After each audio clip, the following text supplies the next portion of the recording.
Welcome to my channel. I hope you like it and don't forget to like and subscribe. Thank you. Now I will start reading this book to you. Introduction. My story. In the final day of my sophomore year of high school, I was hit in the face with a baseball bat. As my classmate took a full swing, the bat slipped out of his hands and came flying toward me before striking me directly between the eyes. I have no memory of the moment of impact. The bat smashed into my face with such force that it crushed my nose into a distorted U-shape. The collision sent the soft tissue of my brain slamming into the inside of my skull. Immediately, a wave of swelling surged throughout my head. In a fraction of a second, I had a broken nose, multiple skull fractures, and 2 shattered eye sockets. When I opened my eyes, I saw people staring at me and running over to help. I looked down and noticed spots of red on my clothes. One of my classmates took the shirt off his back and handed it to me. I used it to plug the stream of blood rushing from my broken nose. Shocked and confused, I was unaware of how seriously I had been injured. My teacher looped his arm around my shoulder and we began the long walk to the nurse's office, across the field, down the hill, and back into school. Random hands touched my sides, holding me upright. We took our time and walked slowly. Nobody realized that every minute mattered. When we arrived at the nurse's office, she asked me a series of questions. "What year is it?" 1998, I answered. It was actually 2002. Who is the President of the United States? Bill Clinton, I said. The correct answer was George W. Bush. What is your mom's name? I stalled. 10 seconds passed. Patty, I said casually, ignoring the fact that it had taken me 10 seconds to remember my own mother's name. That is the last question I remember. My body was unable to handle the rapid swelling in my brain and I lost consciousness before the ambulance arrived. Minutes later, I was carried out of school and taken to the local hospital. Shortly after arriving, my body began shutting down. I struggled with basic functions like swallowing and breathing.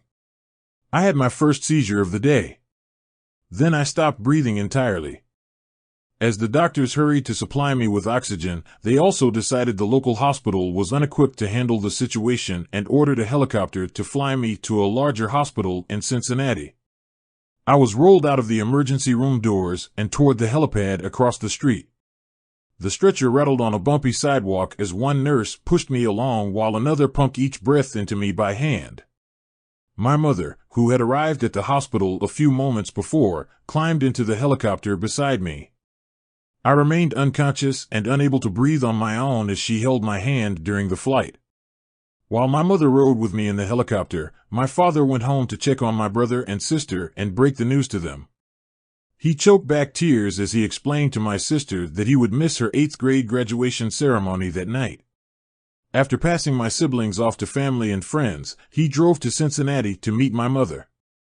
When my mom and I landed on the roof of the hospital, a team of nearly 20 doctors and nurses sprinted onto the helipad and wheeled me into the trauma unit. By this time, the swelling in my brain had become so severe that I was having repeated post-traumatic seizures. My broken bones needed to be fixed, but I was in no condition to undergo surgery. After yet another seizure, my third of the day, I was put into a medically induced coma and placed on a ventilator. My parents were no strangers to this hospital. 10 years earlier, they had entered the same building on the ground floor after my sister was diagnosed with leukemia at age 3. I was 5 at the time. My brother was just 6 months old. After 2.5 years of chemotherapy treatments, spinal taps, and bone marrow biopsies, my little sister finally walked out of the hospital happy, healthy, and cancer-free. And now, after 10 years of normal life, my parents found themselves back in the same place with a different child. While I slipped into a coma, the hospital sent a priest and a social worker to comfort my parents. It was the same priest who had met with them a decade earlier on the evening they found out my sister had cancer. As day faded into night, a series of machines kept me alive. My parents slept restlessly on a hospital mattress. One moment they would collapse from fatigue, the next they would be wide awake with worry. My mother would tell me later, it was one of the worst nights I've ever had. My recovery mercifully, by the next morning my breathing had rebounded to the point where the doctors felt comfortable releasing me from the coma. When I finally regained consciousness, I discovered that I had lost my ability to smell. As a test, a nurse asked me to blow my nose and sniff an apple juice box. My sense of smell returned, but, to everyone's surprise, the act of blowing my nose forced air through the fractures in my eye socket and pushed my left eye outward. My eyeball bulged out of the socket, held precariously in place by my eyelid and the optic nerve attaching my eye to my brain. The ophthalmologist said my eye would gradually slide back into place as the air seeped out, but it was hard to tell how long this would take. I was scheduled for surgery 1 week later, which would allow me some additional time to heal. I looked like I had been on the wrong end of a boxing match, but I was cleared to leave the hospital. I returned home with a broken nose, half a dozen facial fractures, and a bulging left eye. The following months were hard. It felt like everything in my life was on pause. I had double vision for weeks. I literally couldn't see straight. It took more than a month, but my eyeball did eventually return to its normal location. Between the seizures and my vision problems, it was 8 months before I could drive a car again. At physical therapy, I practiced basic motor patterns like walking in a straight line. I was determined not to let my injury get me down, but there were more than a few moments when I felt depressed and overwhelmed. I became painfully aware of how far I had to go when I returned to the baseball field 1 year later. Baseball had always been a major part of my life. My dad had played minor league baseball for the St. Louis Cardinals, and I had a dream of playing professionally, too. After months of rehabilitation, what I wanted more than anything was to get back on the field. But my return to baseball was not smooth. When the season rolled around, I was the only junior to be cut from the varsity baseball team. I was sent down to play with the sophomores on junior varsity. I had been playing since age 4, and for someone who had spent so much time and effort on the sport, getting cut was humiliating. I vividly remember the day it happened. I sat in my car and cried as I flipped through the radio, desperately searching for a song that would make me feel better. After a year of self-doubt, I managed to make the varsity team as a senior, but I rarely made it on the field. In total, I played 11 innings of high school varsity baseball, barely more than a single game. Despite my lackluster high school career, I still believed I could become a great player. And I knew that if things were going to improve, I was the one responsible for making it happen. The turning point came 2 years after my injury, when I began college at Denison University. It was a new beginning, and it was the place where I would discover the surprising power of small habits for the first time. How I learned about habits attending Denison was one of the best decisions of my life. I earned a spot on the baseball team and, although I was at the bottom of the roster as a freshman, I was thrilled. Despite the chaos of my high school years, I had managed to become a college athlete. I wasn't going to be starting on the baseball team anytime soon, so I focused on getting my life in order. While my peers stayed up late and played video games, I built good sleep habits and went to bed early each night. In the messy world of a college dorm, I made a point to keep my room neat and tidy. These improvements were minor, but they gave me a sense of control over my life. I started to feel confident again. And this growing belief in myself rippled into the classroom as I improved my study habits and managed to earn straight A's during my first year. A habit is a routine or behavior that is performed regularly and, in many cases, automatically. As each semester passed, I accumulated small but consistent habits that ultimately led to results that were unimaginable to me when I started. For example, for the first time in my life, I made it a habit to lift weights multiple times per week, and in the years that followed, my 6'4" frame bulked up from a featherweight 170 to a lean 200 pounds. When my sophomore season arrived, I earned a starting role on the pitching staff. By my junior year, I was voted team captain, and at the end of the season, I was selected for the all-conference team. But it was not until my senior season that my sleep habits, study habits, and strength training habits really began to pay off. 6 years after I had been hit in the face with a baseball bat, flown to the hospital, and placed into a coma, I was selected as the top male athlete at Denison University and named to the ESPN Academic All-America team, an honor given to just 33 players across the country. By the time I graduated, I was listed in the school record books in 8 different categories. That same year, I was awarded the university's highest academic honor, the President's Medal. I hope you'll forgive me if this sounds boastful. To be honest, there was nothing legendary or historic about my athletic career. I never ended up playing professionally. However, looking back on those years, I believe I accomplished something just as rare. I fulfilled my potential. And I believe the concepts in this book can help you fulfill your potential as well. We all face challenges in life. This injury was one of mine, and the experience taught me a critical lesson. Changes that seem small and unimportant at first will compound into remarkable results if you're willing to stick with them for years. We all deal with setbacks, but in the long run, the quality of our lives often depends on the quality of our habits. With the same habits, you'll end up with the same results. But with better habits, anything is possible. Maybe there are people who can achieve incredible success overnight. I don't know any of them, and I'm certainly not one of them. There wasn't one defining moment on my journey from medically induced coma to academic All-American. There were many. It was a gradual evolution, a long series of small wins and tiny breakthroughs. The only way I made progress, the only choice I had, was to start small. And I employed this same strategy a few years later when I started my own business and began working on this book.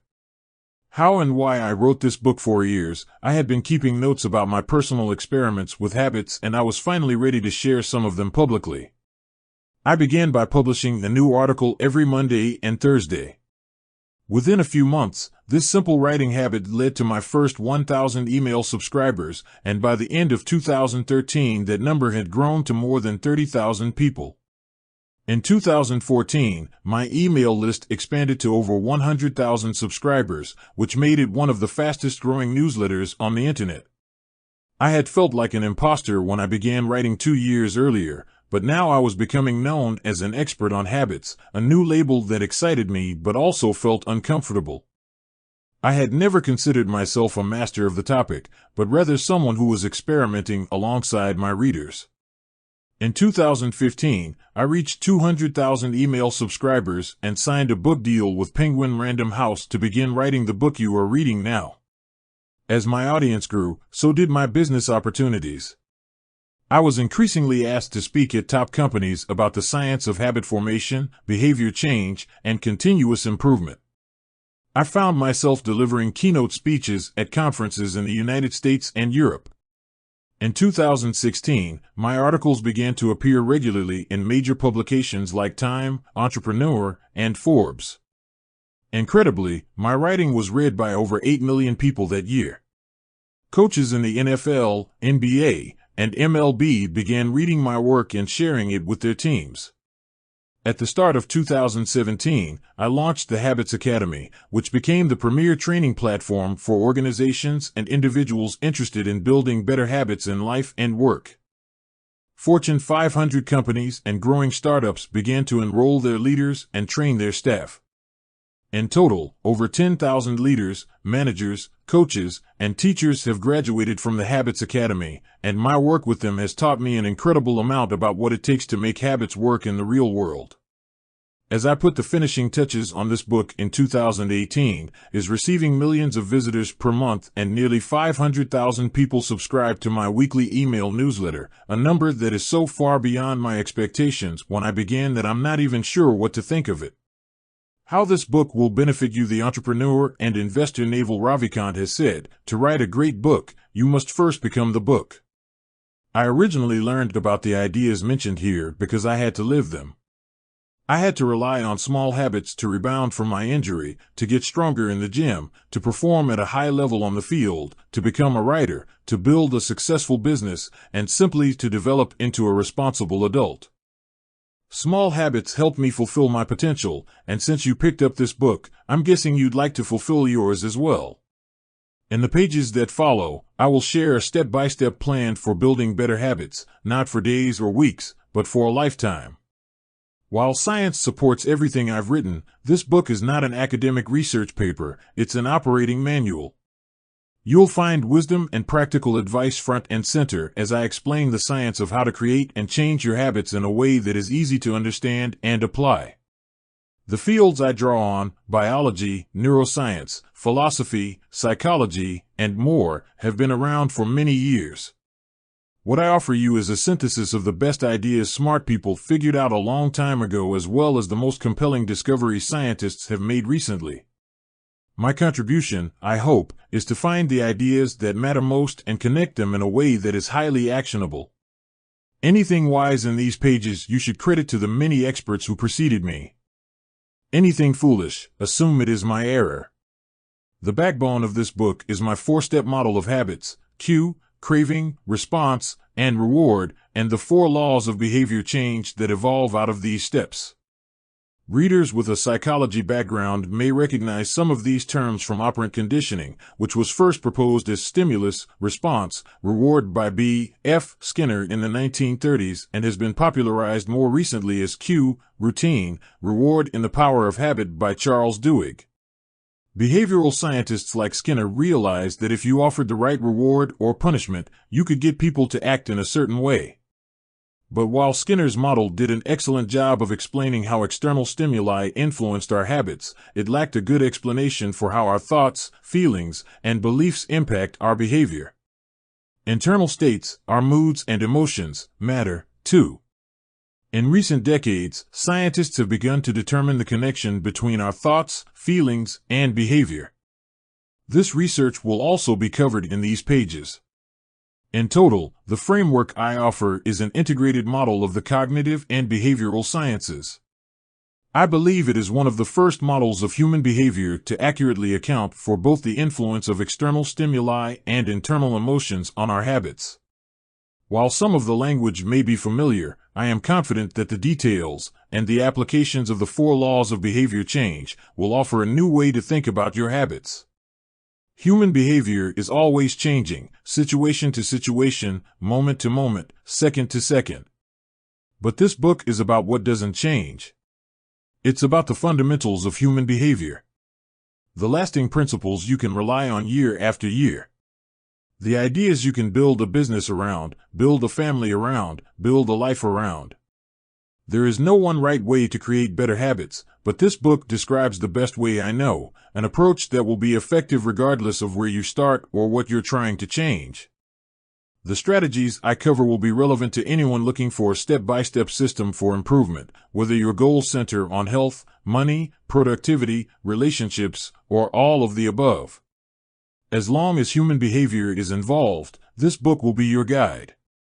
The fundamentals: why tiny changes make a big difference, the surprising power of atomic habits. The fate of British cycling changed one day in 2003. The organization, which was the governing body for professional cycling in Great Britain, had recently hired Dave Brailsford as its new performance director. At the time, professional cyclists in Great Britain had endured nearly 100 years of mediocrity. Since 1908, British riders had won just a single gold medal at the Olympic Games, and they had fared even worse in cycling's biggest race, the Tour de France. In 110 years, no British cyclist had ever won the event. In fact, the performance of British riders had been so underwhelming that one of the top bike manufacturers in Europe refused to sell bikes to the team because they were afraid that it would hurt sales if other professionals saw the Brits using their gear. Brailsford had been hired to put British cycling on a new trajectory. What made him different from previous coaches was his relentless commitment to a strategy that he referred to as the aggregation of marginal gains, which was the philosophy of searching for a tiny margin of improvement in everything you do. Brailsford said, the whole principle came from the idea that if you broke down everything you could think of that goes into riding a bike, and then improve it by 1%, you will get a significant increase when you put them all together. Brailsford and his coaches began by making small adjustments you might expect from a professional cycling team. They redesigned the bike seats to make them more comfortable and rubbed alcohol on the tires for a better grip. They asked riders to wear electrically heated overshorts to maintain ideal muscle temperature while riding and used biofeedback sensors to monitor how each athlete responded to a particular workout. The team tested various fabrics in a wind tunnel and had their outdoor riders switch to indoor racing suits, which proved to be lighter and more aerodynamic. But they didn't stop there. Brailsford and his team continued to find 1% improvements in overlooked and unexpected areas. They tested different types of massage gels to see which one led to the fastest muscle recovery. They hired a surgeon to teach each rider the best way to wash their hands to reduce the chances of catching a cold. They determined the type of pillow and mattress that led to the best night's sleep for each rider. They even painted the inside of the team truck white, which helped them spot little bits of dust that would normally slip by unnoticed but could degrade the performance of the finely tuned bikes. As these and hundreds of other small improvements accumulated, the results came faster than anyone could have imagined.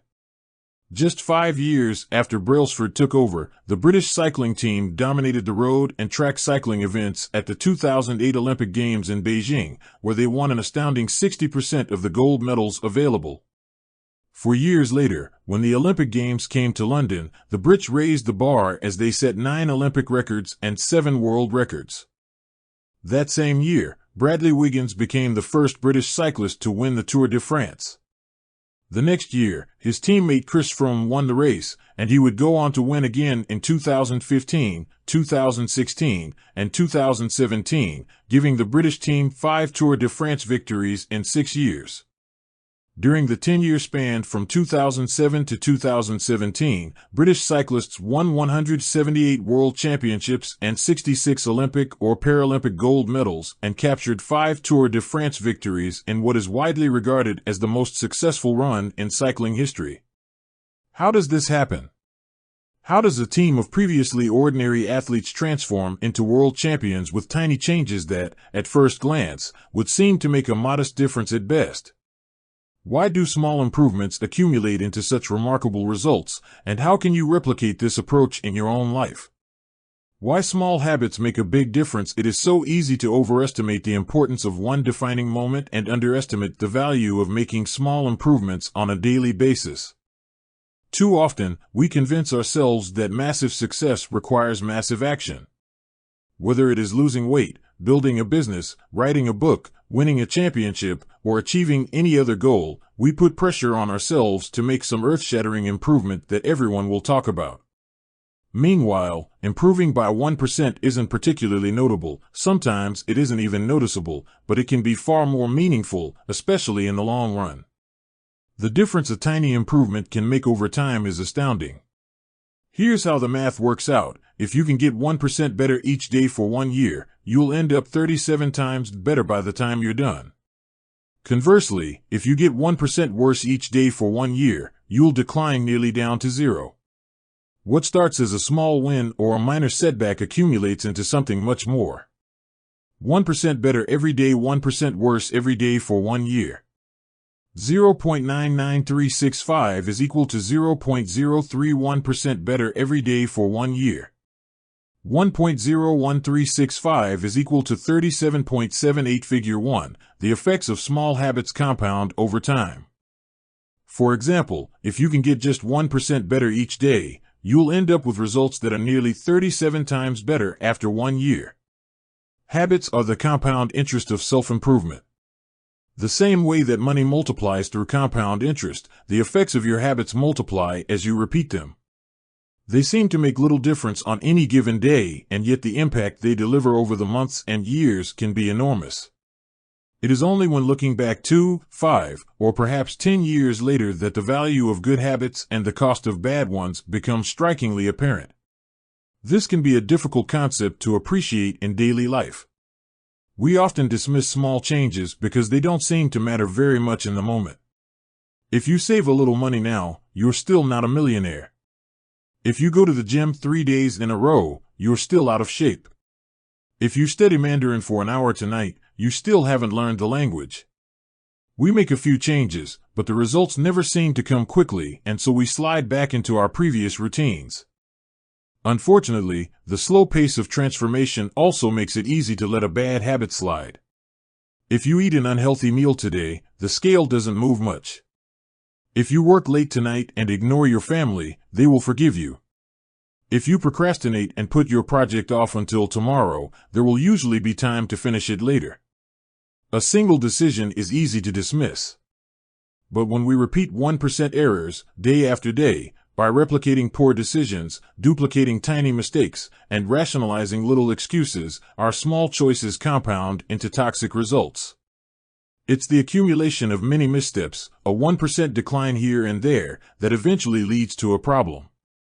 The impact created by a change in your habits is similar to the effect of shifting the route of an airplane by just a few degrees. Imagine you are flying from Los Angeles to New York City. If a pilot leaving from LAX adjusts the heading just 3.5 degrees south, you will land in Washington, D.C., instead of New York. Such a small change is barely noticeable at takeoff. The nose of the airplane moves just a few feet, but when magnified across the entire United States, you end up hundreds of miles apart. Similarly, a slight change in your daily habits can guide your life to a very different destination. Making a choice that is 1% better or 1% worse seems insignificant in the moment, but over the span of moments that make up a lifetime, these choices determine the difference between who you are and who you could be. Success is the product of daily habits, not once-in-a-lifetime transformations. That said, it doesn't matter how successful or unsuccessful you are right now. What matters is whether your habits are putting you on the path toward success. You should be far more concerned with your current trajectory than with your current results. If you're a millionaire but you spend more than you earn each month, then you're on a bad trajectory. If your spending habits don't change, it's not going to end well. Conversely, if you're broke, but you save a little bit every month, then you're on the path toward financial freedom, even if you're moving slower than you'd like. Your outcomes are a lagging measure of your habits. Your net worth is a lagging measure of your financial habits. Your weight is a lagging measure of your eating habits. Your knowledge is a lagging measure of your learning habits. Your clutter is a lagging measure of your cleaning habits. You get what you repeat. If you want to predict where you'll end up in life, all you have to do is follow the curve of tiny gains or tiny losses and see how your daily choices will compound 10 or 20 years down the line. Are you spending less than you earn each month? Are you making it into the gym each week? Are you reading books and learning something new each day? Tiny battles like these are the ones that will define your future self. Time magnifies the margin between success and failure. It will multiply whatever you feed it. Good habits make time your ally. Bad habits make time your enemy. Habits are a double-edged sword. Bad habits can cut you down just as easily as good habits can build you up, which is why understanding the details is crucial. You need to know how habits work and how to design them to your liking, so you can avoid the dangerous half of the blade. Your habits can compound for you or against you. Positive compounding productivity compounds. Accomplishing one extra task is a small feat on any given day, but it counts for a lot over an entire career. The effect of automating an old task or mastering a new skill can be even greater. The more tasks you can handle without thinking, the more your brain is free to focus on other areas. Knowledge compounds. Learning one new idea won't make you a genius, but a commitment to lifelong learning can be transformative. Furthermore, each book you read not only teaches you something new but also opens up different ways of thinking about old ideas. As Warren Buffett says, that's how knowledge works. It builds up, like compound interest. Relationships compound. People reflect your behavior back to you. The more you help others, the more others want to help you. Being a little bit nicer in each interaction can result in a network of broad and strong connections over time. Negative compounding. Stress compounds. The frustration of a traffic jam. The weight of parenting responsibilities. The worry of making ends meet. The strain of slightly high blood pressure. By themselves, these common causes of stress are manageable. But when they persist for years, little stresses compound into serious health issues. Negative thoughts compound. The more you think of yourself as worthless, stupid, or ugly, the more you condition yourself to interpret life that way. You get trapped in a thought loop. The same is true for how you think about others. Once you fall into the habit of seeing people as angry, unjust, or selfish, you see those kind of people everywhere. Outrage compounds. Riots, protests, and mass movements are rarely the result of a single event. Instead, a long series of microaggressions and daily aggravations slowly multiply until one event tips the scales and outrage spreads like wildfire. What progress is really like: imagine that you have an ice cube sitting on the table in front of you. The room is cold and you can see your breath. It is currently 25 degrees. Ever so slowly, the room begins to heat up. 26 degrees. 27.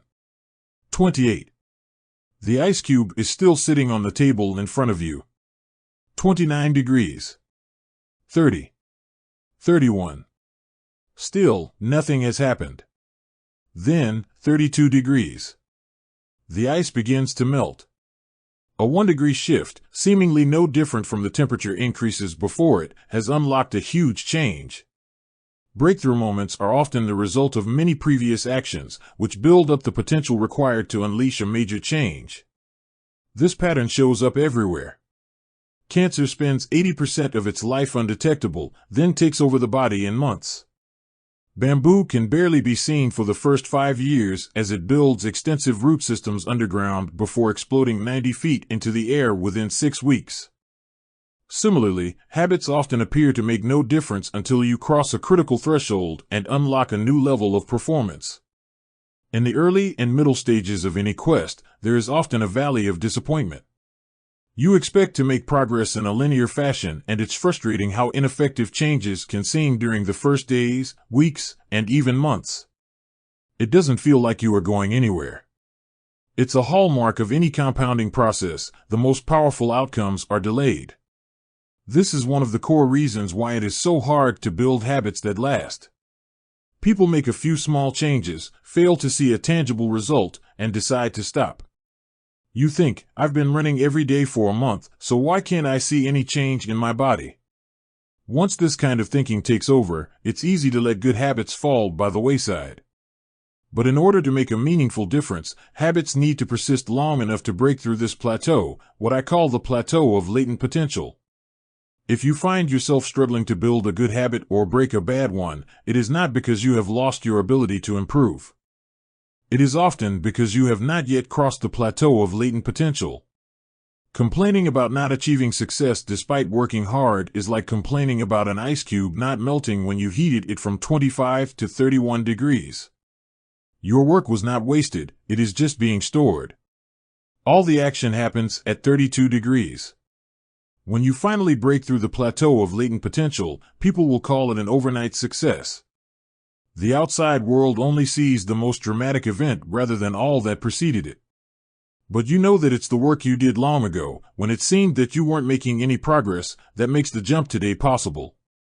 It is the human equivalent of geological pressure.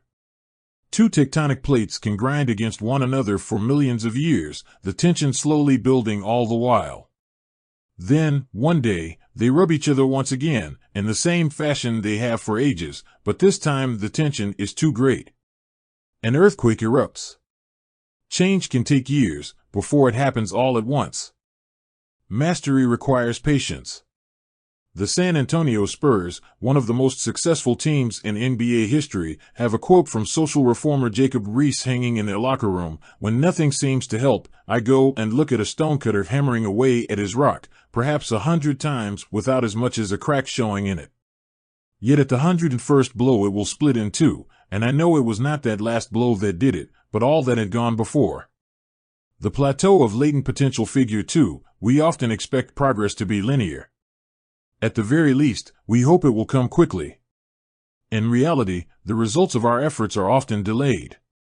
It is not until months or years later that we realize the true value of the previous work we have done.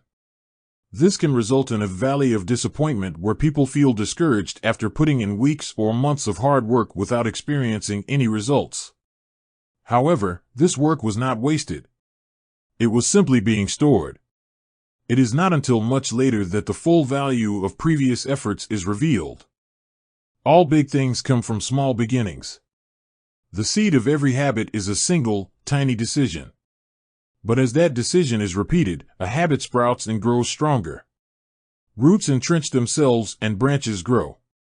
The task of breaking a bad habit is like uprooting a powerful oak within us. And the task of building a good habit is like cultivating a delicate flower one day at a time. But what determines whether we stick with a habit long enough to survive the plateau of latent potential and break through to the other side? What is it that causes some people to slide into unwanted habits and enables others to enjoy the compounding effects of good ones?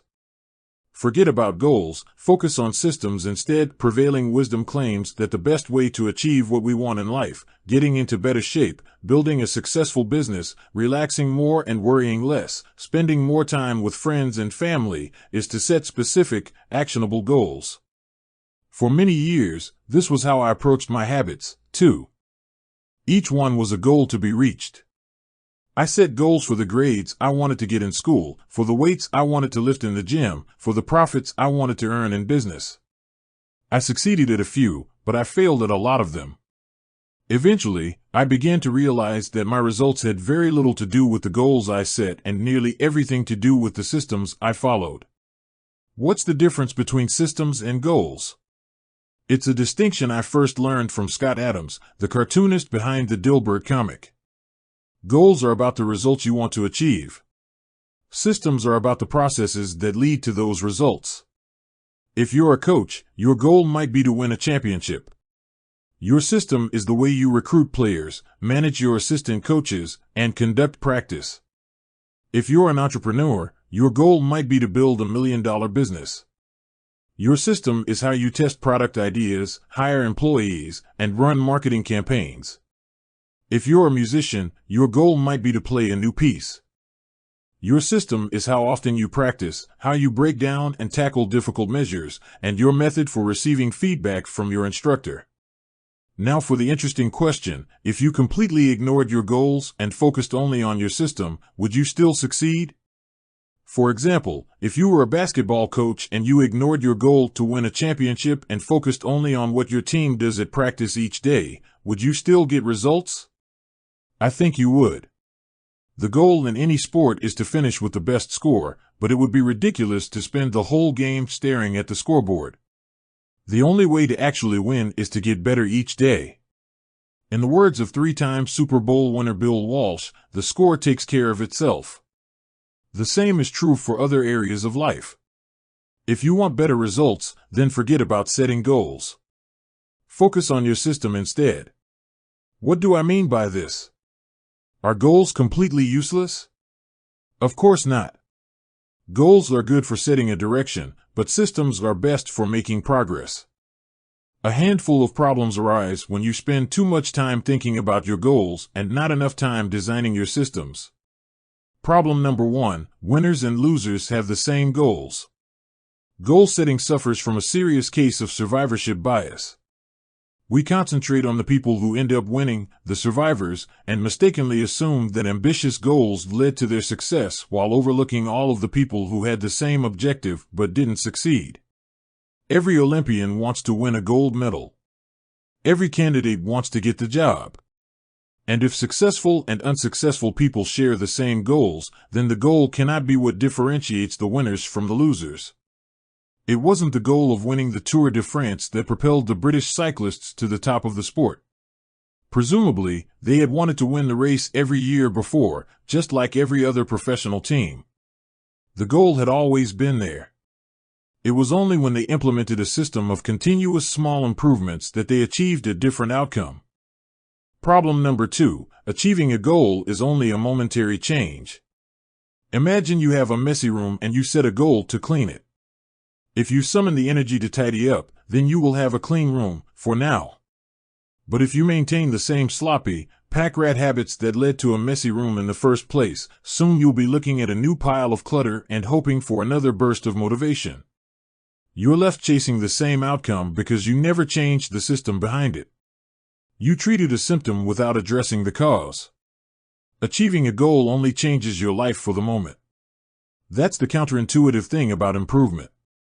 We think we need to change our results, but the results are not the problem.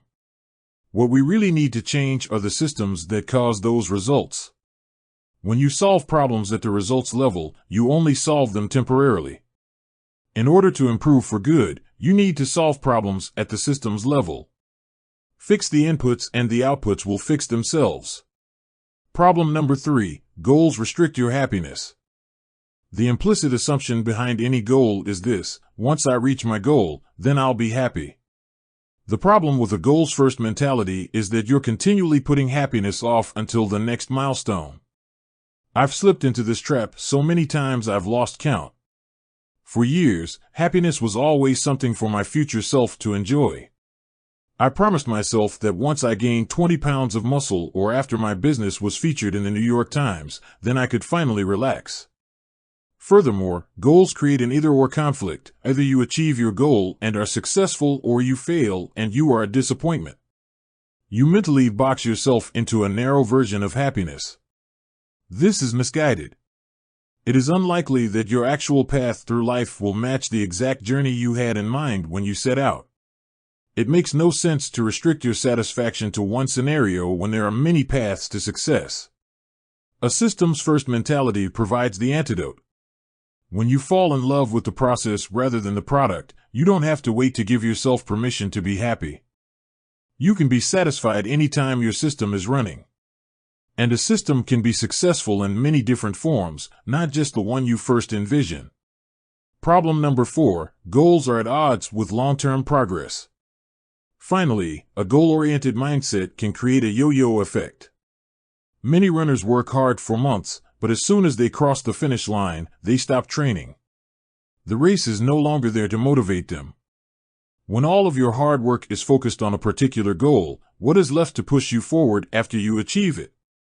This is why many people find themselves reverting to their old habits after accomplishing a goal. The purpose of setting goals is to win the game. The purpose of building systems is to continue playing the game. True long-term thinking is goal-less thinking. It's not about any single accomplishment. It is about the cycle of endless refinement and continuous improvement. Ultimately, it is your commitment to the process that will determine your progress. A system of atomic habits. If you're having trouble changing your habits, the problem isn't you. The problem is your system. Bad habits repeat themselves again and again, not because you don't want to change, but because you have the wrong system for change. You do not rise to the level of your goals. You fall to the level of your systems.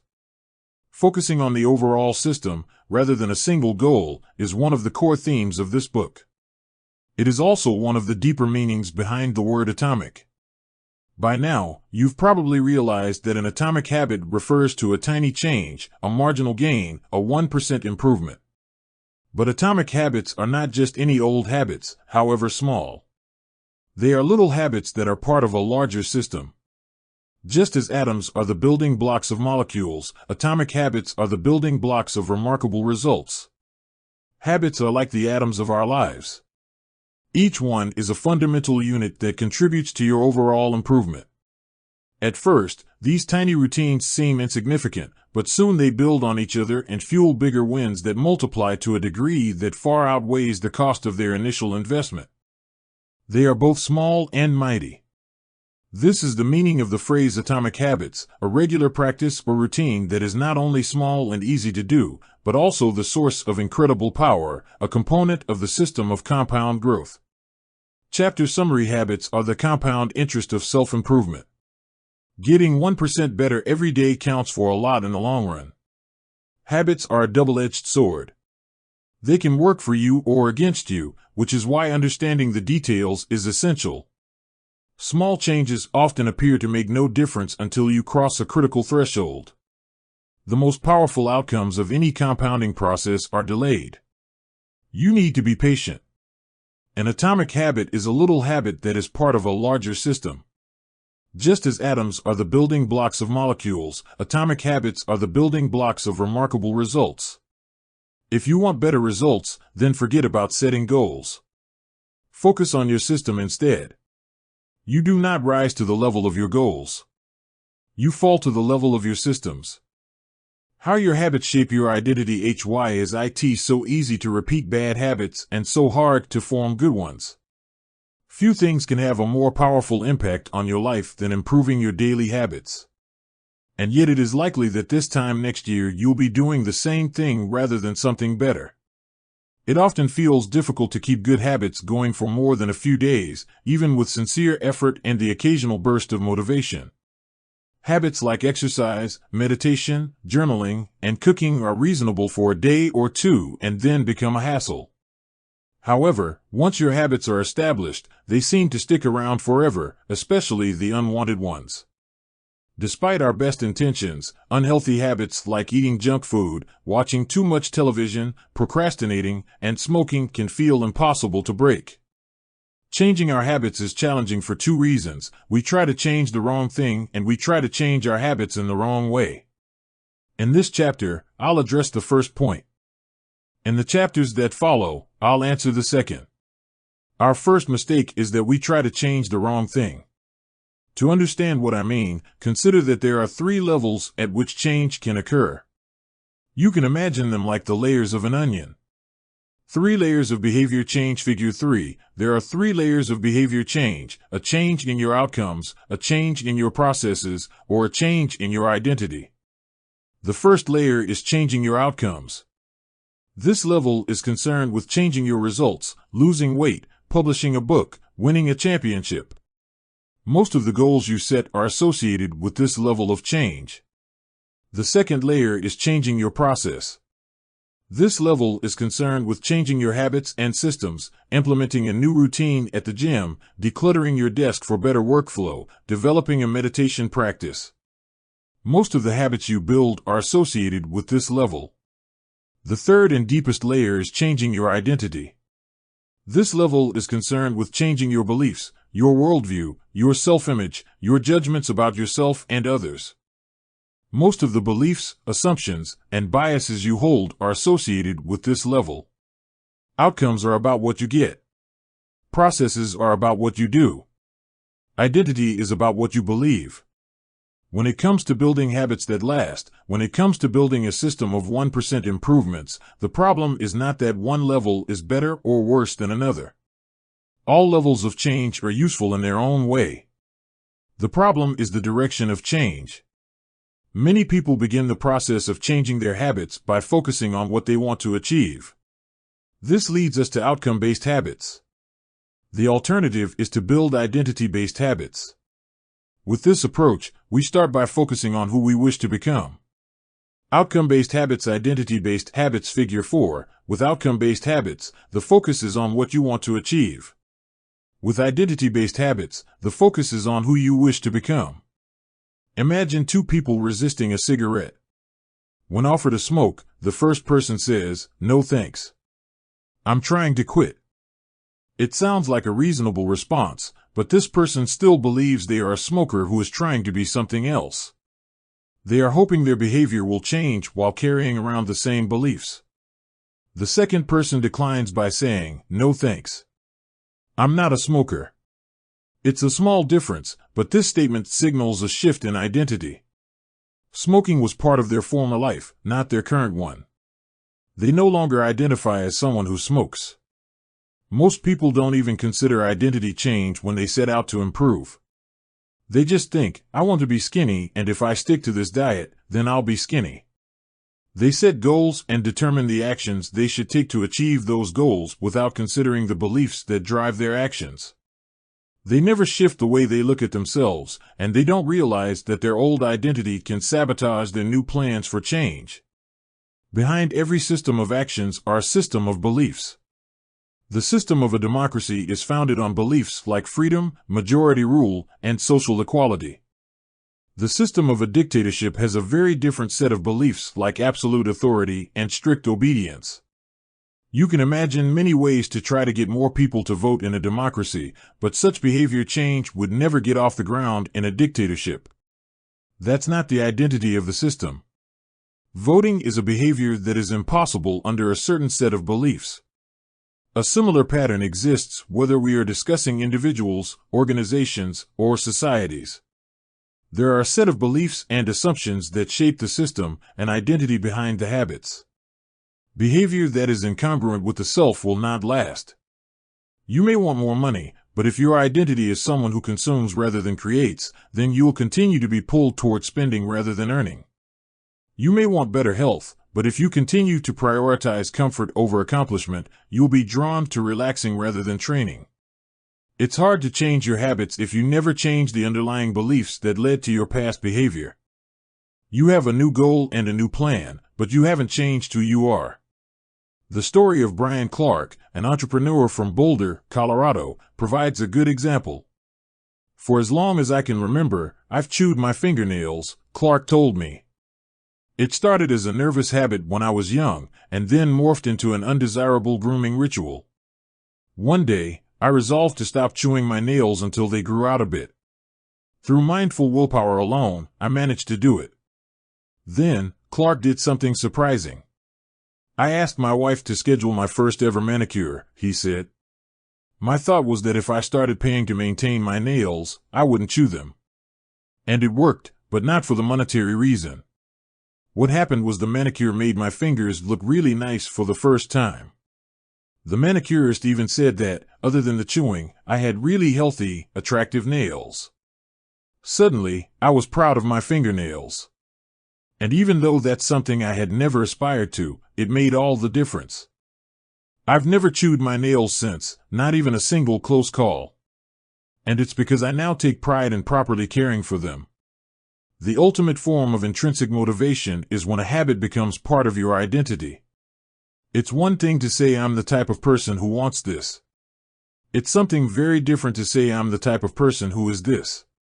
The more pride you have in a particular aspect of your identity, the more motivated you will be to maintain the habits associated with it. If you're proud of how your hair looks, you'll develop all sorts of habits to care for and maintain it. If you're proud of the size of your biceps, you'll make sure you never skip an upper body workout. If you're proud of the scarves you knit, you'll be more likely to spend hours knitting each week. Once your pride gets involved, you'll fight tooth and nail to maintain your habits. True behavior change is identity change. You might start a habit because of motivation, but the only reason you'll stick with one is that it becomes part of your identity. Behavior that is incongruent with the self will not last. You may want more money, but if your identity is someone who consumes rather than creates, then you will continue to be pulled toward spending rather than earning. You may want better health, but if you continue to prioritize comfort over accomplishment, you'll be drawn to relaxing rather than training. It's hard to change your habits if you never change the underlying beliefs that led to your past behavior. You have a new goal and a new plan, but you haven't changed who you are. The story of Brian Clark, an entrepreneur from Boulder, Colorado, provides a good example. For as long as I can remember, I've chewed my fingernails, Clark told me. It started as a nervous habit when I was young, and then morphed into an undesirable grooming ritual. One day, I resolved to stop chewing my nails until they grew out a bit. Through mindful willpower alone, I managed to do it. Then, Clark did something surprising. I asked my wife to schedule my first ever manicure, he said. My thought was that if I started paying to maintain my nails, I wouldn't chew them. And it worked, but not for the monetary reason. What happened was the manicure made my fingers look really nice for the first time. The manicurist even said that, other than the chewing, I had really healthy, attractive nails. Suddenly, I was proud of my fingernails. And even though that's something I had never aspired to, it made all the difference. I've never chewed my nails since, not even a single close call. And it's because I now take pride in properly caring for them. The ultimate form of intrinsic motivation is when a habit becomes part of your identity. It's one thing to say I'm the type of person who wants this. It's something very different to say I'm the type of person who is this. The more pride you have in a particular aspect of your identity, the more motivated you will be to maintain the habits associated with it. If you're proud of how your hair looks, you'll develop all sorts of habits to care for and maintain it. If you're proud of the size of your biceps, you'll make sure you never skip an upper body workout. If you're proud of the scarves you knit, you'll be more likely to spend hours knitting each week. Once your pride gets involved, you'll fight tooth and nail to maintain your habits. True behavior change is identity change. You might start a habit because of motivation, but the only reason you'll stick with one is that it becomes part of your identity. Anyone can convince themselves to visit the gym or eat healthy once or twice, but if you don't shift the belief behind the behavior, then it is hard to stick with long-term changes. Improvements are only temporary until they become part of who you are. The goal is not to read a book, the goal is to become a reader. The goal is not to run a marathon, the goal is to become a runner. The goal is not to learn an instrument, the goal is to become a musician. Your behaviors are usually a reflection of your identity. What you do is an indication of the type of person you believe that you are, either consciously or non-consciously. Research has shown that once a person believes in a particular aspect of their identity, they are more likely to act in alignment with that belief. For example, people who identified as being a voter were more likely to vote than those who simply claimed voting was an action they wanted to perform. Similarly, the person who incorporates exercise into their identity doesn't have to convince themselves to train. Doing the right thing is easy. After all, when your behavior and your identity are fully aligned, you are no longer pursuing behavior change. You are simply acting like the type of person you already believe yourself to be. Like all aspects of habit formation, this, too, is a double-edged sword. When working for you, identity change can be a powerful force for self-improvement. When working against you, though, identity change can be a curse. Once you have adopted an identity, it can be easy to let your allegiance to it impact your ability to change. Many people walk through life in a cognitive slumber, blindly following the norms attached to their identity. I'm terrible with directions. I'm not a morning person. I'm bad at remembering people's names.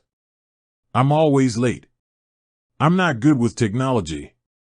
I'm horrible at math, and 1,000 other variations. When you have repeated a story to yourself for years, it is easy to slide into these mental grooves and accept them as a fact. In time, you begin to resist certain actions because that's not who I am. There is internal pressure to maintain your self-image and behave in a way that is consistent with your beliefs. You find whatever way you can to avoid contradicting yourself. The more deeply a thought or action is tied to your identity, the more difficult it is to change it. It can feel comfortable to believe what your culture believes or to do what upholds your self-image, even if it's wrong. The biggest barrier to positive change at any level, individual, team, society, is identity conflict. Good habits can make rational sense, but if they conflict with your identity, you will fail to put them into action. On any given day, you may struggle with your habits because you're too busy or too tired or too overwhelmed or hundreds of other reasons. Over the long run, however, the real reason you fail to stick with habits is that your self-image gets in the way. This is why you can't get too attached to one version of your identity. Progress requires unlearning. Becoming the best version of yourself requires you to continuously edit your beliefs and to upgrade and expand your identity. This brings us to an important question. If your beliefs and worldview play such an important role in your behavior, where do they come from in the first place? How, exactly, is your identity formed? And how can you emphasize new aspects of your identity that serve you and gradually erase the pieces that hinder you? The two-step process to changing your identity emerges out of your habits.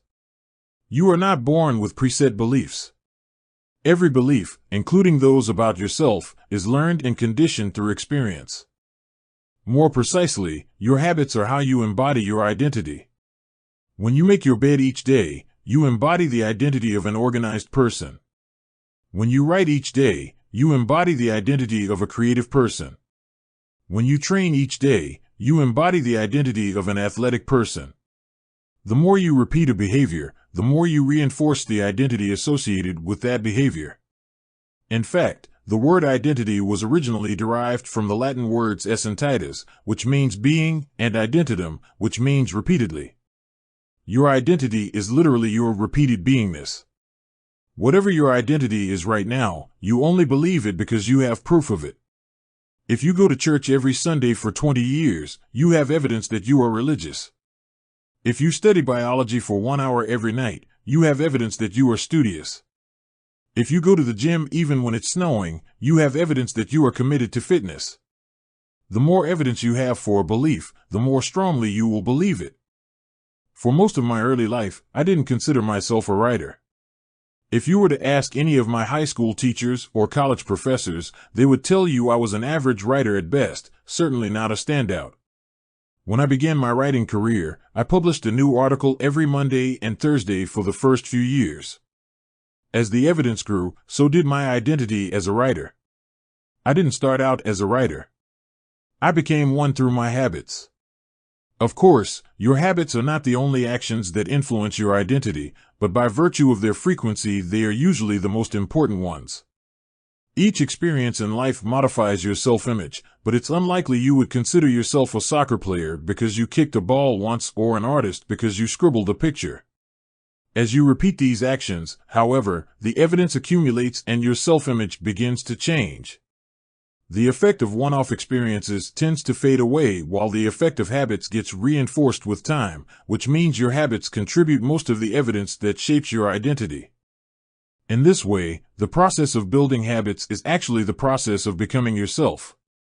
This is a gradual evolution. We do not change by snapping our fingers and deciding to be someone entirely new. We change bit by bit, day by day, habit by habit.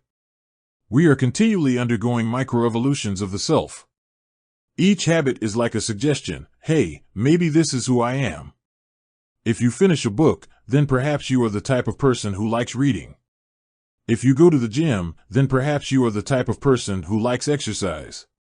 If you practice playing the guitar, perhaps you are the type of person who likes music. Every action you take is a vote for the type of person you wish to become. No single instance will transform your beliefs, but as the votes build up, so does the evidence of your new identity. This is one reason why meaningful change does not require radical change. Small habits can make a meaningful difference by providing evidence of a new identity. And if a change is meaningful, it actually is big. That's the paradox of making small improvements. Putting this all together, you can see that habits are the path to changing your identity. The most practical way to change who you are is to change what you do. Each time you write a page, you are a writer. Each time you practice the violin, you are a musician. Each time you start a workout, you are an athlete. Each time you encourage your employees, you are a leader. Each habit not only gets results, but also teaches you something far more important, to trust yourself. You start to believe you can actually accomplish these things. When the votes mount up and the evidence begins to change, the story you tell yourself begins to change as well. Of course, it works the opposite way, too. Every time you choose to perform a bad habit, it's a vote for that identity. The good news is that you don't need to be perfect. In any election, there are going to be votes for both sides. You don't need a unanimous vote to win an election, you just need a majority. It doesn't matter if you cast a few votes for a bad behavior or an unproductive habit. Your goal is simply to win the majority of the time. New identities require new evidence. If you keep casting the same votes you've always cast, you're going to get the same results you've always had. If nothing changes, nothing is going to change. It is a simple two-step process. 1. Decide the type of person you want to be. 2. Prove it to yourself with small wins. First, decide who you want to be. This holds at any level, as an individual, as a team, as a community, as a nation. What do you want to stand for? What are your principles and values? Who do you wish to become? These are big questions, and many people aren't sure where to begin, but they do know what kind of results they want, to get six-pack abs, or to feel less anxious, or to double their salary. That's fine. Start there and work backward from the results you want to the type of person who could get those results. Ask yourself, who is the type of person that could get the outcome I want? Who is the type of person that could lose 40 pounds? Who is the type of person that could learn a new language? Who is the type of person that could run a successful startup? For example, who is the type of person who could write a book? It's probably someone who is consistent and reliable. Now your focus shifts from writing a book to being the type of person who is consistent and reliable. This process can lead to beliefs like, I'm the kind of teacher who stands up for her students. I'm the kind of doctor who gives each patient the time and empathy they need. I'm the kind of manager who advocates for her employees. Once you have a handle on the type of person you want to be, you can begin taking small steps to reinforce your desired identity. I have a friend who lost over 100 pounds by asking herself, what would a healthy person do? All day long, she would use this question as a guide. Would a healthy person walk or take a cab? Would a healthy person order a burrito or a salad? She figured if she acted like a healthy person long enough, eventually she would become that person. She was right. The concept of identity-based habits is our first introduction to another key theme in this book, feedback loops. Your habits shape your identity, and your identity shapes your habits. It's a two-way street. The formation of all habits is a feedback loop, but it's important to let your values, principles, and identity drive the loop rather than your results. The focus should always be on becoming that type of person, not getting a particular outcome. The real reason habits matter. Identity change is the North Star of habit change. The remainder of this book will provide you with step-by-step instructions on how to build better habits in yourself, your family, your team, your company, and anywhere else you wish. But the true question is, are you becoming the type of person you want to become?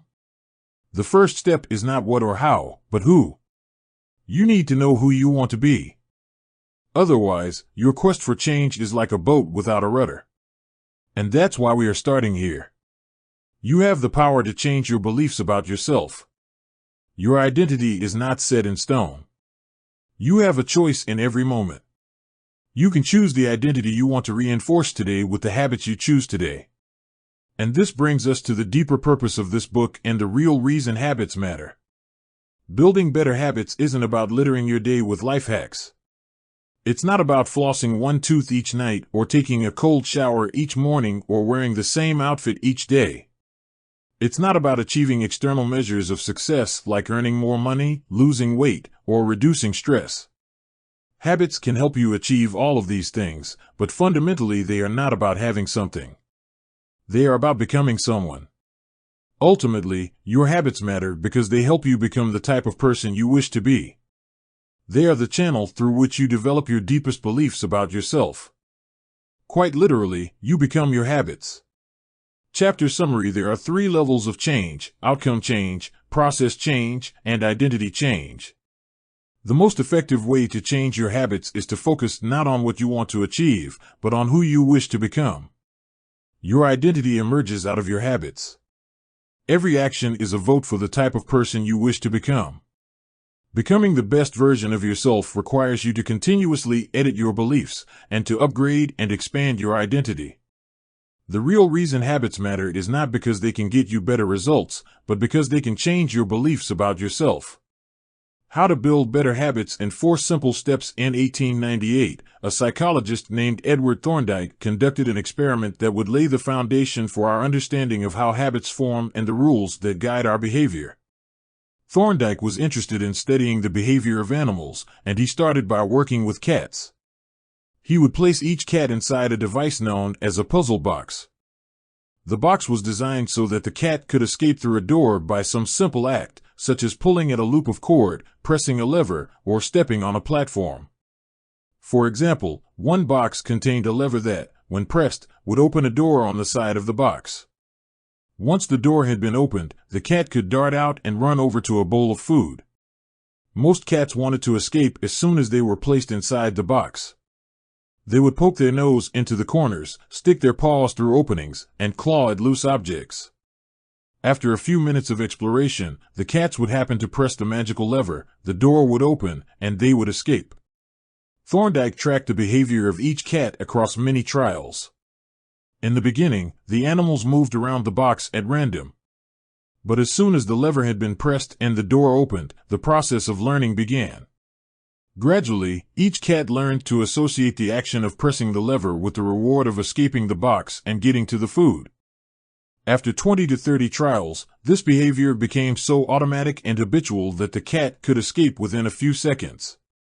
For example, Thorndike noted, Cat 12 took the following times to perform the act: 160 seconds, 30 seconds, 90 seconds, 60, 15, 28, 20, 30, 22, 11, 15, 20, 12, 10, 14, 10, 8, 8, 5, 10, 8, 6, 6, 7. During the first 3 trials, the cat escaped in an average of 1.5 minutes. During the last 3 trials, it escaped in an average of 6.3 seconds. With practice, each cat made fewer errors and their actions became quicker and more automatic. Rather than repeat the same mistakes, the cat began to cut straight to the solution. From his studies, Thorndike described the learning process by stating, behaviors followed by satisfying consequences tend to be repeated, and those that produce unpleasant consequences are less likely to be repeated. His work provides the perfect starting point for discussing how habits form in our own lives. It also provides answers to some fundamental questions like, what are habits? And why does the brain bother building them at all? Why your brain builds habits. A habit is a behavior that has been repeated enough times to become automatic. The process of habit formation begins with trial and error. Whenever you encounter a new situation in life, your brain has to make a decision. How do I respond to this? The first time you come across a problem, you're not sure how to solve it. Like Thorndike's cat, you're just trying things out to see what works. Neurological activity in the brain is high during this period. You are carefully analyzing the situation and making conscious decisions about how to act. You're taking in tons of new information and trying to make sense of it all. The brain is busy learning the most effective course of action. Occasionally, like a cat pressing on a lever, you stumble across a solution. You're feeling anxious, and you discover that going for a run calms you down. You're mentally exhausted from a long day of work, and you learn that playing video games relaxes you.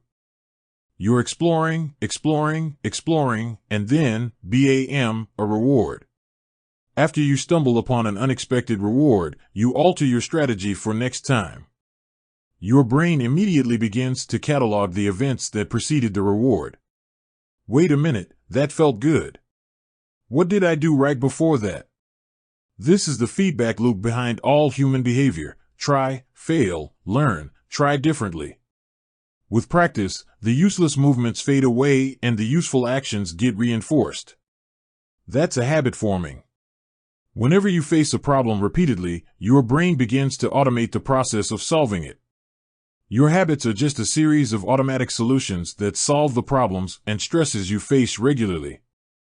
As behavioral scientist Jason Rea writes, habits are, simply, reliable solutions to recurring problems in our environment.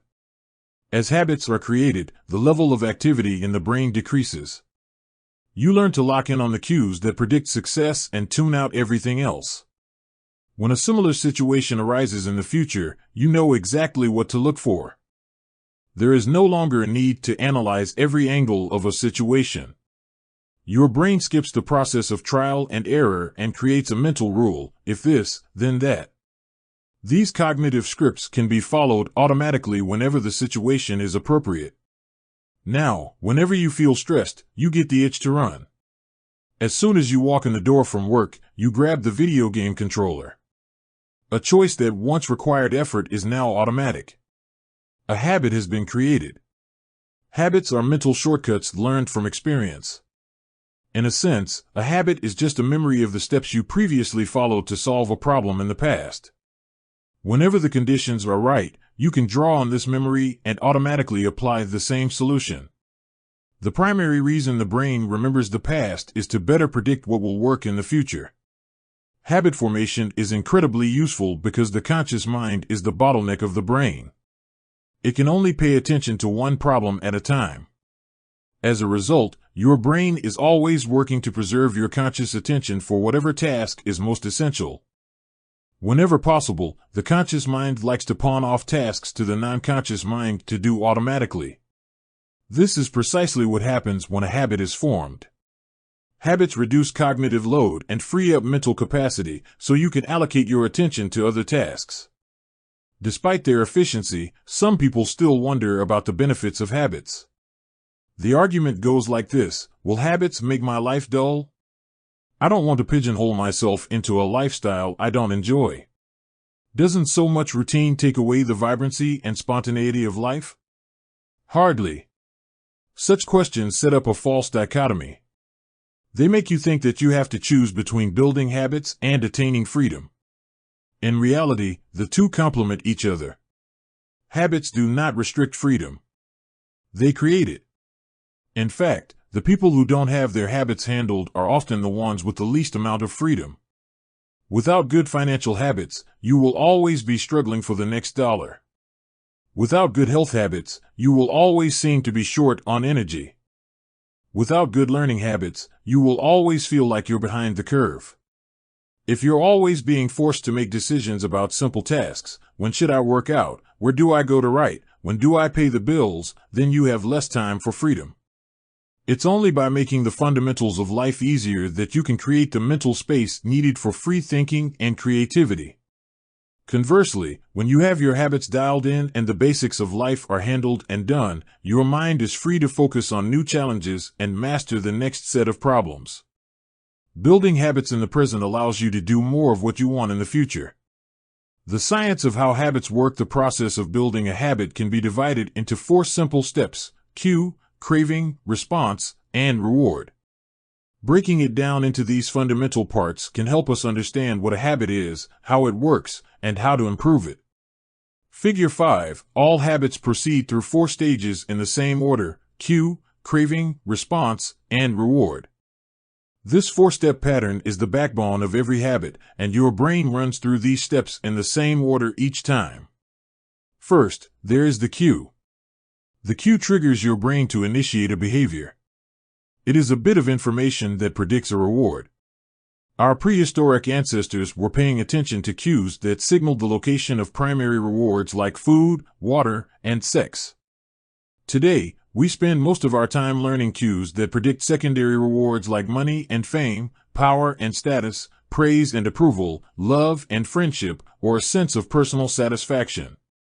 Your mind is continuously analyzing your internal and external environment for hints of where rewards are located. Because the cue is the first indication that we're close to a reward, it naturally leads to a craving.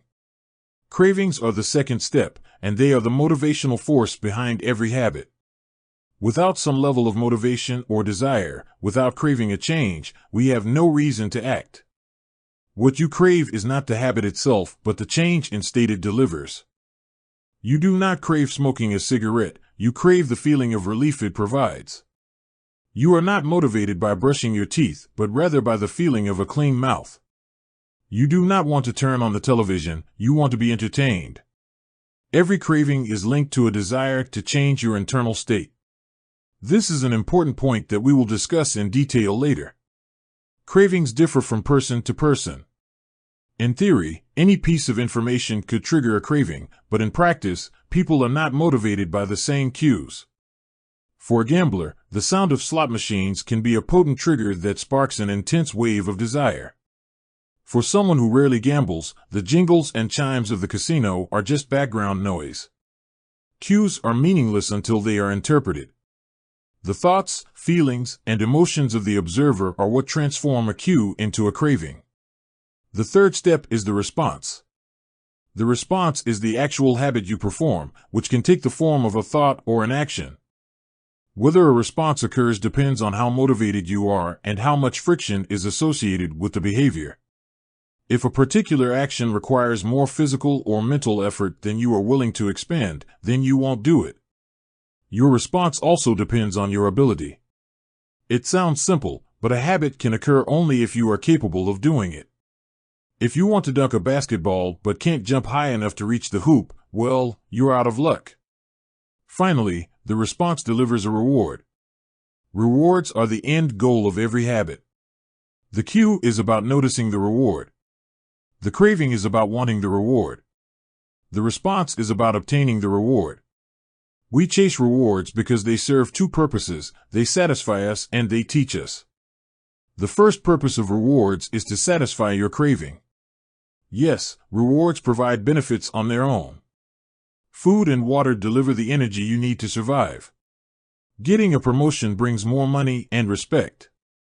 Getting in shape improves your health and your dating prospects. But the more immediate benefit is that rewards satisfy your craving to eat or to gain status or to win approval.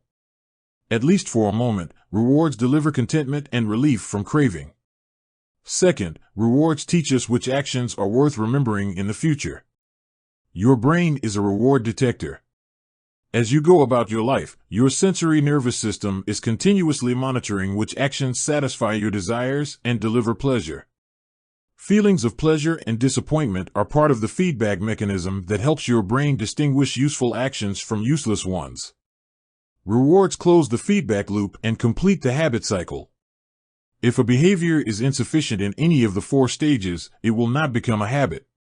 Eliminate the cue and your habit will never start. Reduce the craving and you won't experience enough motivation to act. Make the behavior difficult and you won't be able to do it. And if the reward fails to satisfy your desire, then you'll have no reason to do it again in the future. Without the first 3 steps, a behavior will not occur. Without all 4, a behavior will not be repeated.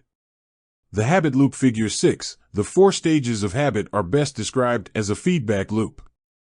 They form an endless cycle that is running every moment you are alive. This habit loop is continually scanning the environment, predicting what will happen next, trying out different responses, and learning from the results. In summary, the cue triggers a craving, which motivates a response, which provides a reward, which satisfies the craving and, ultimately, becomes associated with the cue. Together, these 4 steps form a neurological feedback loop: cue, craving, response, reward, cue, craving, response, reward, that ultimately allows you to create automatic habits. This cycle is known as the habit loop. This 4-step process is not something that happens occasionally, but rather it is an endless feedback loop that is running and active during every moment you are alive, even now. The brain is continually scanning the environment, predicting what will happen next, trying out different responses, and learning from the results. The entire process is completed in a split second, and we use it again and again without realizing everything that has been packed into the previous moment. We can split these 4 steps into 2 phases, the problem phase and the solution phase. The problem phase includes the cue and the craving, and it is when you realize that something needs to change. The solution phase includes the response and the reward, and it is when you take action and achieve the change you desire. Problem 1. Cue 2. Craving 3. Response 4. Reward. All behavior is driven by the desire to solve a problem. Sometimes the problem is that you notice something good and you want to obtain it. Sometimes the problem is that you are experiencing pain and you want to relieve it. Either way, the purpose of every habit is to solve the problems you face. In the table on the following page, you can see a few examples of what this looks like in real life. Imagine walking into a dark room and flipping on the light switch. You have performed this simple habit so many times that it occurs without thinking. You proceed through all 4 stages in the fraction of a second. The urge to act strikes you without thinking. 1. Cue. Your phone buzzes with a new text message. 2. Craving. You want to learn the contents of the message. 3. Response. You grab your phone and read the text. 4. Reward. You satisfy your craving to read the message. Grabbing your phone becomes associated with your phone buzzing. 1. Cue. You are answering emails. 2. Craving. You begin to feel stressed and overwhelmed by work. You want to feel in control. 3. Response. You bite your nails. 4. Reward. You satisfy your craving to reduce stress. Biting your nails becomes associated with answering email. 1. Cue. You wake up. 2. Craving. You want to feel alert. 3. Response. You drink a cup of coffee. 4. Reward. You satisfy your craving to feel alert. Drinking coffee becomes associated with waking up. Problem 1. Cue. You smell a donut shop as you walk down the street near your office. 2. Craving, you begin to crave a donut.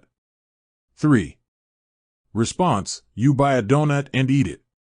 4. Reward, you satisfy your craving to eat a donut. Buying a donut becomes associated with walking down the street near your office. Problem 1. Q. You hit a stumbling block on a project at work. 2. Craving, you feel stuck and want to relieve your frustration. 3. Response, you pull out your phone and check social media. 4. Reward, you satisfy your craving to feel relieved. Checking social media becomes associated with feeling stalled at work. Problem 1. Q. You walk into a dark room. 2. Craving, you want to be able to see.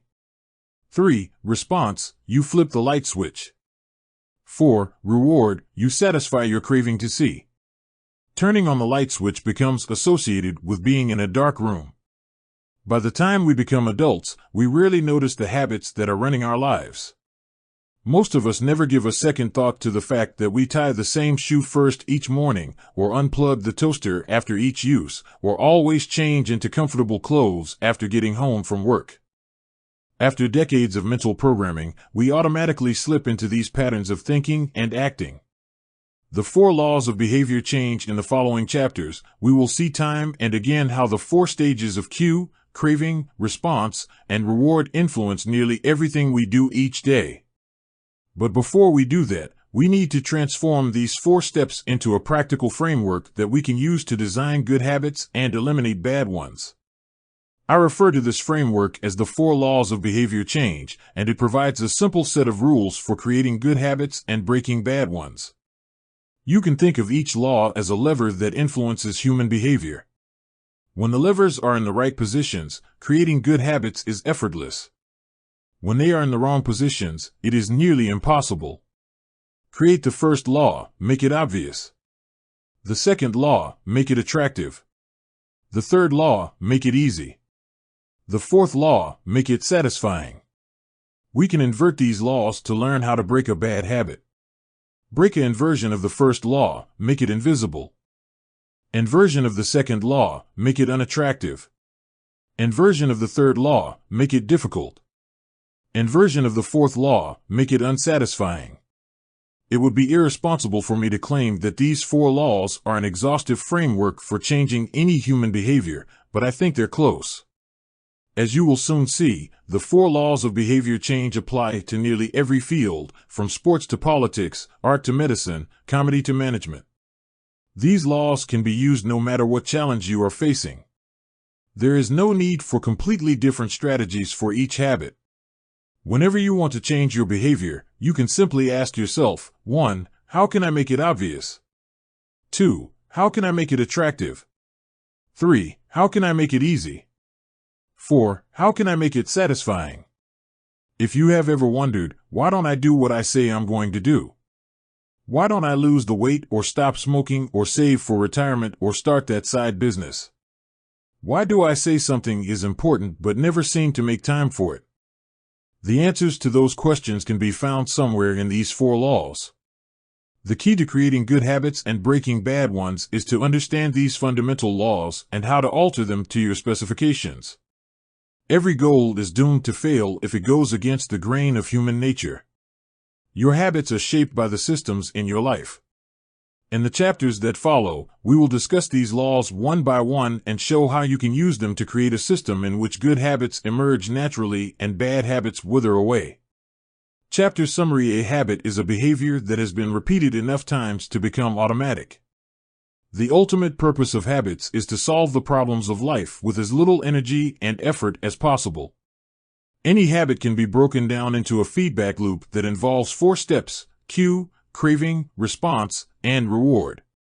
The 4 laws of behavior change are a simple set of rules we can use to build better habits. They are: make it obvious, make it attractive, make it easy, and make it satisfying. The first law: make it obvious. The man who didn't look right. The psychologist Gary Klein once told me a story about a woman who attended a family gathering. She had spent years working as a paramedic and, upon arriving at the event, took one look at her father-in-law and got very concerned. "I don't like the way you look," she said. Her father-in-law, who was feeling perfectly fine, jokingly replied, "Well, I don't like your looks either." "No," she insisted. "You need to go to the hospital now." A few hours later, the man was undergoing life-saving surgery after an examination had revealed that he had a blockage to a major artery and was at immediate risk of a heart attack. Without his daughter-in-law's intuition, he could have died. What did the paramedic see? How did she predict his impending heart attack? When major arteries are obstructed, the body focuses on sending blood to critical organs and away from peripheral locations near the surface of the skin. The result is a change in the pattern of distribution of blood in the face. After many years of working with people with heart failure, the woman had unknowingly developed the ability to recognize this pattern on sight. She couldn't explain what it was that she noticed in her father-in-law's face, but she knew something was wrong. Similar stories exist in other fields. For example, military analysts can identify which blip on a radar screen is an enemy missile and which one is a plane from their own fleet, even though they are traveling at the same speed, flying at the same altitude, and look identical on radar in nearly every respect. During the Gulf War, Lieutenant Commander Michael Riley saved an entire battleship when he ordered a missile shot down, despite the fact that it looked exactly like the battleship's own planes on radar. He made the right call, but even his superior officers couldn't explain how he did it. Museum curators have been known to discern the difference between an authentic piece of art and an expertly produced counterfeit, even though they can't tell you precisely which details tipped them off. Experienced radiologists can look at a brain scan and predict the area where a stroke will develop before any obvious signs are visible to the untrained eye. I've even heard of hairdressers noticing whether a client is pregnant based only on the feel of her hair. The human brain is a prediction machine. It is continuously taking in your surroundings and analyzing the information it comes across. Whenever you experience something repeatedly, like a paramedic seeing the face of a heart attack patient or a military analyst seeing a missile on a radar screen, your brain begins noticing what is important, sorting through the details and highlighting the relevant cues, and cataloging that information for future use. With enough practice, you can pick up on the cues that predict certain outcomes without consciously thinking about it. Automatically, your brain encodes the lessons learned through experience. We can't always explain what it is we are learning, but learning is happening all along the way, and your ability to notice the relevant cues in a given situation is the foundation for every habit you have. We underestimate how much our brains and bodies can do without thinking. You do not tell your hair to grow, your heart to pump, your lungs to breathe, or your stomach to digest. And yet your body handles all this and more on autopilot. You are much more than your conscious self. Consider hunger. How do you know when you're hungry? You don't necessarily have to see a cookie on the counter to realize that it is time to eat. Appetite and hunger are governed non-consciously. Your body has a variety of feedback loops that gradually alert you when it is time to eat again and that track what is going on around you and within you. Cravings can arise thanks to hormones and chemicals circulating through your body. Suddenly, you're hungry even though you're not quite sure what tipped you off. This is one of the most surprising insights about our habits. You don't need to be aware of the cue for a habit to begin. You can notice an opportunity and take action without dedicating conscious attention to it. This is what makes habits useful. It's also what makes them dangerous. As habits form, your actions come under the direction of your automatic and non-conscious mind. You fall into old patterns before you realize what's happening. Unless someone points it out, you may not notice that you cover your mouth with your hand whenever you laugh, that you apologize before asking a question, or that you have a habit of finishing other people's sentences. And the more you repeat these patterns, the less likely you become to question what you're doing and why you're doing it. I once heard of a retail clerk who was instructed to cut up empty gift cards after customers had used up the balance on the card. One day, the clerk cashed out a few customers in a row who purchased with gift cards. When the next person walked up, the clerk swiped the customer's actual credit card, picked up the scissors, and then cut it in half, entirely on autopilot, before looking up at the stunned customer and realizing what had just happened. Another woman I came across in my research was a former preschool teacher who had switched to a corporate job. Even though she was now working with adults, her old habits would kick in and she kept asking coworkers if they had washed their hands after going to the bathroom. I also found the story of a man who had spent years working as a lifeguard and would occasionally yell "walk" whenever he saw a child running. Over time, the cues that spark our habits become so common that they are essentially invisible: the treats on the kitchen counter, the remote control next to the couch, the phone in our pocket. Our responses to these cues are so deeply encoded that it may feel like the urge to act comes from nowhere. For this reason, we must begin the process of behavior change with awareness. Before we can effectively build new habits, we need to get a handle on our current ones. This can be more challenging than it sounds because once a habit is firmly rooted in your life, it is mostly non-conscious and automatic. If a habit remains mindless, you can't expect to improve it. As the psychologist Carl Jung said, until you make the unconscious conscious, it will direct your life and you will call it fate. The habit scorecard, the Japanese railway system, is regarded as one of the best in the world. If you ever find yourself riding a train in Tokyo, you'll notice that the conductors have a peculiar habit. As each operator runs the train, they proceed through a ritual of pointing at different objects and calling out commands. When the train approaches a signal, the operator will point at it and say, "Signal is green." As the train pulls into and out of each station, the operator will point at the speedometer and call out the exact speed. When it's time to leave, the operator will point at the timetable and state the time. Out on the platform, other employees are performing similar actions. Before each train departs, staff members will point along the edge of the platform and declare, "All clear." Every detail is identified, pointed at, and named aloud. This process, known as pointing and calling, is a safety system designed to reduce mistakes. It seems silly, but it works incredibly well. Pointing and calling reduces errors by up to 85% and cuts accidents by 30%. The MTA subway system in New York City adopted a modified version that is point-only, and within 2 years of implementation, incidents of incorrectly berthed subways fell 57%. Pointing and calling is so effective because it raises the level of awareness from a non-conscious habit to a more conscious level. Because the train operators must use their eyes, hands, mouth, and ears, they are more likely to notice problems before something goes wrong. My wife does something similar. Whenever we are preparing to walk out the door for a trip, she verbally calls out the most essential items in her packing list. "I've got my keys. I've got my wallet. I've got my glasses. I've got my husband."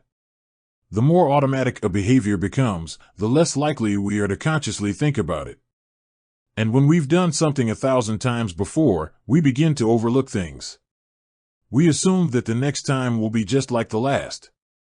We're so used to doing what we've always done that we don't stop to question whether it's the right thing to do at all. Many of our failures in performance are largely attributable to a lack of self-awareness. One of our greatest challenges in changing habits is maintaining awareness of what we are actually doing. This helps explain why the consequences of bad habits can sneak up on us. We need a point and call system for our personal lives. That's the origin of the habit scorecard, which is a simple exercise you can use to become more aware of your behavior. To create your own, make a list of your daily habits. Here's a sample of where your list might start. Wake up, turn off alarm, check my phone, go to the bathroom, weigh myself, take a shower, brush my teeth, floss my teeth, put on deodorant, hang up towel to dry, get dressed, make a cup of tea, and so on. Once you have a full list, look at each behavior and ask yourself, is this a good habit, a bad habit, or a neutral habit? If it is a good habit, write plus next to it. If it is a bad habit, write comma. If it is a neutral habit, write equal sign. For example, the list above might look like this: wake up equals turn off alarm equals check my phone, go to the bathroom equals weigh myself plus take a shower plus brush my teeth plus floss my teeth plus put on deodorant plus hang up towel to dry equals get dressed equals make a cup of tea. Plus the marks you give to a particular habit will depend on your situation and your goals. For someone who is trying to lose weight, eating a bagel with peanut butter every morning might be a bad habit. For someone who is trying to bulk up and add muscle, the same behavior might be a good habit. It all depends on what you're working toward. Scoring your habits can be a bit more complex for another reason as well. The labels good habit and bad habit are slightly inaccurate. There are no good habits or bad habits. There are only effective habits. That is, effective at solving problems. All habits serve you in some way, even the bad ones, which is why you repeat them. For this exercise, categorize your habits by how they will benefit you in the long run.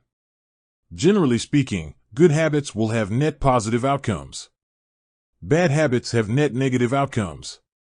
Smoking a cigarette may reduce stress right now, but it's not a healthy long-term behavior. If you're still having trouble determining how to rate a particular habit, here is a question I like to use. Does this behavior help me become the type of person I wish to be? Does this habit cast a vote for or against my desired identity? Habits that reinforce your desired identity are usually good. Habits that conflict with your desired identity are usually bad. As you create your habit scorecard, there is no need to change anything at first. The goal is to simply notice what is actually going on. Observe your thoughts and actions without judgment or internal criticism. Don't blame yourself for your faults. Don't praise yourself for your successes. If you eat a chocolate bar every morning, acknowledge it, almost as if you were watching someone else. Oh, how interesting that they would do such a thing. If you binge eat, simply notice that you are eating more calories than you should. If you waste time online, notice that you are spending your life in a way that you do not want to. The first step to changing bad habits is to be on the lookout for them. If you feel like you need extra help, then you can try pointing and calling in your own life. Say out loud the action that you are thinking of taking and what the outcome will be. If you want to cut back on your junk food habit but notice yourself grabbing another cookie, say out loud, "I'm about to eat this cookie, but I don't need it. Eating it will cause me to gain weight and hurt my health." Hearing your bad habits spoken aloud makes the consequences seem more real. It adds weight to the action rather than letting yourself mindlessly slip into an old routine. This approach is useful even if the marks you give to a particular habit will depend on your situation and your goals. For someone who is trying to lose weight, eating a bagel with peanut butter every morning might be a bad habit. For someone who is trying to bulk up and add muscle, the same behavior might be a good habit. It all depends on what you're working toward. Scoring your habits can be a bit more complex for another reason as well. The labels good habit and bad habit are slightly inaccurate. There are no good habits or bad habits. There are only effective habits. That is, effective at solving problems. All habits serve you in some way, even the bad ones, which is why you repeat them. For this exercise, categorize your habits by how they will benefit you in the long run. Generally speaking, good habits will have net positive outcomes. Bad habits have net negative outcomes. Smoking a cigarette may reduce stress right now, but it's not a healthy long-term behavior. If you're still having trouble determining how to rate a particular habit, here is a question I like to use. Does this behavior help me become the type of person I wish to be? Does this habit cast a vote for or against my desired identity? Habits that reinforce your desired identity are usually good. Habits that conflict with your desired identity are usually bad. As you create your habit scorecard, there is no need to change anything at first. The goal is to simply notice what is actually going on. Observe your thoughts and actions without judgment or internal criticism. Don't blame yourself for your faults. Don't praise yourself for your successes. If you eat a chocolate bar every morning, acknowledge it, almost as if you were watching someone else. Oh, how interesting that they would do such a thing. If you binge eat, simply notice that you are eating more calories than you should. If you waste time online, notice that you are spending your life in a way that you do not want to. The first step to changing bad habits is to be on the lookout for them. If you feel like you need extra help, then you can try pointing and calling in your own life. Say out loud the action that you are thinking of taking and what the outcome will be. If you want to cut back on your junk food habit but notice yourself grabbing another cookie, say out loud, "I'm about to eat this cookie, but I don't need it. Eating it will cause me to gain weight and hurt my health." Hearing your bad habits spoken aloud makes the consequences seem more real. It adds weight to the action rather than letting yourself mindlessly slip into an old routine.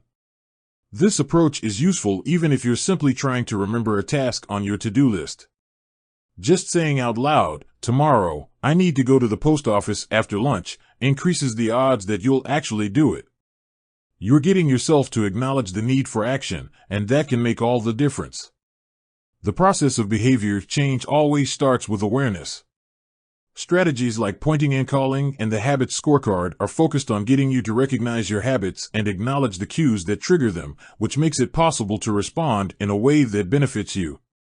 Chapter summary: with enough practice, your brain will pick up on the cues that predict certain outcomes without consciously thinking about it. Once our habits become automatic, we stop paying attention to what we are doing. The process of behavior change always starts with awareness. You need to be aware of your habits before you can change them. Pointing and calling raises your level of awareness from a non-conscious habit to a more conscious level by verbalizing your actions. The habit scorecard is a simple exercise you can use to become more aware of your behavior. The best way to start a new habit: in 2001, researchers in Great Britain began working with 248 people to build better exercise habits over the course of 2 weeks. The subjects were divided into 3 groups. The first group was the control group. They were simply asked to track how often they exercised. The second group was the motivation group. They were asked not only to track their workouts, but also to read some material on the benefits of exercise. The researchers also explained to the group how exercise could reduce the risk of coronary heart disease and improve heart health. Finally, there was the third group. These subjects received the same presentation as the second group, which ensured that they had equal levels of motivation. However, they were also asked to formulate a plan for when and where they would exercise over the following week. Specifically, each member of the third group completed the following sentence: "During the next week, I will partake in at least 20 minutes of vigorous exercise on it in." In the first and second groups, 35 to 38% of people exercised at least once per week. But 91% of the third group exercised at least once per week, more than double the normal rate. The sentence they filled out is what researchers refer to as an implementation intention, which is a plan you make beforehand about when and where to act. That is, how you intend to implement a particular habit. The cues that can trigger a habit come in a wide range of forms: the feel of your phone buzzing in your pocket, the smell of chocolate chip cookies, the sound of ambulance sirens, but the 2 most common cues are time and location. Implementation intentions leverage both of these cues. Broadly speaking, the format for creating an implementation intention is: when situation X arises, I will perform response Y.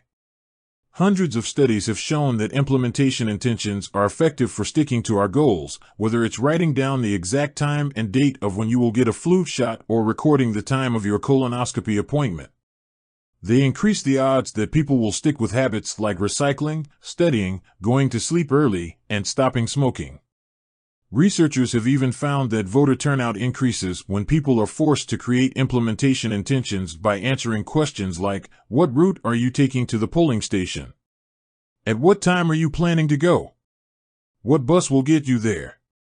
Other successful government programs have prompted citizens to make a clear plan to send taxes in on time or provided directions on when and where to pay late traffic bills.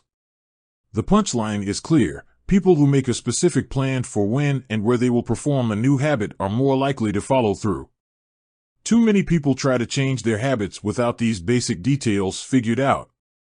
We tell ourselves, "I'm going to eat healthier" or "I'm going to write more," but we never say when and where these habits are going to happen. We leave it up to chance and hope that we will just remember to do it or feel motivated at the right time.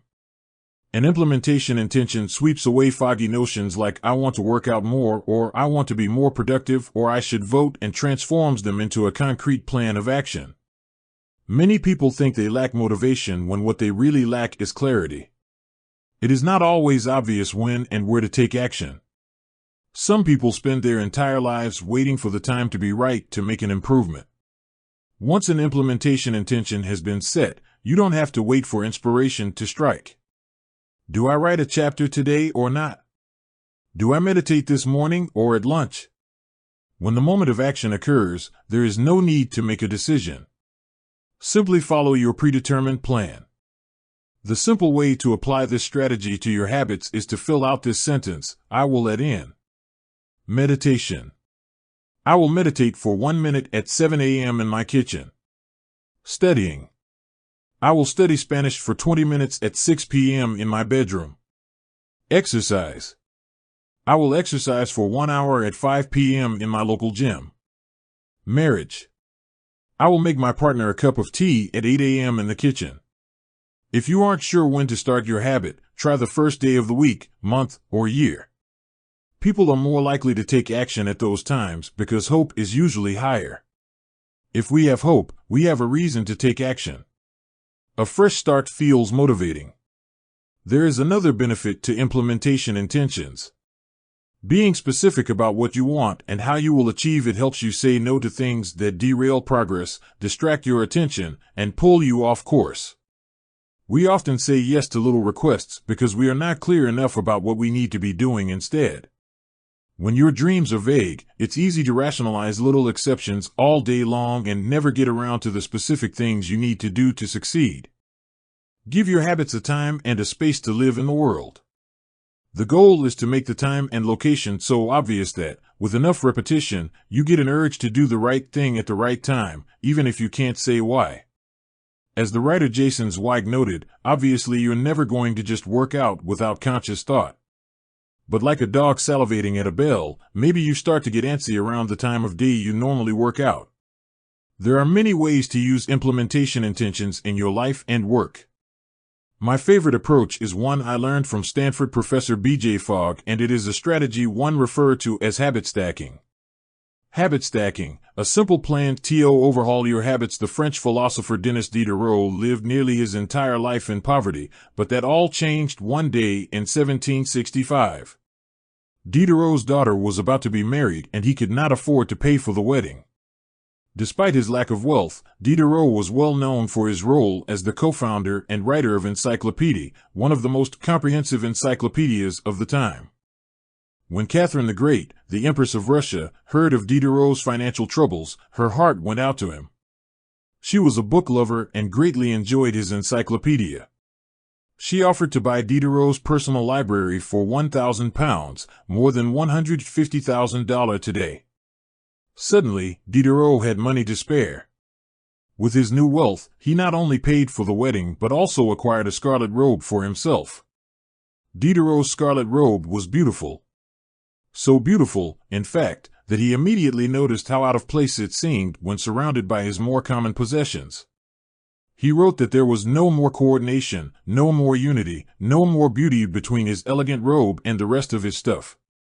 Diderot soon felt the urge to upgrade his possessions.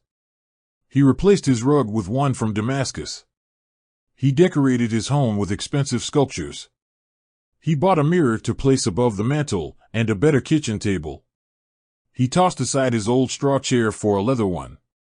Like falling dominoes, one purchase led to the next. Diderot's behavior is not uncommon.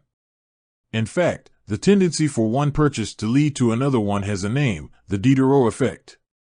The Diderot effect states that obtaining a new possession often creates a spiral of consumption that leads to additional purchases. You can spot this pattern everywhere. You buy a dress and have to get new shoes and earrings to match. You buy a couch and suddenly question the layout of your entire living room. You buy a toy for your child and soon find yourself purchasing all of the accessories that go with it. It's a chain reaction of purchases. Many human behaviors follow this cycle. You often decide what to do next based on what you have just finished doing. Going to the bathroom leads to washing and drying your hands, which reminds you that you need to put the dirty towels in the laundry, so you add laundry detergent to the shopping list, and so on. No behavior happens in isolation. Each action becomes a cue that triggers the next behavior. Why is this important? When it comes to building new habits, you can use the connectedness of behavior to your advantage. One of the best ways to build a new habit is to identify a current habit you already do each day and then stack your new behavior on top. This is called habit stacking. Habit stacking is a special form of an implementation intention. Rather than pairing your new habit with a particular time and location, you pair it with a current habit. This method, which was created by B.J. Fogg as part of his Tiny Habits program, can be used to design an obvious cue for nearly any habit. The habit stacking formula is, after, I will. For example, meditation. After I pour my cup of coffee each morning, I will meditate for 1 minute. Exercise. After I take off my work shoes, I will immediately change into my workout clothes. Gratitude. After I sit down to dinner, I will say one thing I'm grateful for that happened today. Marriage. After I get into bed at night, I will give my partner a kiss. Safety. After I put on my running shoes, I will text a friend or family member where I am running and how long it will take. The key is to tie your desired behavior into something you already do each day.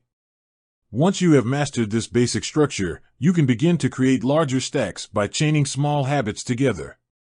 This allows you to take advantage of the natural momentum that comes from one behavior leading into the next, a positive version of the Diderot effect. Habit stacking figure 7. Habit stacking increases the likelihood that you'll stick with a habit by stacking your new behavior on top of an old one. This process can be repeated to chain numerous habits together, each one acting as the cue for the next. Your morning routine habit stack might look like this. 1. After I pour my morning cup of coffee, I will meditate for 60 seconds. 2. After I meditate for 60 seconds, I will write my to-do list for the day. 3. After I write my to-do list for the day, I will immediately begin my first task. Or, consider this habit stack in the evening. 1. After I finish eating dinner, I will put my plate directly into the dishwasher. 2. After I put my dishes away, I will immediately wipe down the counter. 3. After I wipe down the counter, I will set out my coffee mug for tomorrow morning. You can also insert new behaviors into the middle of your current routines. For example, you may already have a morning routine that looks like this: wake up, make my bed, take a shower. Let's say you want to develop the habit of reading more each night. You can expand your habit stack and try something like, wake up, make my bed, place a book on my pillow, take a shower. Now, when you climb into bed each night, a book will be sitting there waiting for you to enjoy. Overall, habit stacking allows you to create a set of simple rules that guide your future behavior. It's like you always have a game plan for which action should come next. Once you get comfortable with this approach, you can develop general habit stacks to guide you whenever the situation is appropriate. Exercise. When I see a set of stairs, I will take them instead of using the elevator. Social skills. When I walk into a party, I will introduce myself to someone I don't know yet. Finances. When I want to buy something over $100, I will wait 24 hours before purchasing. Healthy eating. When I serve myself a meal, I will always put veggies on my plate first. Minimalism. When I buy a new item, I will give something away. Mood. When the phone rings, I will take one deep breath and smile before answering. Forgetfulness. When I leave a public place, I will check the table and chairs to make sure I don't leave anything behind. No matter how you use this strategy, the secret to creating a successful habit stack is selecting the right cue to kick things off.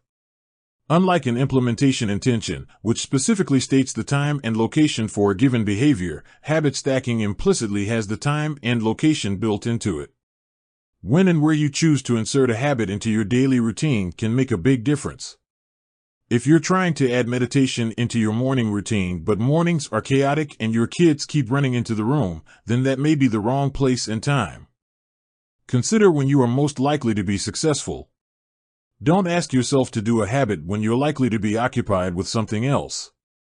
Your cue should also have the same frequency as your desired habit. If you want to do a habit every day, but you stack it on top of a habit that only happens on Mondays, that's not a good choice. One way to find the right trigger for your habit stack is by brainstorming a list of your current habits. You can use your habit scorecard from the last chapter as a starting point. Alternatively, you can create a list with 2 columns. In the first column, write down the habits you do each day without fail. For example, get out of bed, take a shower, brush your teeth, get dressed, brew a cup of coffee, eat breakfast, take the kids to school, start the workday, eat lunch, end the workday, change out of work clothes, sit down for dinner, turn off the lights, get into bed. Your list can be much longer, but you get the idea. In the second column, write down all of the things that happen to you each day without fail. For example, the sun rises. You get a text message. The song you are listening to ends. The sun sets. Armed with these two lists, you can begin searching for the best place to layer your new habit into your lifestyle. Habit stacking works best when the cue is highly specific and immediately actionable. Many people select cues that are too vague. I made this mistake myself. When I wanted to start a push-up habit, my habit stack was when I take a break for lunch, I will do 10 push-ups. At first glance, this sounded reasonable. But soon, I realized the trigger was unclear. Would I do my push-ups before I ate lunch? After I ate lunch? Where would I do them? After a few inconsistent days, I changed my habit stack to, when I close my laptop for lunch, I will do 10 push-ups next to my desk. Ambiguity gone. Habits like read more or eat better are worthy causes, but these goals do not provide instruction on how and when to act. Be specific and clear. After I close the door. After I brush my teeth. After I sit down at the table. The specificity is important. The more tightly bound your new habit is to a specific cue, the better the odds are that you will notice when the time comes to act. The first law of behavior change is to make it obvious. Strategies like implementation intentions and habit stacking are among the most practical ways to create obvious cues for your habits and design a clear plan for when and where to take action. Chapter summary: the first law of behavior change is make it obvious. The two most common cues are time and location. Creating an implementation intention is a strategy you can use to pair a new habit with a specific time and location. The implementation intention formula is, I will let in. Habit stacking is a strategy you can use to pair a new habit with a current habit. The habit stacking formula is, after, I will. After motivation is overrated, environment often matters more. And Thorndike, a primary care physician at Massachusetts General Hospital in Boston, had a crazy idea. She believed she could improve the eating habits of thousands of hospital staff and visitors without changing their willpower or motivation in the slightest way. In fact, she didn't plan on talking to them at all. Thorndike and her colleagues designed a 6-month study to alter the choice architecture of the hospital cafeteria. They started by changing how drinks were arranged in the room. Originally, the refrigerators located next to the cash registers in the cafeteria were filled with only soda. The researchers added water as an option to each one. Additionally, they placed baskets of bottled water next to the food stations throughout the room. Soda was still in the primary refrigerators, but water was now available at all drink locations. Over the next 3 months, the number of soda sales at the hospital dropped by 11%. Meanwhile, sales of bottled water increased by 25.8%. They made similar adjustments and saw similar results with the food in the cafeteria. Nobody had said a word to anyone eating there.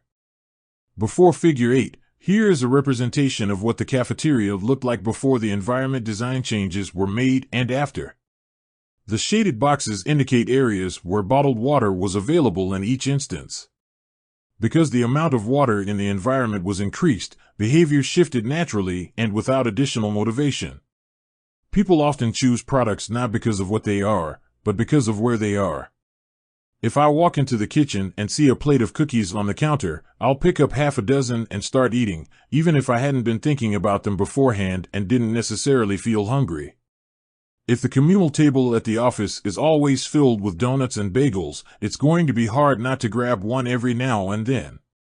Your habits change depending on the room you are in and the cues in front of you. Environment is the invisible hand that shapes human behavior. Despite our unique personalities, certain behaviors tend to arise again and again under certain environmental conditions. In church, people tend to talk in whispers. On a dark street, people act wary and guarded. In this way, the most common form of change is not internal, but external. We are changed by the world around us. Every habit is context dependent. In 1936, psychologist Kurt Lewin wrote a simple equation that makes a powerful statement: behavior is a function of the person in their environment, or B equals F. It didn't take long for Lewin's equation to be tested in business. In 1952, the economist Hawkins Stern described a phenomenon he called suggestion impulse buying, which is triggered when a shopper sees a product for the first time and visualizes a need for it. In other words, customers will occasionally buy products not because they want them, but because of how they are presented to them. For example, items at eye level tend to be purchased more than those down near the floor. For this reason, you'll find expensive brand names featured in easy-to-reach locations on store shelves because they drive the most profit, while cheaper alternatives are tucked away in harder-to-reach spots. The same goes for end caps, which are the units at the end of aisles. End caps are money-making machines for retailers because they are obvious locations that encounter a lot of foot traffic. For example, 45% of Coca-Cola sales come specifically from end-of-the-aisle racks. The more obviously available a product or service is, the more likely you are to try it. People drink Bud Light because it is in every bar and visit Starbucks because it is on every corner. We like to think that we are in control. If we choose water over soda, we assume it is because we wanted to do so. The truth, however, is that many of the actions we take each day are shaped not by purposeful drive and choice, but by the most obvious option. Every living being has its own methods for sensing and understanding the world. Eagles have remarkable long-distance vision. Snakes can smell by tasting the air with their highly sensitive tongues. Sharks can detect small amounts of electricity and vibrations in the water caused by nearby fish. Even bacteria have chemoreceptors, tiny sensory cells that allow them to detect toxic chemicals in their environment. In humans, perception is directed by the sensory nervous system. We perceive the world through sight, sound, smell, touch, and taste. But we also have other ways of sensing stimuli. Some are conscious, but many are non-conscious. For instance, you can notice when the temperature drops before a storm, or when the pain in your gut rises during a stomachache, or when you fall off balance while walking on rocky ground. Receptors in your body pick up on a wide range of internal stimuli, such as the amount of salt in your blood or the need to drink when thirsty. The most powerful of all human sensory abilities, however, is vision. The human body has about 11 million sensory receptors. Approximately 10 million of those are dedicated to sight. Some experts estimate that half of the brain's resources are used on vision. Given that we are more dependent on vision than on any other sense, it should come as no surprise that visual cues are the greatest catalyst of our behavior. For this reason, a small change in what you see can lead to a big shift in what you do. As a result, you can imagine how important it is to live and work in environments that are filled with productive cues and devoid of unproductive ones. Thankfully, there is good news in this respect. You don't have to be the victim of your environment. You can also be the architect of it. How to design your environment for success during the energy crisis and oil embargo of the 1970s, Dutch researchers began to pay close attention to the country's energy usage. In one suburb near Amsterdam, they found that some homeowners used 30% less energy than their neighbors, despite the homes being of similar size and getting electricity for the same price. It turned out the houses in this neighborhood were nearly identical except for one feature, the location of the electrical meter. Some had one in the basement. Others had the electrical meter upstairs in the main hallway. As you may guess, the homes with the meters located in the main hallway used less electricity. When their energy use was obvious and easy to track, people changed their behavior. Every habit is initiated by a cue, and we are more likely to notice cues that stand out. Unfortunately, the environments where we live and work often make it easy not to do certain actions because there is no obvious cue to trigger the behavior. It's easy not to practice the guitar when it's tucked away in the closet. It's easy not to read a book when the bookshelf is in the corner of the guest room. It's easy not to take your vitamins when they are out of sight in the pantry. When the cues that spark a habit are subtle or hidden, they are easy to ignore. By comparison, creating obvious visual cues can draw your attention toward a desired habit. In the early 1990s, the cleaning staff at Schiphol Airport in Amsterdam installed a small sticker that looked like a fly near the center of each urinal. Apparently, when men stepped up to the urinals, they aimed for what they thought was a bug. The stickers improved their aim and significantly reduced spillage around the urinals. Further analysis determined that the stickers cut bathroom cleaning costs by 8% per year. I've experienced the power of obvious cues in my own life. I used to buy apples from the store, put them in the crisper in the bottom of the refrigerator, and forget all about them. By the time I remembered, the apples would have gone bad. I never saw them, so I never ate them. Eventually, I took my own advice and redesigned my environment. I bought a large display bowl and placed it in the middle of the kitchen counter. The next time I bought apples, that was where they went, out in the open where I could see them. Almost like magic, I began eating a few apples each day simply because they were obvious rather than out of sight. Here are a few ways you can redesign your environment and make the cues for your preferred habits more obvious. If you want to remember to take your medication each night, put your pill bottle directly next to the faucet on the bathroom counter. If you want to practice guitar more frequently, place your guitar stand in the middle of the living room. If you want to remember to send more thank you notes, keep a stack of stationery on your desk. If you want to drink more water, fill up a few water bottles each morning and place them in common locations around the house. If you want to make a habit a big part of your life, make the cue a big part of your environment. The most persistent behaviors usually have multiple cues. Consider how many different ways the smoker could be prompted to pull out a cigarette: driving in the car, seeing a friend smoke, feeling stressed at work, and so on. The same strategy can be employed for good habits. By sprinkling triggers throughout your surroundings, you increase the odds that you'll think about your habit throughout the day. Make sure the best choice is the most obvious one. Making a better decision is easy and natural when the cues for good habits are right in front of you. Environment design is powerful not only because it influences how we engage with the world, but also because we rarely do it. Most people live in a world others have created for them. But you can alter the spaces where you live and work to increase your exposure to positive cues and reduce your exposure to negative ones. Environment design allows you to take back control and become the architect of your life. Be the designer of your world and not merely the consumer of it. The context is the CUE. The cues that trigger a habit can start out very specific, but over time your habits become associated not with a single trigger but with the entire context surrounding the behavior. For example, many people drink more in social situations than they would ever drink alone. The trigger is rarely a single cue, but rather the whole situation: watching your friends order drinks, hearing the music at the bar, seeing the beers on tap. We mentally assign our habits to the locations in which they occur: the home, the office, the gym. Each location develops a connection to certain habits and routines.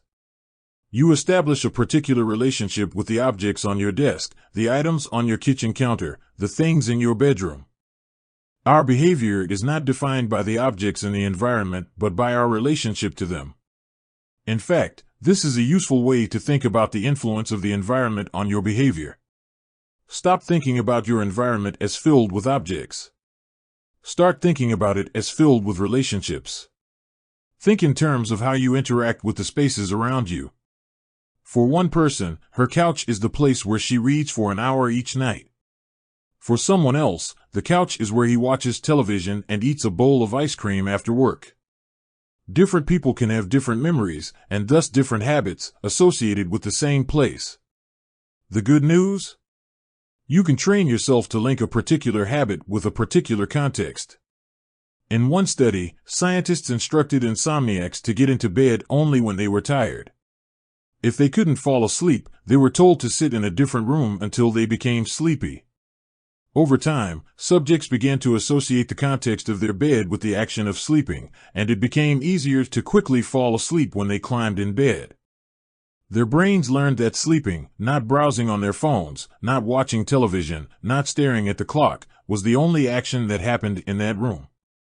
The power of context also reveals an important strategy. Habits can be easier to change in a new environment. It helps to escape the subtle triggers and cues that nudge you toward your current habits. Go to a new place, a different coffee shop, a bench in the park, a corner of your room you seldom use, and create a new routine there.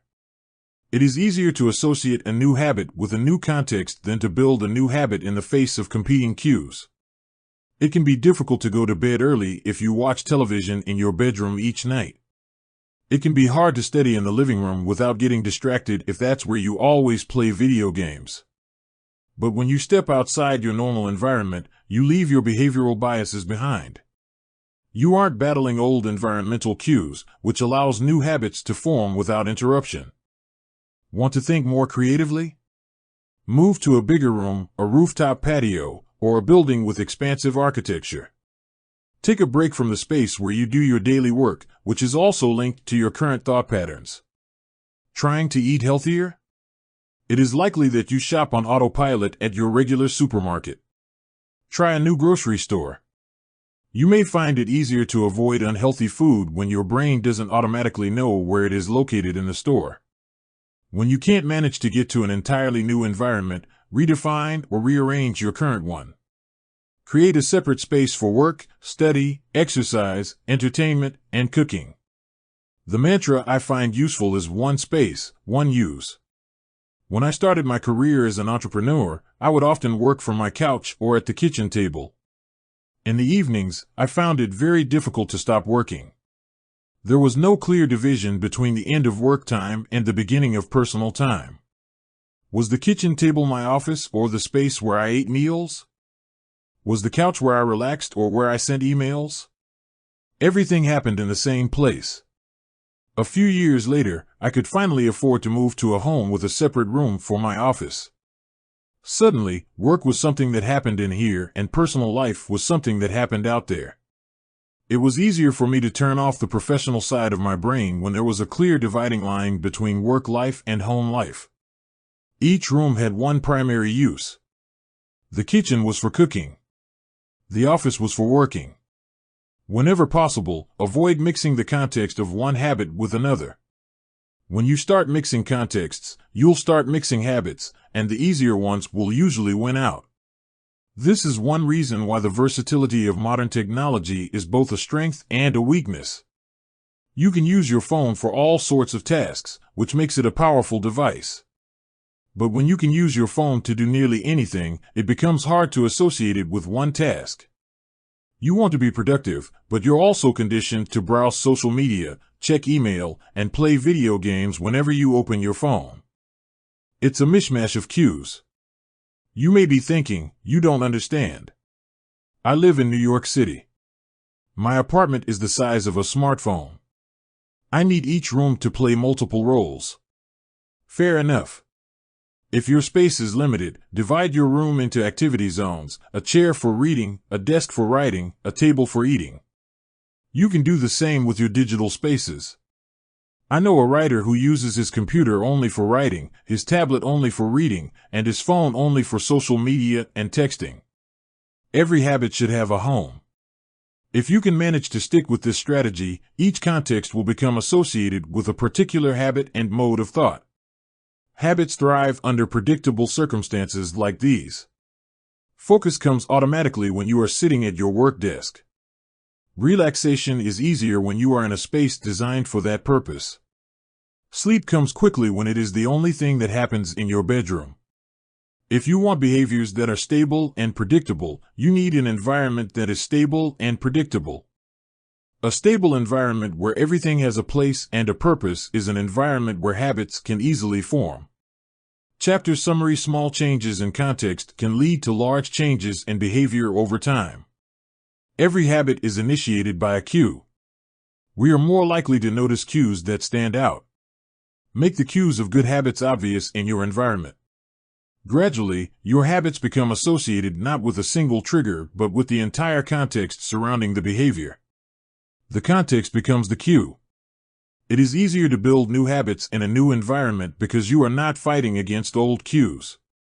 The secret to self-control in 1971, as the Vietnam War was heading into its 16th year, Congressman Robert Steele from Connecticut and Morgan Murphy from Illinois made a discovery that stunned the American public. While visiting the troops, they had learned that over 15% of U.S. soldiers stationed there were heroin addicts. Follow-up research revealed that 35% of service members in Vietnam had tried heroin and as many as 20% were addicted. The problem was even worse than they had initially thought.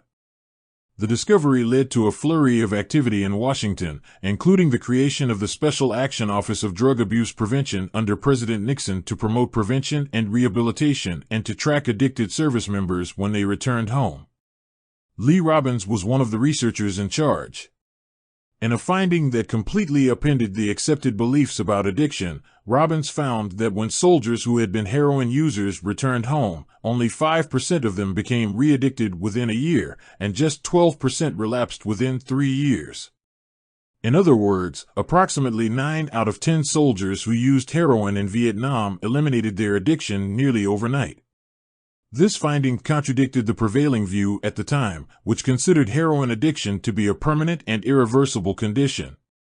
Instead, Robbins revealed that addictions could spontaneously dissolve if there was a radical change in the environment. In Vietnam, soldiers spent all day surrounded by cues triggering heroin use. It was easy to access, they were engulfed by the constant stress of war, they built friendships with fellow soldiers who were also heroin users, and they were thousands of miles from home. Once a soldier returned to the United States, though, he found himself in an environment devoid of those triggers. When the context changed, so did the habit. Compare this situation to that of a typical drug user. Someone becomes addicted at home or with friends, goes to a clinic to get clean, which is devoid of all the environmental stimuli that prompt their habit, then returns to their old neighborhood with all of their previous cues that caused them to get addicted in the first place. It's no wonder that usually you see numbers that are the exact opposite of those in the Vietnam study. Typically, 90% of heroin users become re-addicted once they return home from rehab. The Vietnam studies ran counter to many of our cultural beliefs about bad habits because it challenged the conventional association of unhealthy behavior as a moral weakness. If you're overweight, a smoker, or an addict, you've been told your entire life that it is because you lack self-control, maybe even that you're a bad person. The idea that a little bit of discipline would solve all our problems is deeply embedded in our culture. Recent research, however, shows something different. When scientists analyze people who appear to have tremendous self-control, it turns out those individuals aren't all that different from those who are struggling. Instead, disciplined people are better at structuring their lives in a way that does not require heroic willpower and self-control. In other words, they spend less time in tempting situations. The people with the best self-control are typically the ones who need to use it the least. It's easier to practice self-restraint when you don't have to use it very often. So, yes, perseverance, grit, and willpower are essential to success, but the way to improve these qualities is not by wishing you were a more disciplined person, but by creating a more disciplined environment. This counterintuitive idea makes even more sense once you understand what happens when a habit is formed in the brain. A habit that has been encoded in the mind is ready to be used whenever the relevant situation arises. When Patty Olwell, a therapist from Austin, Texas, started smoking, she would often light up while riding horses with a friend. Eventually, she quit smoking and avoided it for years. She had also stopped riding. Decades later, she hopped on a horse again and found herself craving a cigarette for the first time in forever. The cues were still internalized, she just hadn't been exposed to them in a long time. Once a habit has been encoded, the urge to act follows whenever the environmental cues reappear.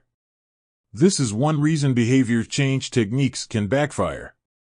Shaming obese people with weight loss presentations can make them feel stressed, and as a result many people return to their favorite coping strategy, overeating. Showing pictures of blackened lungs to smokers leads to higher levels of anxiety, which drives many people to reach for a cigarette. If you're not careful about cues, you can cause the very behavior you want to stop. Bad habits are autocatalytic. The process feeds itself. They foster the feelings they try to numb. You feel bad, so you eat junk food. Because you eat junk food, you feel bad. Watching television makes you feel sluggish, so you watch more television because you don't have the energy to do anything else. Worrying about your health makes you feel anxious, which causes you to smoke to ease your anxiety, which makes your health even worse, and soon you're feeling more anxious. It's a downward spiral, a runaway train of bad habits. Researchers refer to this phenomenon as cue-induced wanting. An external trigger causes a compulsive craving to repeat a bad habit. Once you notice something, you begin to want it. This process is happening all the time, often without us realizing it. Scientists have found that showing addicts a picture of cocaine for just 33 milliseconds stimulates the reward pathway in the brain and sparks desire. This speed is too fast for the brain to consciously register. The addicts couldn't even tell you what they had seen, but they craved the drug all the same. Here's the punchline: you can break a habit, but you're unlikely to forget it. Once the mental grooves of habit have been carved into your brain, they are nearly impossible to remove entirely, even if they go unused for quite a while. And that means that simply resisting temptation is an ineffective strategy. It is hard to maintain a Zen attitude in a life filled with interruptions. It takes too much energy. In the short run, you can choose to overpower temptation. In the long run, we become a product of the environment that we live in. To put it bluntly, I have never seen someone consistently stick to positive habits in a negative environment. A more reliable approach is to cut bad habits off at the source. One of the most practical ways to eliminate a bad habit is to reduce exposure to the cue that causes it. If you can't seem to get any work done, leave your phone in another room for a few hours. If you're continually feeling like you're not enough, stop following social media accounts that trigger jealousy and envy. If you're wasting too much time watching television, move the TV out of the bedroom. If you're spending too much money on electronics, quit reading reviews of the latest tech gear. If you're playing too many video games, unplug the console and put it in a closet after each use. This practice is an inversion of the first law of behavior change. Rather than make it obvious, you can make it invisible. I'm often surprised by how effective simple changes like these can be. Remove a single cue and the entire habit often fades away. Self-control is a short-term strategy, not a long-term one. You may be able to resist temptation once or twice, but it's unlikely you can muster the willpower to override your desires every time. Instead of summoning a new dose of willpower whenever you want to do the right thing, your energy would be better spent optimizing your environment. This is the secret to self-control. Make the cues of your good habits obvious and the cues of your bad habits invisible. Chapter summary: the inversion of the first law of behavior change is make it invisible. Once a habit is formed, it is unlikely to be forgotten. People with high self-control tend to spend less time in tempting situations. It's easier to avoid temptation than resist it. One of the most practical ways to eliminate a bad habit is to reduce exposure to the cue that causes it. Self-control is a short-term strategy, not a long-term one.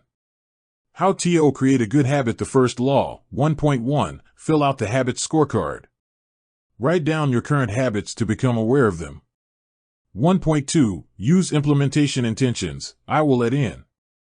1.3. Use habit stacking. After, I will. 1.4. Design your environment. Make the cues of good habits obvious and visible. The second law. How to break a bad habit. 1.5. Reduce exposure.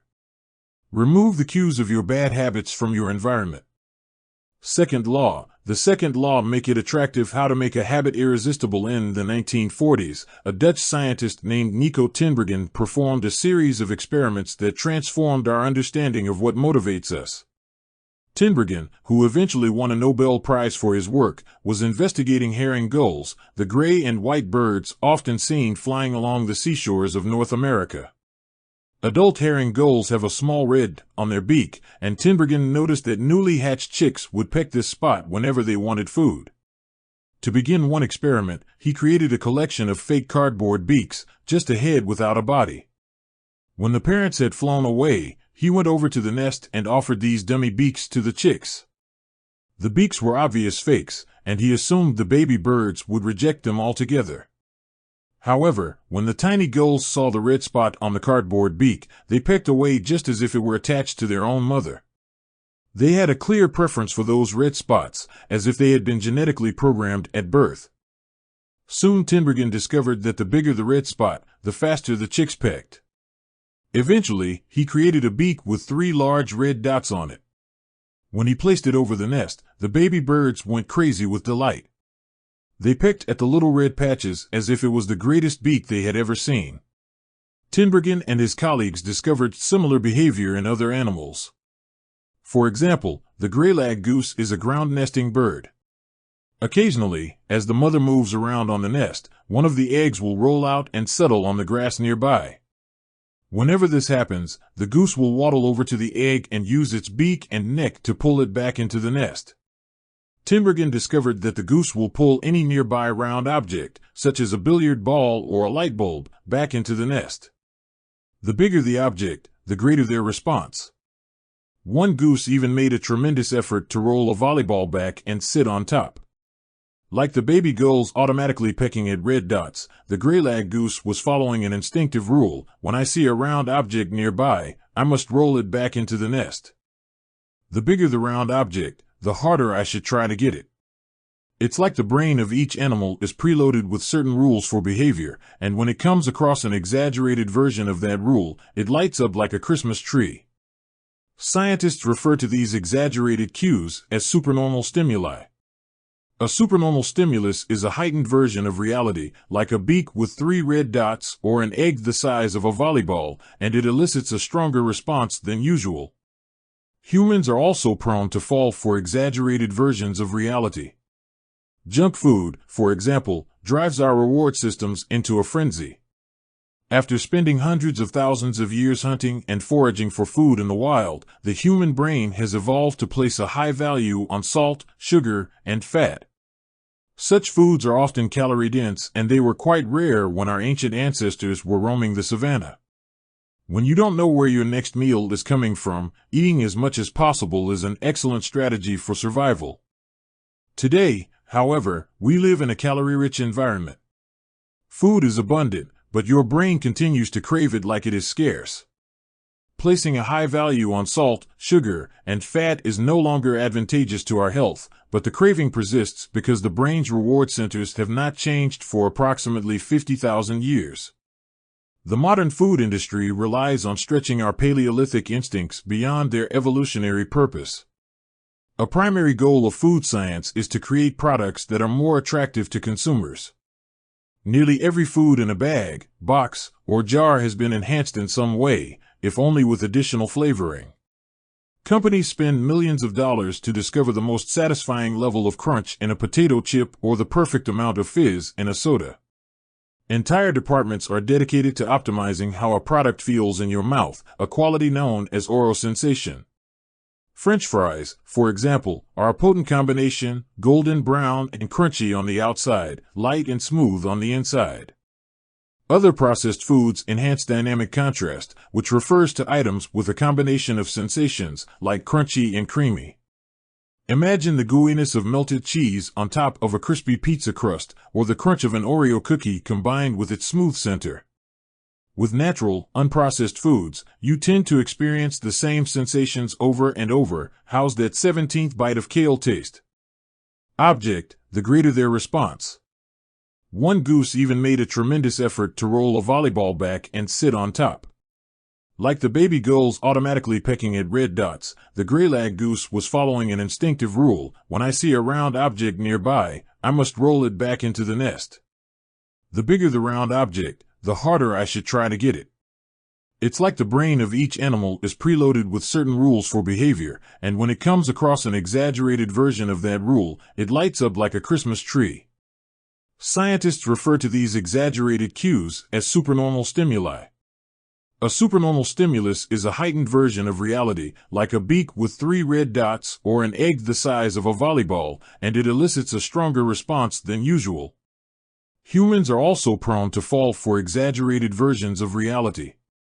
Junk food, for example, drives our reward systems into a frenzy. After spending hundreds of thousands of years hunting and foraging for food in the wild, the human brain has evolved to place a high value on salt, sugar, and fat. Such foods are often calorie-dense, and they were quite rare when our ancient ancestors were roaming the savannah.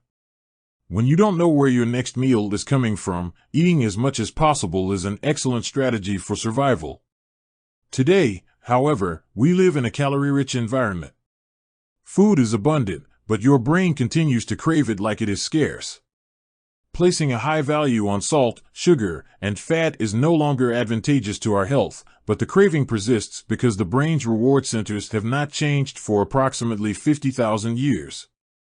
The modern food industry relies on stretching our Paleolithic instincts beyond their evolutionary purpose. A primary goal of food science is to create products that are more attractive to consumers. Nearly every food in a bag, box, or jar has been enhanced in some way, if only with additional flavoring. Companies spend millions of dollars to discover the most satisfying level of crunch in a potato chip or the perfect amount of fizz in a soda. Entire departments are dedicated to optimizing how a product feels in your mouth, a quality known as oral sensation. French fries, for example, are a potent combination, golden brown and crunchy on the outside, light and smooth on the inside. Other processed foods enhance dynamic contrast, which refers to items with a combination of sensations, like crunchy and creamy. Imagine the gooiness of melted cheese on top of a crispy pizza crust, or the crunch of an Oreo cookie combined with its smooth center. With natural, unprocessed foods, you tend to experience the same sensations over and over. How's that 17th bite of kale taste? After a few minutes, your brain loses interest and you begin to feel full. But foods that are high in dynamic contrast keep the experience novel and interesting, encouraging you to eat more. Ultimately, such strategies enable food scientists to find the bliss point for each product, the precise combination of salt, sugar, and fat that excites your brain and keeps you coming back for more. The result, of course, is that you overeat because hyperpalatable foods are more attractive to the human brain.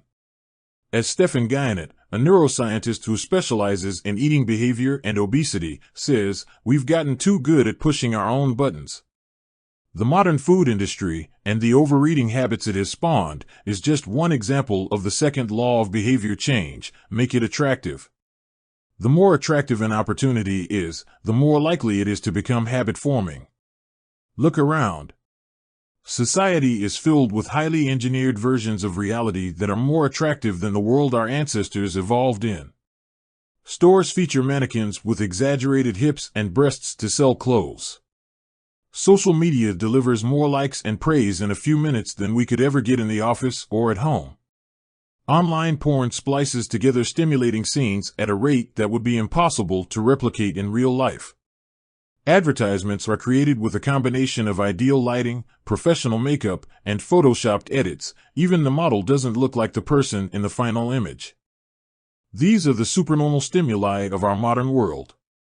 They exaggerate features that are naturally attractive to us, and our instincts go wild as a result, driving us into excessive shopping habits, social media habits, porn habits, eating habits, and many others. If history serves as a guide, the opportunities of the future will be more attractive than those of today. The trend is for rewards to become more concentrated and stimuli to become more enticing. Junk food is a more concentrated form of calories than natural foods. Hard liquor is a more concentrated form of alcohol than beer. Video games are a more concentrated form of play than board games. Compared to nature, these pleasure-packed experiences are hard to resist. We have the brains of our ancestors, but temptations they never had to face. If you want to increase the odds that a behavior will occur, then you need to make it attractive. Throughout our discussion of the second law, our goal is to learn how to make our habits irresistible. While it is not possible to transform every habit into a supernormal stimulus, we can make any habit more enticing. To do this, we must start by understanding what a craving is and how it works. We begin by examining a biological signature that all habits share, the dopamine spike. The dopamine-driven feedback loop. Scientists can track the precise moment a craving occurs by measuring a neurotransmitter called dopamine. The importance of dopamine became apparent in 1954 when the neuroscientists James Olds and Peter Milner ran an experiment that revealed the neurological processes behind craving and desire. By implanting electrodes in the brains of rats, the researchers blocked the release of dopamine. To the surprise of the scientists, the rats lost all will to live. They wouldn't eat. They wouldn't have sex. They didn't crave anything. Within a few days, the animals died of thirst. In follow-up studies, other scientists also inhibited the dopamine-releasing parts of the brain, but this time, they squirted little droplets of sugar into the mouths of the dopamine-depleted rats. Their little rat faces lit up with pleasurable grins from the tasty substance. Even though dopamine was blocked, they liked the sugar just as much as before, they just didn't want it anymore. The ability to experience pleasure remained, but without dopamine, desire died. And without desire, action stopped. When other researchers reversed this process and flooded the reward system of the brain with dopamine, animals performed habits at breakneck speed. In one study, mice received a powerful hit of dopamine each time they poked their nose in a box. Within minutes, the mice developed a craving so strong they began poking their nose into the box 800 times per hour. Habits are a dopamine-driven feedback loop. Every behavior that is highly habit-forming, taking drugs, eating junk food, playing video games, browsing social media, is associated with higher levels of dopamine. The same can be said for our most basic habitual behaviors like eating food, drinking water, having sex, and interacting socially. For years, scientists assumed dopamine was all about pleasure, but now we know it plays a central role in many neurological processes, including motivation, learning and memory, punishment and aversion, and voluntary movement. When it comes to habits, the key takeaway is this: dopamine is released not only when you experience pleasure, but also when you anticipate it. Gambling addicts have a dopamine spike right before they place a bet, not after they win. Cocaine addicts get a surge of dopamine when they see the powder, not after they take it. Whenever you predict that an opportunity will be rewarding, your levels of dopamine spike in anticipation. And whenever dopamine rises, so does your motivation to act. It is the anticipation of a reward, not the fulfillment of it, that gets us to take action. Interestingly, the reward system that is activated in the brain when you receive a reward is the same system that is activated when you anticipate a reward. This is one reason the anticipation of an experience can often feel better than the attainment of it. As a child, thinking about Christmas morning can be better than opening the gifts. As an adult, daydreaming about an upcoming vacation can be more enjoyable than actually being on vacation. Scientists refer to this as the difference between wanting and liking. The dopamine spike. Figure 9. Before a habit is learned, dopamine is released when the reward is experienced for the first time. The next time around, dopamine rises before taking action, immediately after a cue is recognized. This spike leads to a feeling of desire and a craving to take action whenever the cue is spotted. Once a habit is learned, dopamine will not rise when a reward is experienced because you already expect the reward. However, if you see a cue and expect a reward, but do not get one, then dopamine will drop in disappointment. The sensitivity of the dopamine response can clearly be seen when a reward is provided late. First, the cue is identified and dopamine rises as a craving builds.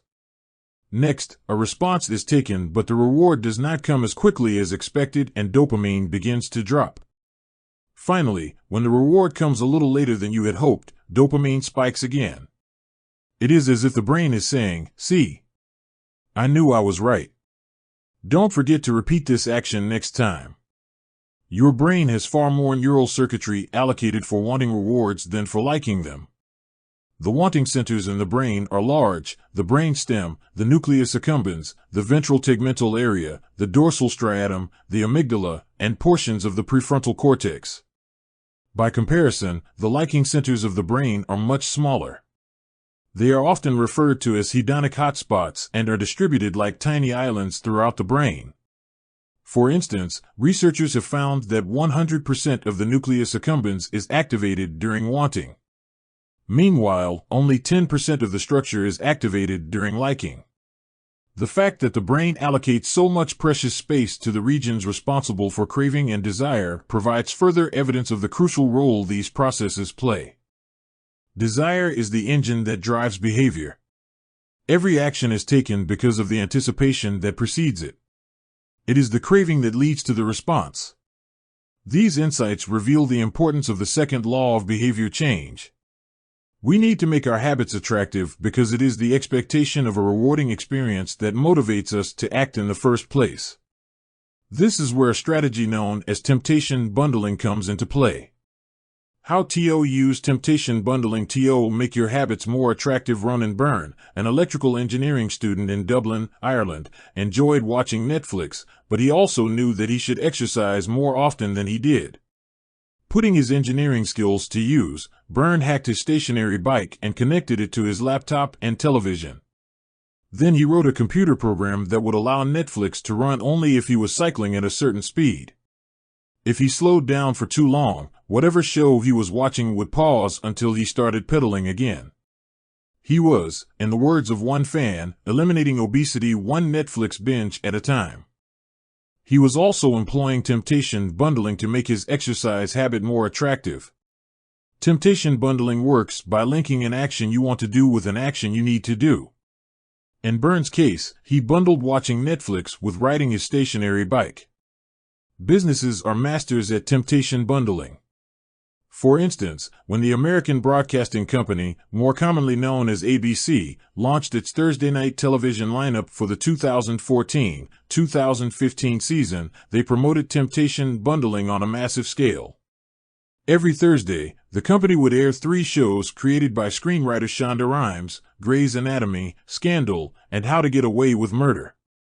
They branded it as TGIT on ABC. In addition to promoting the shows, ABC encouraged viewers to make popcorn, drink red wine, and enjoy the evening. Andrew Kubitz, head of scheduling for ABC, described the idea behind the campaign. We see Thursday night as a viewership opportunity, with either couples or women by themselves who want to sit down and escape and have fun and drink their red wine and have some popcorn. The brilliance of this strategy is that ABC was associating the thing they needed viewers to do with activities their viewers already wanted to do. Over time, people began to connect watching ABC with feeling relaxed and entertained. If you drink red wine and eat popcorn at 8 p.m. every Thursday, then eventually 8 p.m. on Thursday means relaxation and entertainment. The reward gets associated with the cue, and the habit of turning on the television becomes more attractive. You're more likely to find a behavior attractive if you get to do one of your favorite things at the same time. Perhaps you want to hear about the latest celebrity gossip, but you need to get in shape. Using temptation bundling, you could only read the tabloids and watch reality shows at the gym. Maybe you want to get a pedicure, but you need to clean out your email inbox. Solution: only get a pedicure while processing overdue work emails. Temptation bundling is one way to apply a psychology theory known as Premack's principle.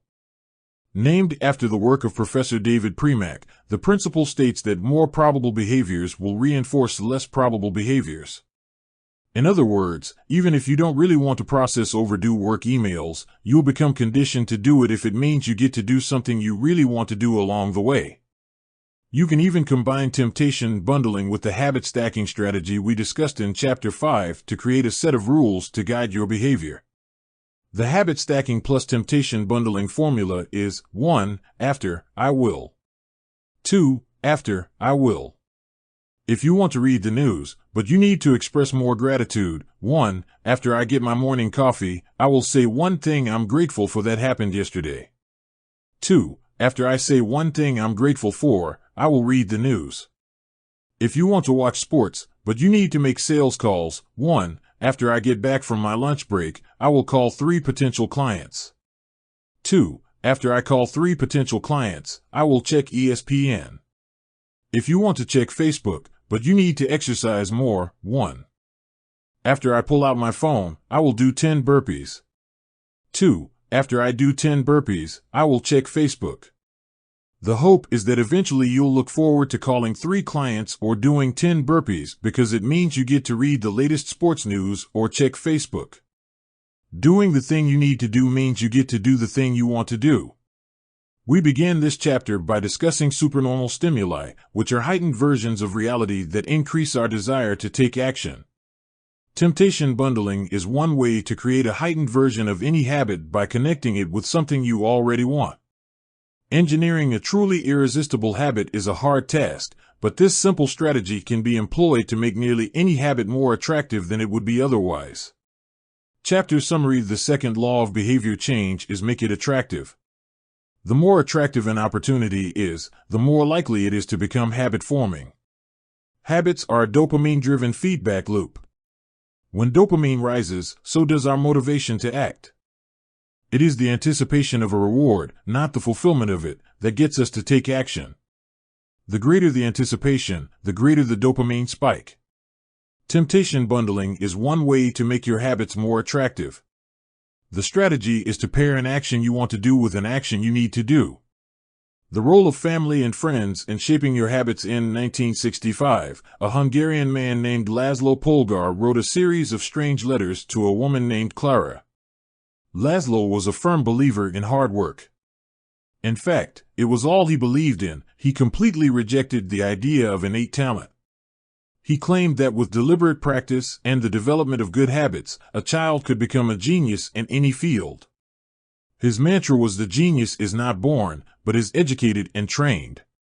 Laszlo believed in this idea so strongly that he wanted to test it with his own children, and he was writing to Clara because he needed a wife willing to jump on board.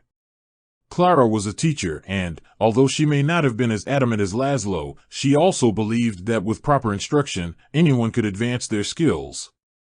Laszlo decided chess would be a suitable field for the experiment, and he laid out a plan to raise his children to become chess prodigies. The kids would be homeschooled, a rarity in Hungary at the time. The house would be filled with chess books and pictures of famous chess players. The children would play against each other constantly and compete in the best tournaments they could find. The family would keep a meticulous file system of the tournament history of every competitor the children faced. Their lives would be dedicated to chess. Laszlo successfully courted Clara, and within a few years, the Polgars were parents to 3 young girls, Susan, Sophia, and Judith. Susan, the oldest, began playing chess when she was 4 years old. Within 6 months, she was defeating adults. Sophia, the middle child, did even better. By 14, she was a world champion, and a few years later, she became a grandmaster. Judith, the youngest, was the best of all.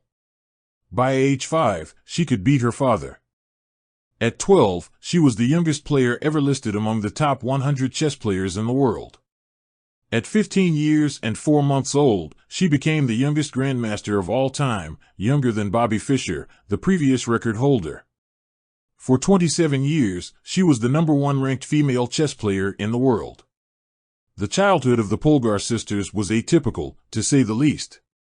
And yet, if you ask them about it, they claim their lifestyle was attractive, even enjoyable. In interviews, the sisters talk about their childhood as entertaining rather than grueling. They loved playing chess. They couldn't get enough of it. Once, Laszlo reportedly found Sophia playing chess in the bathroom in the middle of the night. Encouraging her to go back to sleep, he said, "Sophia, leave the pieces alone." To which she replied, "Daddy, they won't leave me alone." The Polgar sisters grew up in a culture that prioritized chess above all else, praised them for it, rewarded them for it. In their world, an obsession with chess was normal. And as we are about to see, whatever habits are normal in your culture are among the most attractive behaviors you'll find.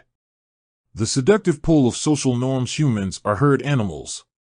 We want to fit in, to bond with others, and to earn the respect and approval of our peers. Such inclinations are essential to our survival. For most of our evolutionary history, our ancestors lived in tribes. Becoming separated from the tribe, or worse, being cast out, was a death sentence. The lone wolf dies, but the pack survives. Meanwhile, those who collaborated and bonded with others enjoyed increased safety, mating opportunities, and access to resources. As Charles Darwin noted, in the long history of humankind, those who learned to collaborate and improvise most effectively have prevailed. As a result, one of the deepest human desires is to belong. And this ancient preference exerts a powerful influence on our modern behavior. We don't choose our earliest habits, we imitate them. We follow the script handed down by our friends and family, our church or school, our local community and society at large. Each of these cultures and groups comes with its own set of expectations and standards: when and whether to get married, how many children to have, which holidays to celebrate, how much money to spend on your child's birthday party. In many ways, these social norms are the invisible rules that guide your behavior each day. You're always keeping them in mind, even if they are at the not top of your mind. Often, you follow the habits of your culture without thinking, without questioning, and sometimes without remembering. As the French philosopher Michel de Montaigne wrote, the customs and practices of life and society sweep us along. Most of the time, going along with the group does not feel like a burden. Everyone wants to belong.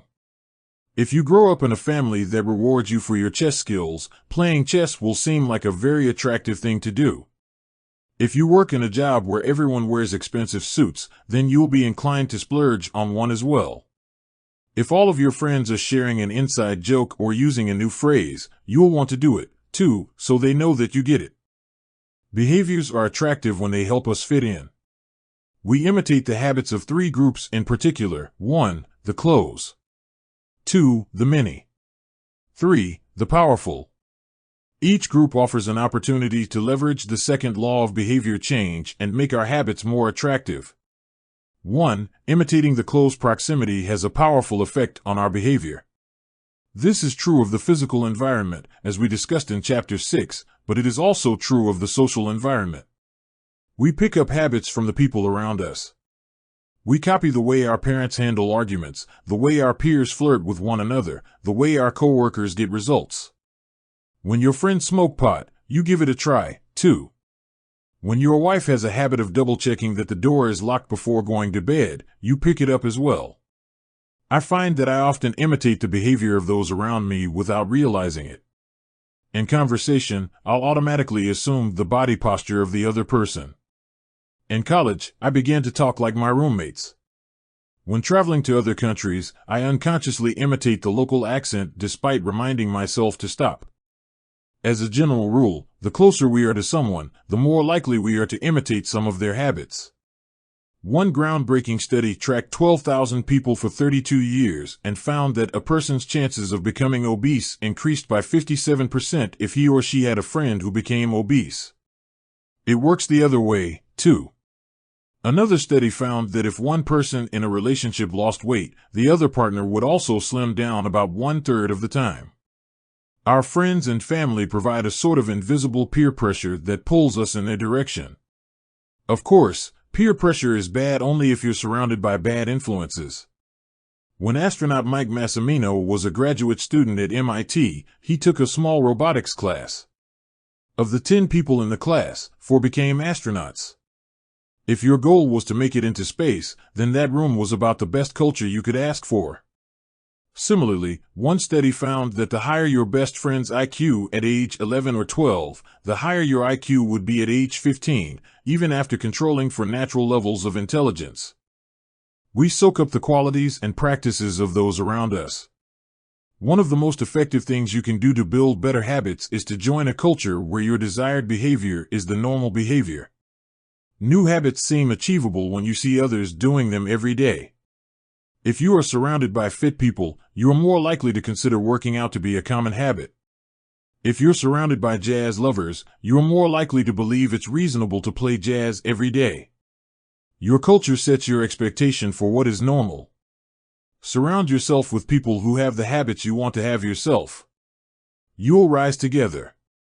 To make your habits even more attractive, you can take this strategy one step further. Join a culture where your desired behavior is the normal behavior and you already have something in common with the group.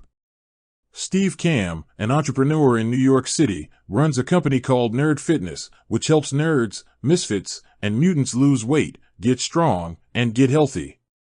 His clients include video game lovers, movie fanatics, and average Joes who want to get in shape. Many people feel out of place the first time they go to the gym or try to change their diet, but if you are already similar to the other members of the group in some way, say, your mutual love of Star Wars, change becomes more appealing because it feels like something people like you already do. Nothing sustains motivation better than belonging to the tribe. It transforms a personal quest into a shared one. Previously, you were on your own. Your identity was singular. You are a reader. You are a musician. You are an athlete. When you join a book club or a band or a cycling group, your identity becomes linked to those around you. Growth and change is no longer an individual pursuit. We are readers. We are musicians.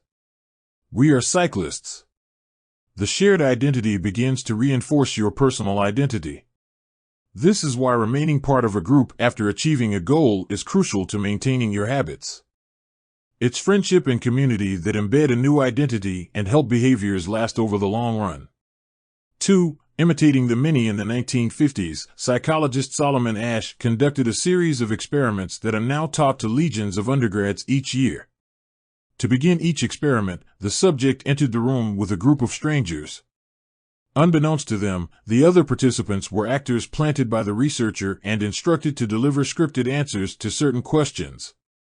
The group would be shown one card with a line on it and then a second card with a series of lines.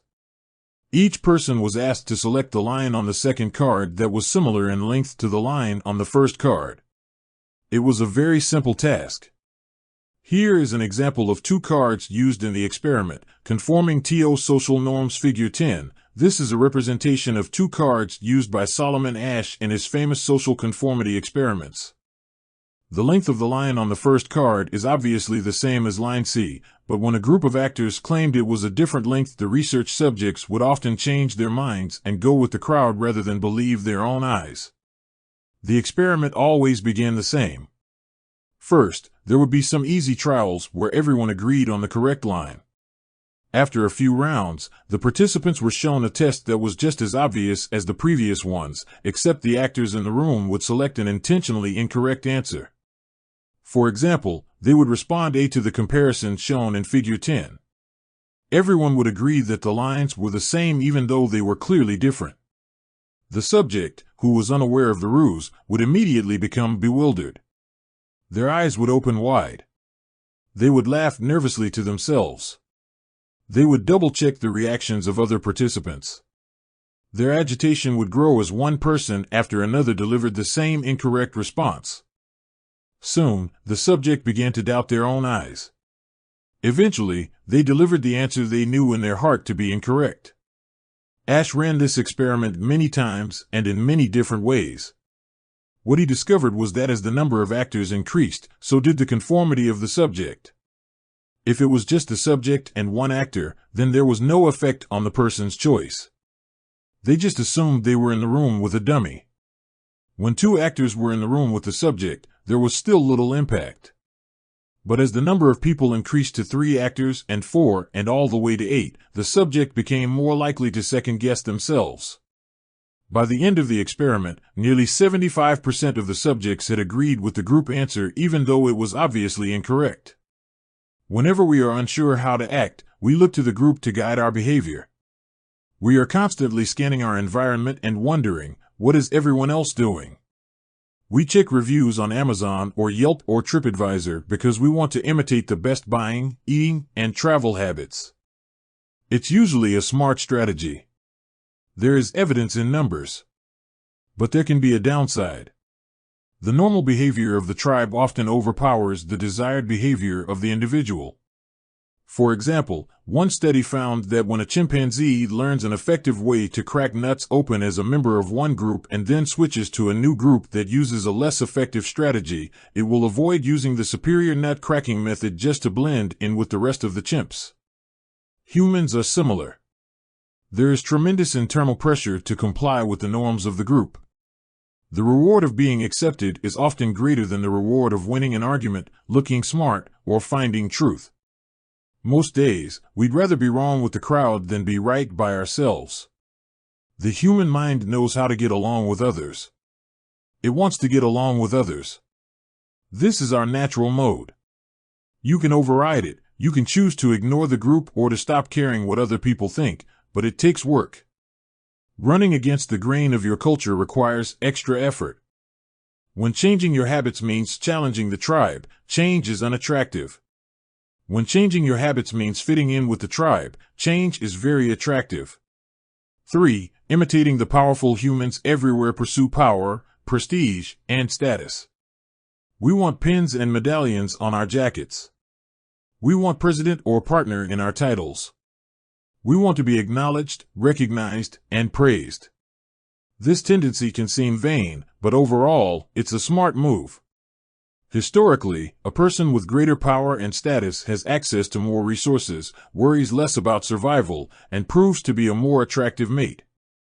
We are drawn to behaviors that earn us respect, approval, admiration, and status. We want to be the one in the gym who can do muscle-ups, or the musician who can play the hardest chord progressions, or the parent with the most accomplished children, because these things separate us from the crowd. Once we fit in, we start looking for ways to stand out. This is one reason we care so much about the habits of highly effective people. We try to copy the behavior of successful people because we desire success ourselves. Many of our daily habits are imitations of people we admire. You replicate the marketing strategies of the most successful firms in your industry. You make a recipe from your favorite baker. You borrow the storytelling strategies of your favorite writer. You mimic the communication style of your boss. We imitate people we envy. High-status people enjoy the approval, respect, and praise of others. And that means if a behavior can get us approval, respect, and praise, we find it attractive. We are also motivated to avoid behaviors that would lower our status. We trim our hedges and mow our lawn because we don't want to be the slob of the neighborhood. When our mother comes to visit, we clean up the house because we don't want to be judged. We are continually wondering what will others think of me, and altering our behavior based on the answer. The Polgar sisters, the chess prodigies mentioned at the beginning of this chapter, are evidence of the powerful and lasting impact social influences can have on our behavior. The sisters practiced chess for many hours each day and continued this remarkable effort for decades.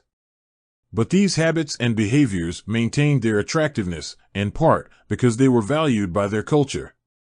From the praise of their parents to the achievement of different status markers like becoming a grandmaster, they had many reasons to continue their effort. Chapter summary: the culture we live in determines which behaviors are attractive to us. We tend to adopt habits that are praised and approved of by our culture because we have a strong desire to fit in and belong to the tribe. We tend to imitate the habits of 3 social groups: the close, the many, and the powerful. One of the most effective things you can do to build better habits is to join a culture where your desired behavior is the normal behavior and you already have something in common with the group. The normal behavior of the tribe often overpowers the desired behavior of the individual. Most days, we'd rather be wrong with the crowd than be right by ourselves. If a behavior can get us approval, respect, and praise, we find it attractive. How to find and fix the causes of your bad habits. In late 2012, I was sitting in an old apartment just a few blocks from Istanbul's most famous street, Istiklal Caddesi. I was in the middle of a 4-day trip to Turkey and my guide, Mike, was relaxing in a worn-out armchair a few feet away. Mike wasn't really a guide.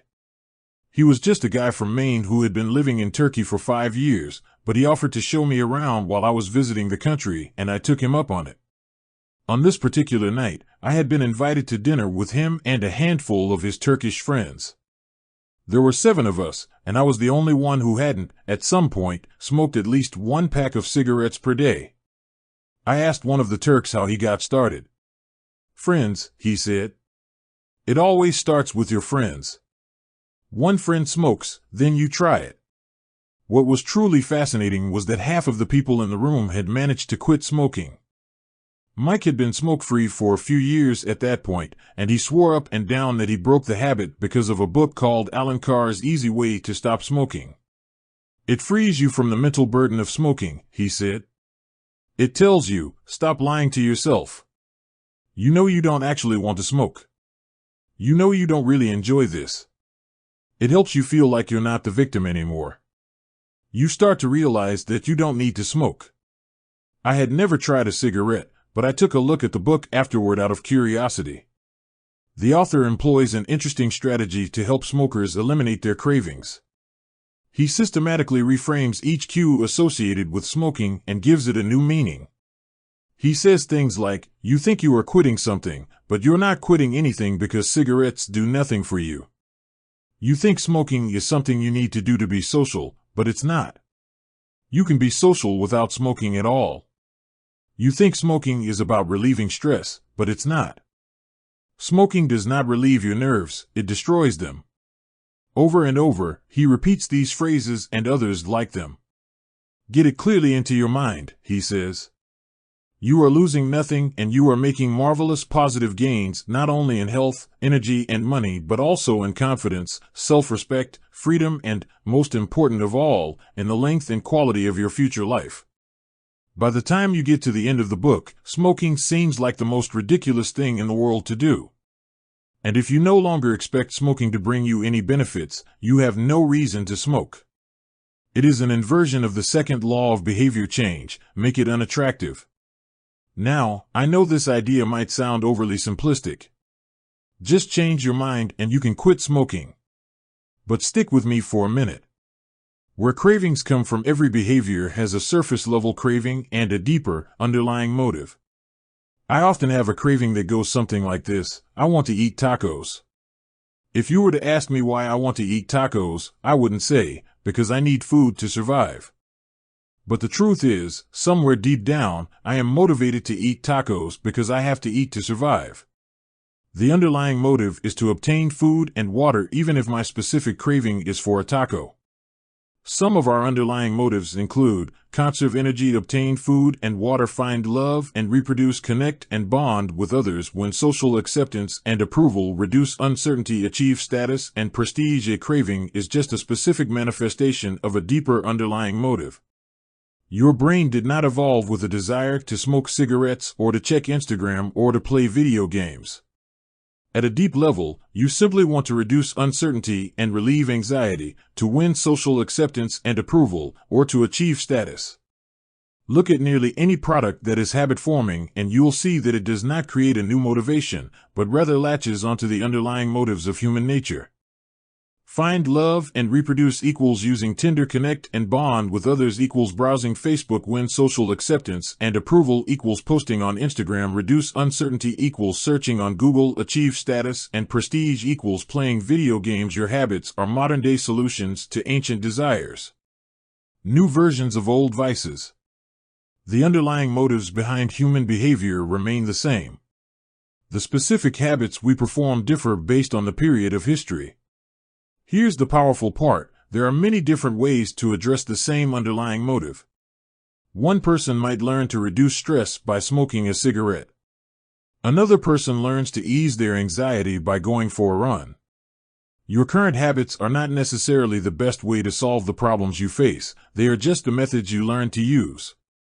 Once you associate a solution with the problem you need to solve, you keep coming back to it. Habits are all about associations. These associations determine whether we predict a habit to be worth repeating or not. As we covered in our discussion of the first law, your brain is continually absorbing information and noticing cues in the environment. Every time you perceive a cue, your brain runs a simulation and makes a prediction about what to do in the next moment. Cue: you notice that the stove is hot. Prediction: if I touch it I'll get burned, so I should avoid touching it. Cue: you see that the traffic light turned green. Prediction: if I step on the gas, I'll make it safely through the intersection and get closer to my destination, so I should step on the gas. You see a cue, categorize it based on past experience, and determine the appropriate response. This all happens in an instant, but it plays a crucial role in your habits because every action is preceded by a prediction. Life feels reactive, but it is actually predictive. All day long, you are making your best guess of how to act given what you've just seen and what has worked for you in the past. You are endlessly predicting what will happen in the next moment. Our behavior is heavily dependent on these predictions. Put another way, our behavior is heavily dependent on how we interpret the events that happen to us, not necessarily the objective reality of the events themselves. Two people can look at the same cigarette, and one feels the urge to smoke while the other is repulsed by the smell. The same cue can spark a good habit or a bad habit depending on your prediction. The cause of your habits is actually the prediction that precedes them. These predictions lead to feelings, which is how we typically describe a craving, a feeling, a desire, an urge. Feelings and emotions transform the cues we perceive and the predictions we make into a signal that we can apply. They help explain what we are currently sensing. For instance, whether or not you realize it, you are noticing how warm or cold you feel right now. If the temperature drops by 1 degree, you probably won't do anything. If the temperature drops 10 degrees, however, you'll feel cold and put on another layer of clothing. Feeling cold was the signal that prompted you to act. You have been sensing the cues the entire time, but it is only when you predict that you would be better off in a different state that you take action. A craving is the sense that something is missing. It is the desire to change your internal state. When the temperature falls, there is a gap between what your body is currently sensing and what it wants to be sensing. This gap between your current state and your desired state provides a reason to act. Desire is the difference between where you are now and where you want to be in the future. Even the tiniest action is tinged with the motivation to feel differently than you do in the moment. When you binge eat or light up or browse social media, what you really want is not a potato chip or a cigarette or a bunch of likes. What you really want is to feel different. Our feelings and emotions tell us whether to hold steady in our current state or to make a change. They help us decide the best course of action. Neurologists have discovered that when emotions and feelings are impaired, we actually lose the ability to make decisions. We have no signal of what to pursue and what to avoid. As the neuroscientist Antonio Damasio explains, it is emotion that allows you to mark things as good, bad, or indifferent. To summarize, the specific cravings you feel and habits you perform are really an attempt to address your fundamental underlying motives. Whenever a habit successfully addresses a motive, you develop a craving to do it again. In time, you learn to predict that checking social media will help you feel loved or that watching YouTube will allow you to forget your fears. Habits are attractive when we associate them with positive feelings, and we can use this insight to our advantage rather than to our detriment. How to reprogram your brain to enjoy hard habits. You can make hard habits more attractive if you can learn to associate them with a positive experience. Sometimes, all you need is a slight mindset shift. For instance, we often talk about everything we have to do in a given day. You have to wake up early for work. You have to make another sales call for your business. You have to cook dinner for your family. Now, imagine changing just one word. You don't have to. You get to. You get to wake up early for work. You get to make another sales call for your business. You get to cook dinner for your family. By simply changing one word, you shift the way you view each event. You transition from seeing these behaviors as burdens and turn them into opportunities. The key point is that both versions of reality are true. You have to do those things, and you also get to do them. We can find evidence for whatever mindset we choose. I once heard a story about a man who uses a wheelchair. When asked if it was difficult being confined, he responded, "I'm not confined to my wheelchair, I am liberated by it. If it wasn't for my wheelchair, I would be bedbound and never able to leave my house." This shift in perspective completely transformed how he lived each day. Reframing your habits to highlight their benefits rather than their drawbacks is a fast and lightweight way to reprogram your mind and make a habit seem more attractive. Exercise. Many people associate exercise with being a challenging task that drains energy and wears you down. You can just as easily view it as a way to develop skills and build you up. Instead of telling yourself, I need to go run in the morning, say, it's time to build endurance and get fast. Finance. Saving money is often associated with sacrifice. However, you can associate it with freedom rather than limitation if you realize one simple truth: living below your current means increases your future means. The money you save this month increases your purchasing power next month. Meditation. Anyone who has tried meditation for more than 3 seconds knows how frustrating it can be when the next distraction inevitably pops into your mind. You can transform frustration into delight when you realize that each interruption gives you a chance to practice returning to your breath. Distraction is a good thing because you need distractions to practice meditation. Pre-game jitters. Many people feel anxious before delivering a big presentation or competing in an important event. They experience quicker breathing, a faster heart rate, heightened arousal. If we interpret these feelings negatively, then we feel threatened and tense up. If we interpret these feelings positively, then we can respond with fluidity and grace. You can reframe I am nervous to I am excited and I'm getting an adrenaline rush to help me concentrate. These little mindset shifts aren't magic, but they can help change the feelings you associate with a particular habit or situation. If you want to take it a step further, you can create a motivation ritual. You simply practice associating your habits with something you enjoy, then you can use that cue whenever you need a bit of motivation. For instance, if you always play the same song before having sex, then you'll begin to link the music with the act. Whenever you want to get in the mood, just press play. Ed Lattimore, a boxer and writer from Pittsburgh, benefited from a similar strategy without knowing it. Odd realization, he wrote. My focus and concentration goes up just by putting my headphones while writing. I don't even have to play any music. Without realizing it, he was conditioning himself. In the beginning, he put his headphones on, played some music he enjoyed, and did focused work.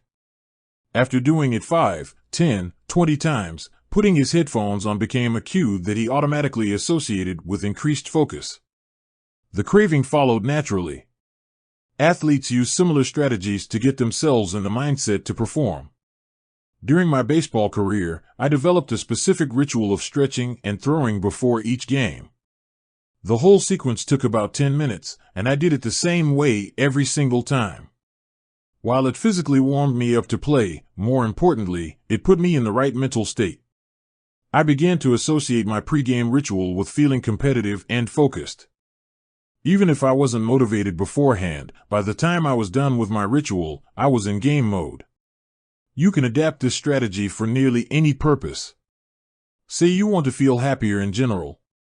Find something that makes you truly happy, like petting your dog or taking a bubble bath, and then create a short routine that you perform every time before you do the thing you love. Maybe you take 3 deep breaths and smile. 3 deep breaths. Smile. Pet the dog. Repeat. Eventually, you'll begin to associate this breathe and smile routine with being in a good mood. It becomes a cue that means feeling happy. Once established, you can break it out anytime you need to change your emotional state. Stressed at work? Take 3 deep breaths and smile. Sad about life? 3 deep breaths and smile. Once a habit has been built, the cue can prompt a craving, even if it has little to do with the original situation. The key to finding and fixing the causes of your bad habits is to reframe the associations you have about them. It's not easy, but if you can reprogram your predictions, you can transform a hard habit into an attractive one. Chapter summary: The inversion of the second law of behavior change is make it unattractive.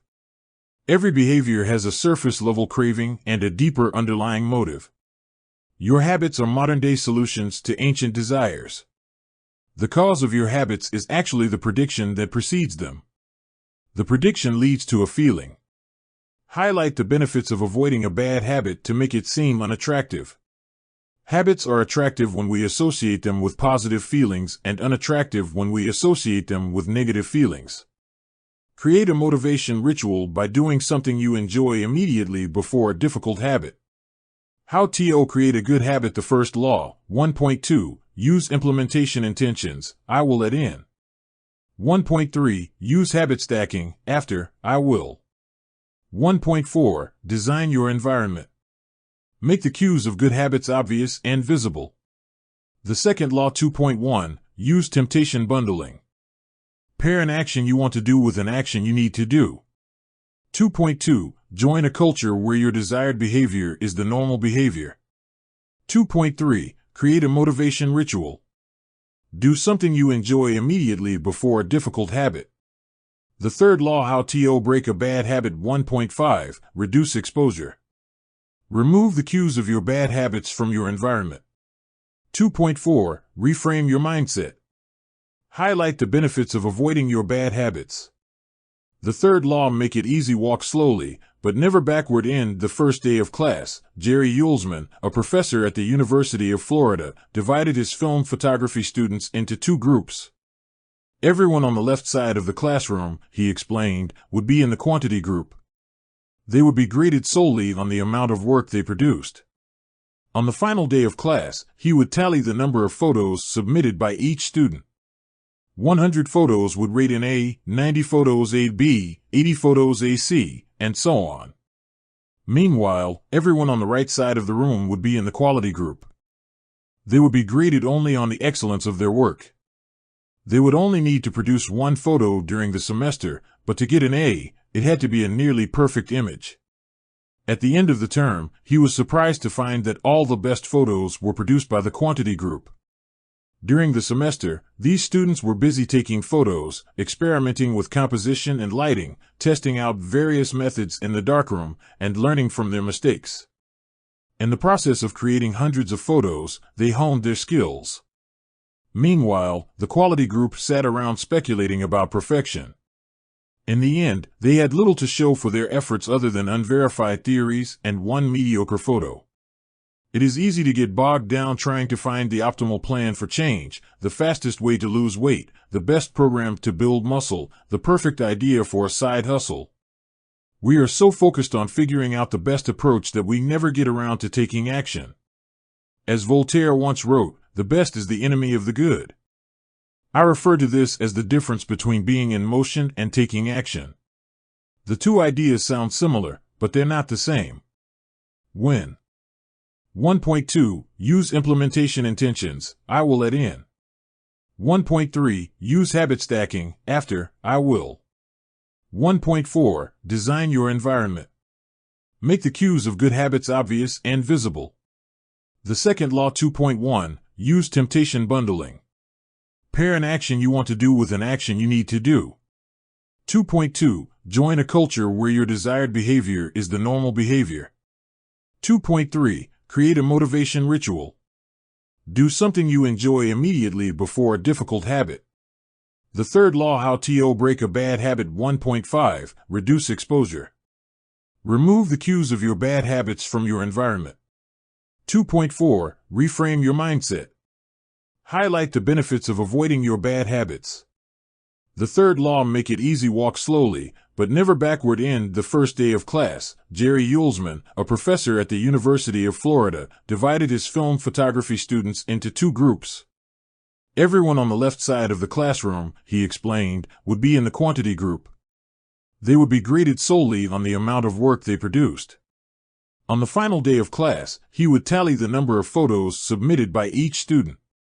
100 photos would rate an A, 90 photos a B, 80 photos a C, and so on. Meanwhile, everyone on the right side of the room would be in the quality group. They would be graded only on the excellence of their work. They would only need to produce one photo during the semester, but to get an A, it had to be a nearly perfect image. At the end of the term, he was surprised to find that all the best photos were produced by the quantity group. During the semester, these students were busy taking photos, experimenting with composition and lighting, testing out various methods in the darkroom, and learning from their mistakes. In the process of creating hundreds of photos, they honed their skills. Meanwhile, the quality group sat around speculating about perfection. In the end, they had little to show for their efforts other than unverified theories and one mediocre photo. It is easy to get bogged down trying to find the optimal plan for change, the fastest way to lose weight, the best program to build muscle, the perfect idea for a side hustle. We are so focused on figuring out the best approach that we never get around to taking action. As Voltaire once wrote, the best is the enemy of the good. I refer to this as the difference between being in motion and taking action. The two ideas sound similar, but they're not the same. When you're in motion, you're planning and strategizing and learning. Those are all good things, but they don't produce a result. Action, on the other hand, is the type of behavior that will deliver an outcome. If I outline 20 ideas for articles I want to write, that's motion. If I actually sit down and write an article, that's action. If I search for a better diet plan and read a few books on the topic, that's motion. If I actually eat a healthy meal, that's action.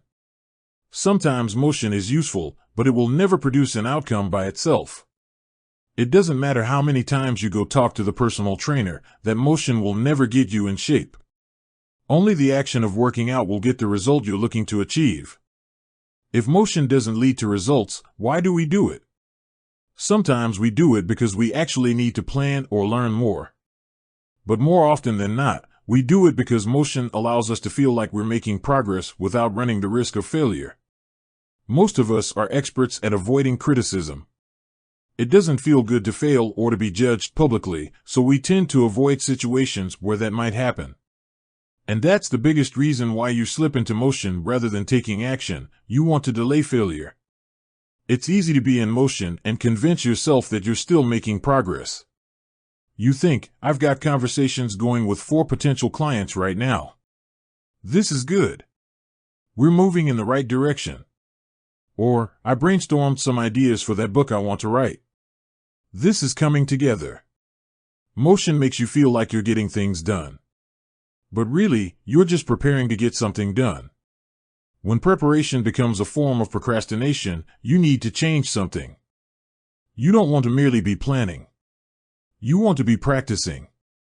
If you want to master a habit, the key is to start with repetition, not perfection. You don't need to map out every feature of a new habit. You just need to practice it. This is the first takeaway of the third law. You just need to get your reps in. How long does it actually take to form a new habit? Habit formation is the process by which a behavior becomes progressively more automatic through repetition. The more you repeat an activity, the more the structure of your brain changes to become efficient at that activity. Neuroscientists call this long-term potentiation, which refers to the strengthening of connections between neurons in the brain based on recent patterns of activity. With each repetition, cell-to-cell signaling improves and the neural connections tighten. First described by neuropsychologist Donald Hebb in 1949, this phenomenon is commonly known as Hebb's law. Neurons that fire together wire together. Repeating a habit leads to clear physical changes in the brain. In musicians, the cerebellum, critical for physical movements like plucking a guitar string or pulling a violin bow, is larger than it is in non-musicians. Mathematicians, meanwhile, have increased gray matter in the inferior parietal lobule, which plays a key role in computation and calculation. Its size is directly correlated with the amount of time spent in the field. The older and more experienced the mathematician, the greater the increase in gray matter. When scientists analyzed the brains of taxi drivers in London, they found that the hippocampus, a region of the brain involved in spatial memory, was significantly larger in their subjects than in non-taxi drivers. Even more fascinating, the hippocampus decreased in size when a driver retired. Like the muscles of the body responding to regular weight training, particular regions of the brain adapt as they are used and atrophy as they are abandoned. Of course, the importance of repetition in establishing habits was recognized long before neuroscientists began poking around.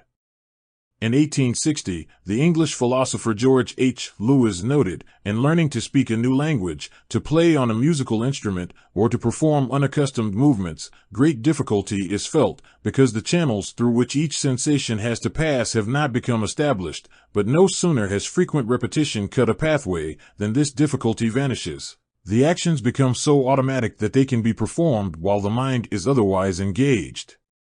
Both common sense and scientific evidence agree repetition is a form of change.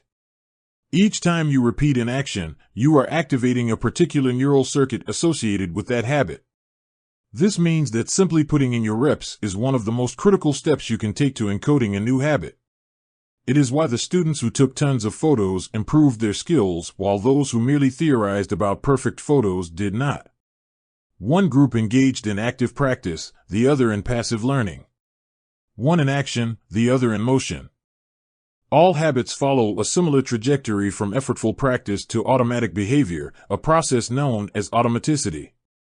Automaticity is the ability to perform a behavior without thinking about each step, which occurs when the non-conscious mind takes over. It looks something like this, the habit line figure 11. In the beginning, a habit requires a good deal of effort and concentration to perform. After a few repetitions, it gets easier, but still requires some conscious attention. With enough practice, the habit becomes more automatic than conscious. Beyond this threshold, the habit line, the behavior can be done more or less without thinking. A new habit has been formed. On the following page, you'll see what it looks like when researchers track the level of automaticity for an actual habit like walking for 10 minutes each day. The shape of these charts, which scientists call learning curves, reveals an important truth about behavior change. Habits form based on frequency, not time. Walking 10 minutes per day figure 12. This graph shows someone who built the habit of walking for 10 minutes after breakfast each day. Notice that as the repetitions increase, so does automaticity, until the behavior is as easy and automatic as it can be. One of the most common questions I hear is, how long does it take to build a new habit? But what people really should be asking is, how many does it take to form a new habit? That is, how many repetitions are required to make a habit automatic? There is nothing magical about time passing with regard to habit formation.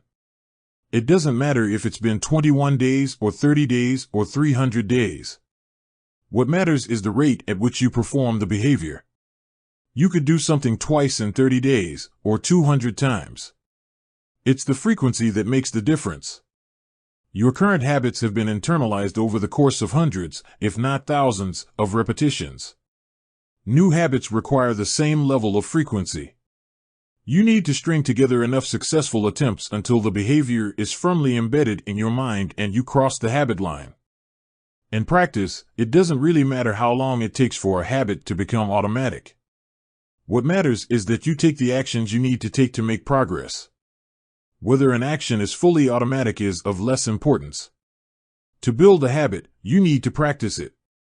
And the most effective way to make practice happen is to adhere to the third law of behavior change, make it easy.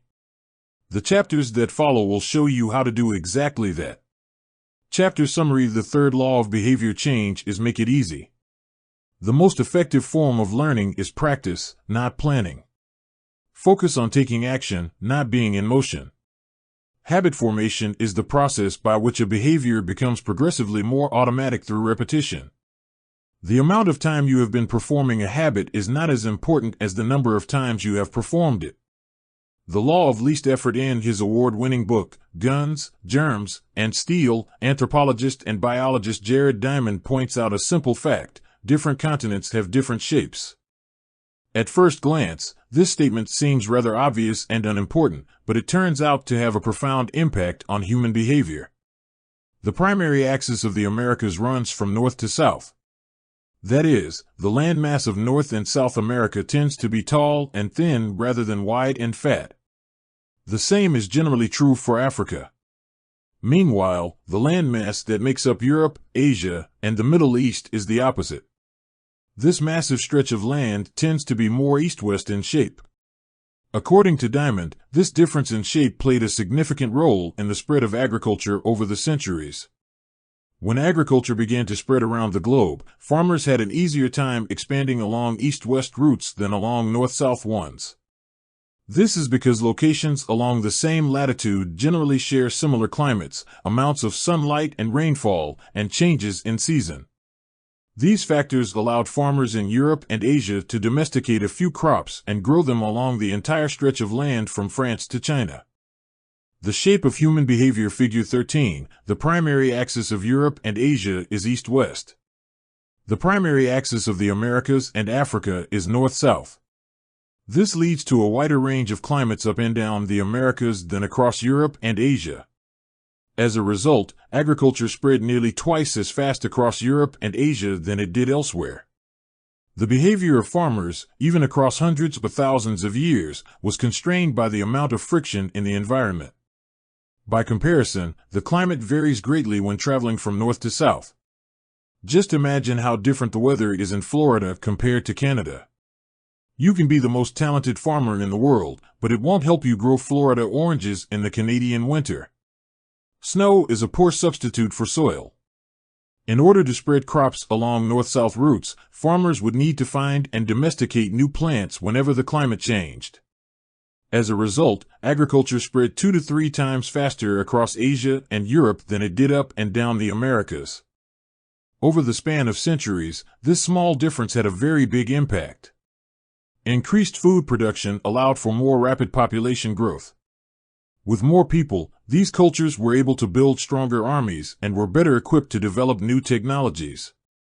The changes started out small, a crop that spread slightly farther, a population that grew slightly faster, but compounded into substantial differences over time. The spread of agriculture provides an example of the third law of behavior change on a global scale. Conventional wisdom holds that motivation is the key to habit change. Maybe if you really wanted it, you'd actually do it. But the truth is, our real motivation is to be lazy and to do what is convenient.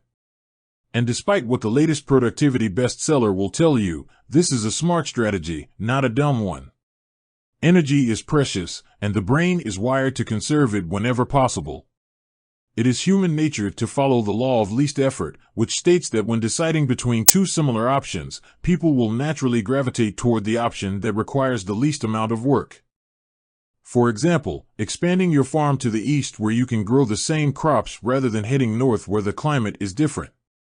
Out of all the possible actions we could take, the one that is realized is the one that delivers the most value for the least effort. We are motivated to do what is easy. Every action requires a certain amount of energy. The more energy required, the less likely it is to occur. If your goal is to do 100 push-ups per day, that's a lot of energy. In the beginning, when you're motivated and excited, you can muster the strength to get started. But after a few days, such a massive effort feels exhausting. Meanwhile, sticking to the habit of doing 1 push-up per day requires almost no energy to get started. And the less energy a habit requires, the more likely it is to occur. Look at any behavior that fills up much of your life and you'll see that it can be performed with very low levels of motivation. Habits like scrolling on our phones, checking email, and watching television steal so much of our time because they can be performed almost without effort. They are remarkably convenient. In a sense, every habit is just an obstacle to getting what you really want. Dieting is an obstacle to getting fit. Meditation is an obstacle to feeling calm. Journaling is an obstacle to thinking clearly. You don't actually want the habit itself. What you really want is the outcome the habit delivers. The greater the obstacle, that is, the more difficult the habit, the more friction there is between you and your desired end state. This is why it is crucial to make your habits so easy that you'll do them even when you don't feel like it. If you can make your good habits more convenient, you'll be more likely to follow through on them. But what about all the moments when we seem to do the opposite? If we're all so lazy, then how do you explain people accomplishing hard things like raising a child or starting a business or climbing Mount Everest? Certainly, you are capable of doing very hard things. The problem is that some days you feel like doing the hard work and some days you feel like giving in. On the tough days, it's crucial to have as many things working in your favor as possible so that you can overcome the challenges life naturally throws your way. The less friction you face, the easier it is for your stronger self to emerge. The idea behind Make It Easy is not to only do easy things. The idea is to make it as easy as possible in the moment to do things that pay off in the long run. How to achieve more with less effort? Imagine you are holding a garden hose that is bent in the middle. Some water can flow through, but not very much. If you want to increase the rate at which water passes through the hose, you have two options. The first option is to crank up the valve and force more water out. The second option is to simply remove the bend in the hose and let water flow through naturally. Trying to pump up your motivation to stick with a hard habit is like trying to force water through a bent hose. You can do it, but it requires a lot of effort and increases the tension in your life.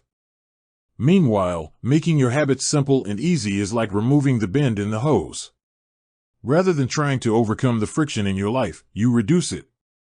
One of the most effective ways to reduce the friction associated with your habits is to practice environment design. In Chapter 6, we discussed environment design as a method for making cues more obvious, but you can also optimize your environment to make actions easier. For example, when deciding where to practice a new habit, it is best to choose a place that is already along the path of your daily routine. Habits are easier to build when they fit into the flow of your life. You are more likely to go to the gym if it is on your way to work because stopping doesn't add much friction to your lifestyle. By comparison, if the gym is off the path of your normal commute, even by just a few blocks, now you're going out of your way to get there. Perhaps even more effective is reducing the friction within your home or office. Too often, we try to start habits in high-friction environments. We try to follow a strict diet while we are out to dinner with friends. We try to write a book in a chaotic household. We try to concentrate while using a smartphone filled with distractions. It doesn't have to be this way. We can remove the points of friction that hold us back. This is precisely what electronics manufacturers in Japan began to do in the 1970s. In an article published in the New Yorker titled Better All the Time, James Shirowaiki writes, Japanese firms emphasized what came to be known as lean production, relentlessly looking to remove waste of all kinds from the production process, down to redesigning workspaces, so workers didn't have to waste time twisting and turning to reach their tools. The result was that Japanese factories were more efficient and Japanese products were more reliable than American ones. In 1974, service calls for American-made color televisions were 5 times as common as for Japanese televisions. By 1979, it took American workers 3 times as long to assemble their sets. I like to refer to this strategy as addition by subtraction. The Japanese companies looked for every point of friction in the manufacturing process and eliminated it. As they subtracted wasted effort, they added customers and revenue. Similarly, when we remove the points of friction that sap our time and energy, we can achieve more with less effort. If you look at the most habit-forming products, you'll notice that one of the things these goods and services do best is remove little bits of friction from your life. Meal delivery services reduce the friction of shopping for groceries. Dating apps reduce the friction of making social introductions. Ride-sharing services reduce the friction of getting across town. Text messaging reduces the friction of sending a letter in the mail. Like a Japanese television manufacturer redesigning their workspace to reduce wasted motion, successful companies design their products to automate, eliminate, or simplify as many steps as possible. They reduce the number of fields on each form. They pare down the number of clicks required to create an account. They deliver their products with easy-to-understand directions or ask their customers to make fewer choices. When the first voice-activated speakers were released, products like Google Home, Amazon Echo, and Apple HomePod, I asked a friend what he liked about the product he had purchased. He said it was just easier to say play some country music than to pull out his phone, open the music app, and pick a playlist. Of course, just a few years earlier, having unlimited access to music in your pocket was a remarkably frictionless behavior compared to driving to the store and buying a CD. Business is a never-ending quest to deliver the same result in an easier fashion. Similar strategies have been used effectively by governments. When the British government wanted to increase tax collection rates, they switched from sending citizens to a web page where the tax form could be downloaded to linking directly to the form. Reducing that one step in the process increased the response rate from 19.2% to 23.4% for a country like the United Kingdom. Those percentage points represent millions in tax revenue. The central idea is to create an environment where doing the right thing is as easy as possible. Much of the battle of building better habits comes down to finding ways to reduce the friction associated with our good habits and increase the friction associated with our bad ones. Prime the environment for future use. Oswald Knuckles is an IT developer from Natchez, Mississippi. He is also someone who understands the power of priming his environment. Knuckles dialed in his cleaning habits by following a strategy he refers to as resetting the room. For instance, when he finishes watching television, he places the remote back on the TV stand, arranges the pillows on the couch, and folds the blanket. When he leaves his car, he throws any trash away. Whenever he takes a shower, he wipes down the toilet while the shower is warming up. The purpose of resetting each room is not simply to clean up after the last action, but to prepare for the next action. When I walk into a room, everything is in its right place, Knuckles wrote. Because I do this every day in every room, stuff always stays in good shape. People think I work hard, but I'm actually really lazy. I'm just proactively lazy. It gives you so much time back. Whenever you organize a space for its intended purpose, you are priming it to make the next action easy. For instance, my wife keeps a box of greeting cards that are presorted by occasion, birthday, sympathy, wedding, graduation, and more. Whenever necessary, she grabs an appropriate card and sends it off.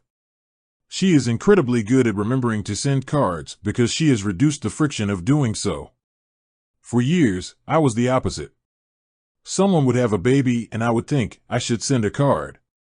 But then weeks would pass and by the time I remembered to pick one up at the store, it was too late. The habit wasn't easy. There are many ways to prime your environment so it's ready for immediate use. If you want to cook a healthy breakfast, place the skillet on the stove, set the cooking spray on the counter, and lay out any plates and utensils you'll need the night before. When you wake up, making breakfast will be easy. Want to draw more? Put your pencils, pens, notebooks, and drawing tools on top of your desk, within easy reach. Want to exercise? Set out your workout clothes, shoes, gym bag, and water bottle ahead of time. Want to improve your diet?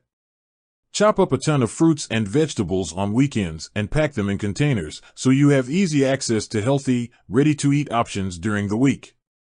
These are simple ways to make the good habit the path of least resistance. You can also invert this principle and prime the environment to make bad behaviors difficult. If you find yourself watching too much television, for example, then unplug it after each use. Only plug it back in if you can say out loud the name of the show you want to watch. This setup creates just enough friction to prevent mindless viewing. If that doesn't do it, you can take it a step further. Unplug the television and take the batteries out of the remote after each use, so it takes an extra 10 seconds to turn it back on. And if you're really hardcore, move the television out of the living room and into a closet after each use. You can be sure you'll only take it out when you really want to watch something. The greater the friction, the less likely the habit. Whenever possible, I leave my phone in a different room until lunch. When it's right next to me, I'll check it all morning for no reason at all. But when it is in another room, I rarely think about it. And the friction is high enough that I won't go get it without a reason. As a result, I get 3 to 4 hours each morning when I can work without interruption. If sticking your phone in another room doesn't seem like enough, tell a friend or family member to hide it from you for a few hours. Ask a coworker to keep it at their desk in the morning and give it back to you at lunch. It is remarkable how little friction is required to prevent unwanted behavior. When I hide beer in the back of the fridge where I can't see it, I drink less. When I delete social media apps from my phone, it can be weeks before I download them again and log in.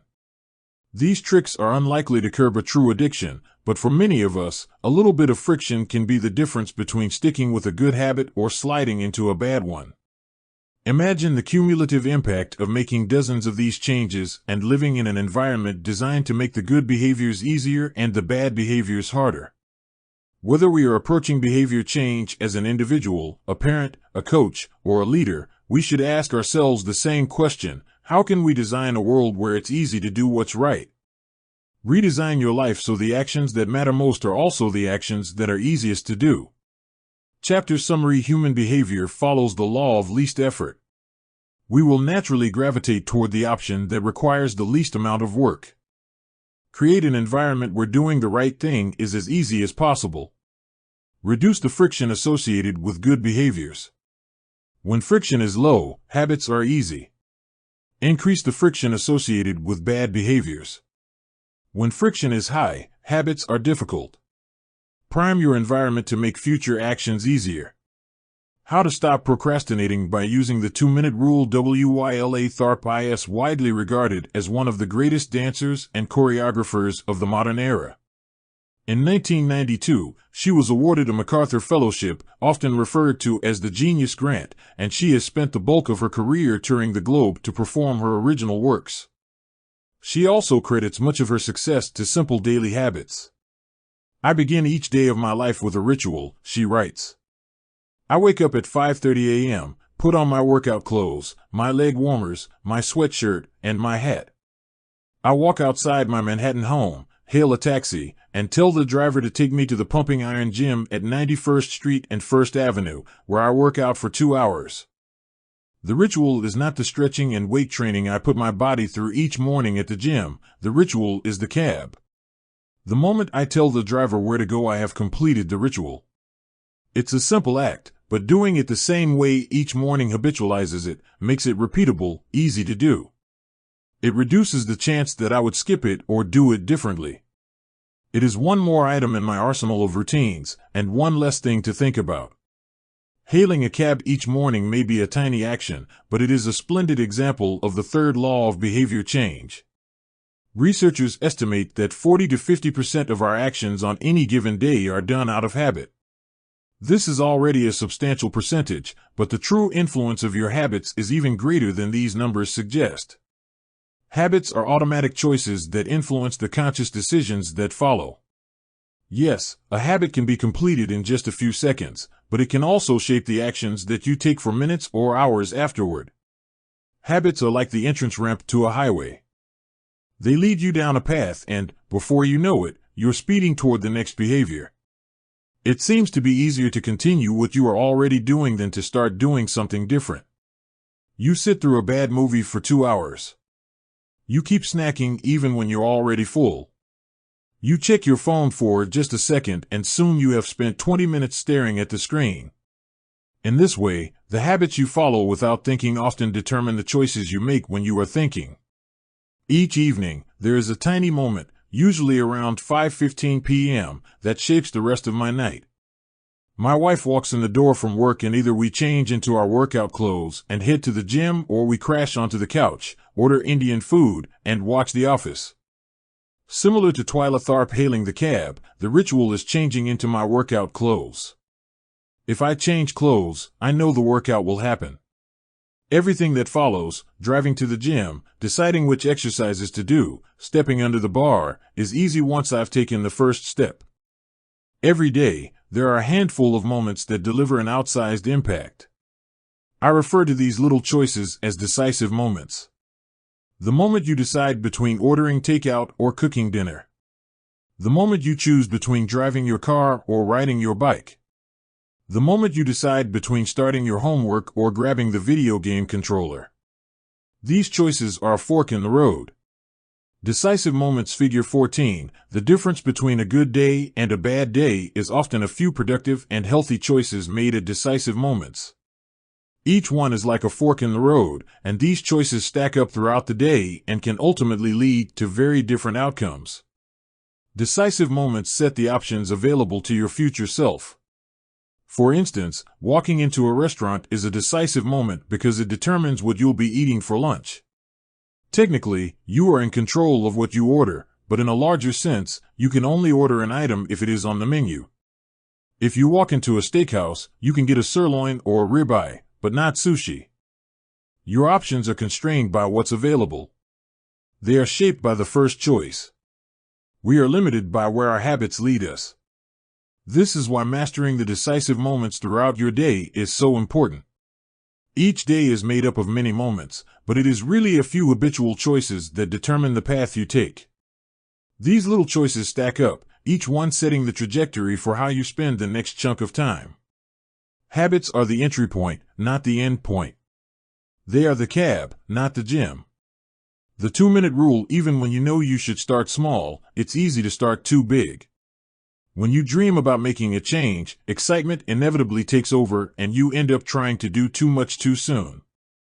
The most effective way I know to counteract this tendency is to use the 2-minute rule, which states, when you start a new habit, it should take less than 2 minutes to do. You'll find that nearly any habit can be scaled down into a 2-minute version. Read before bed each night becomes read 1 page. Do 30 minutes of yoga becomes take out my yoga mat. Study for class becomes open my notes. Fold the laundry becomes fold 1 pair of socks. Run 3 miles becomes tie my running shoes. The idea is to make your habits as easy as possible to start. Anyone can meditate for 1 minute, read 1 page, or put 1 item of clothing away. And, as we have just discussed, this is a powerful strategy because once you've started doing the right thing, it is much easier to continue doing it. A new habit should not feel like a challenge. The actions that follow can be challenging, but the first 2 minutes should be easy. What you want is a gateway habit that naturally leads you down a more productive path. You can usually figure out the gateway habits that will lead to your desired outcome by mapping out your goals on a scale from very easy to very hard. For instance, running a marathon is very hard. Running a 5K is hard. Walking 10,000 steps is moderately difficult. Walking 10 minutes is easy. And putting on your running shoes is very easy. Your goal might be to run a marathon, but your gateway habit is to put on your running shoes. That's how you follow the 2-minute rule. Moderate shoes, walk 10 minutes, walk 10,000 steps, run a 5K, run a marathon, write 1 sentence, write 1 paragraph, write 1,000 words, write a 5,000-word article, write a book, open your notes, study for 10 minutes, study for 3 hours, get straight A's, earn a PhD. People often think it's weird to get hyped about reading 1 page or meditating for 1 minute or making 1 sales call. But the point is not to do one thing. The point is to master the habit of showing up. The truth is, a habit must be established before it can be improved. If you can't learn the basic skill of showing up, then you have little hope of mastering the finer details. Instead of trying to engineer a perfect habit from the start, do the easy thing on a more consistent basis. You have to standardize before you can optimize. As you master the art of showing up, the first 2 minutes simply become a ritual at the beginning of a larger routine. This is not merely a hack to make habits easier, but actually the ideal way to master a difficult skill. The more you ritualize the beginning of a process, the more likely it becomes that you can slip into the state of deep focus that is required to do great things. By doing the same warm-up before every workout, you make it easier to get into a state of peak performance. By following the same creative ritual, you make it easier to get into the hard work of creating. By developing a consistent power-down habit, you make it easier to get to bed at a reasonable time each night. You may not be able to automate the whole process, but you can make the first action mindless. Make it easy to start and the rest will follow. The 2-minute rule can seem like a trick to some people. You know that the real goal is to do more than just 2 minutes, so it may feel like you're trying to fool yourself. Nobody is actually aspiring to read 1 page or do 1 push-up or open their notes. And if you know it's a mental trick, why would you fall for it? If the 2-minute rule feels forced, try this: do it for 2 minutes and then stop. Go for a run, but you must stop after 2 minutes. Start meditating, but you must stop after 2 minutes. Study Arabic, but you must stop after 2 minutes. It's not a strategy for starting, it's the whole thing. Your habit can only last 120 seconds.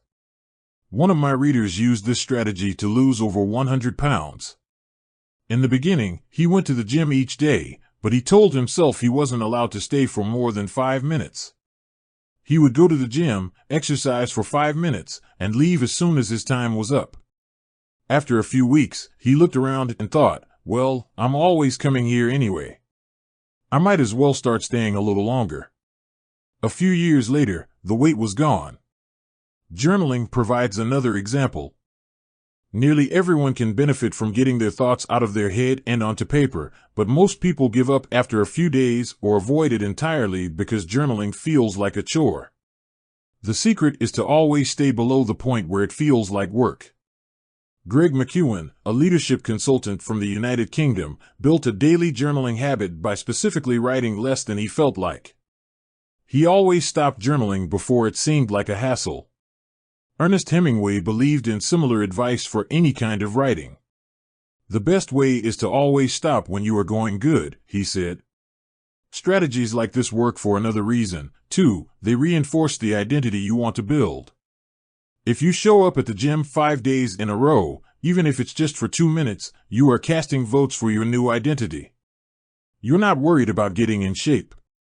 You're focused on becoming the type of person who doesn't miss workouts. You're taking the smallest action that confirms the type of person you want to be.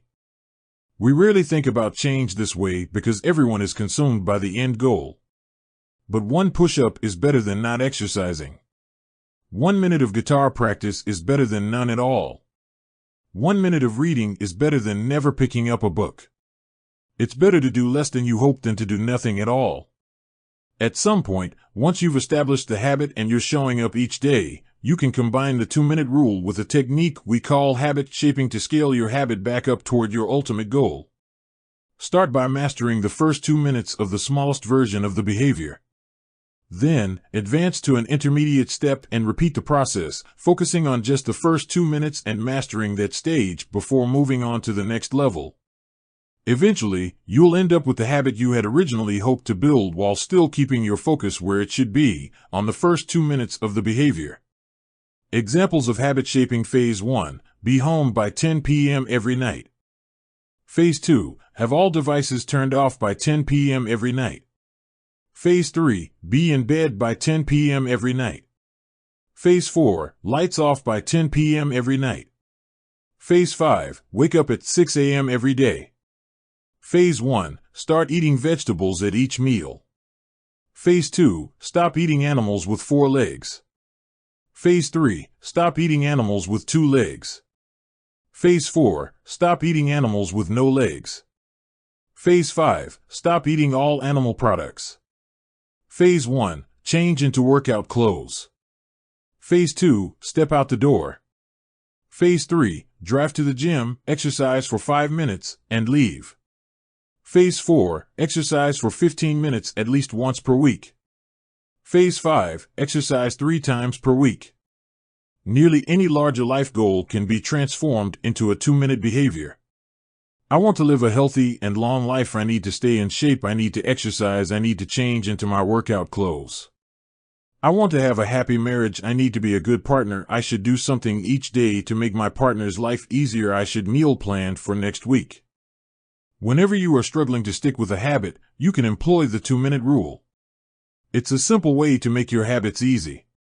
Chapter summary: habits can be completed in a few seconds, but continue to impact your behavior for minutes or hours afterward. Many habits occur at decisive moments, choices that are like a fork in the road, and either send you in the direction of a productive day or an unproductive one. The 2-minute rule states, when you start a new habit, it should take less than 2 minutes to do. The more you ritualize the beginning of a process, the more likely it becomes that you can slip into the state of deep focus that is required to do great things. Standardize before you optimize. You can't improve a habit that doesn't exist. How to make good habits inevitable and bad habits impossible. In the summer of 1830, Victor Hugo was facing an impossible deadline. 12 months earlier, the French author had promised his publisher a new book. But instead of writing, he spent that year pursuing other projects, entertaining guests, and delaying his work. Frustrated, Hugo's publisher responded by setting a deadline less than 6 months away. The book had to be finished by February 1831. Hugo concocted a strange plan to beat his procrastination.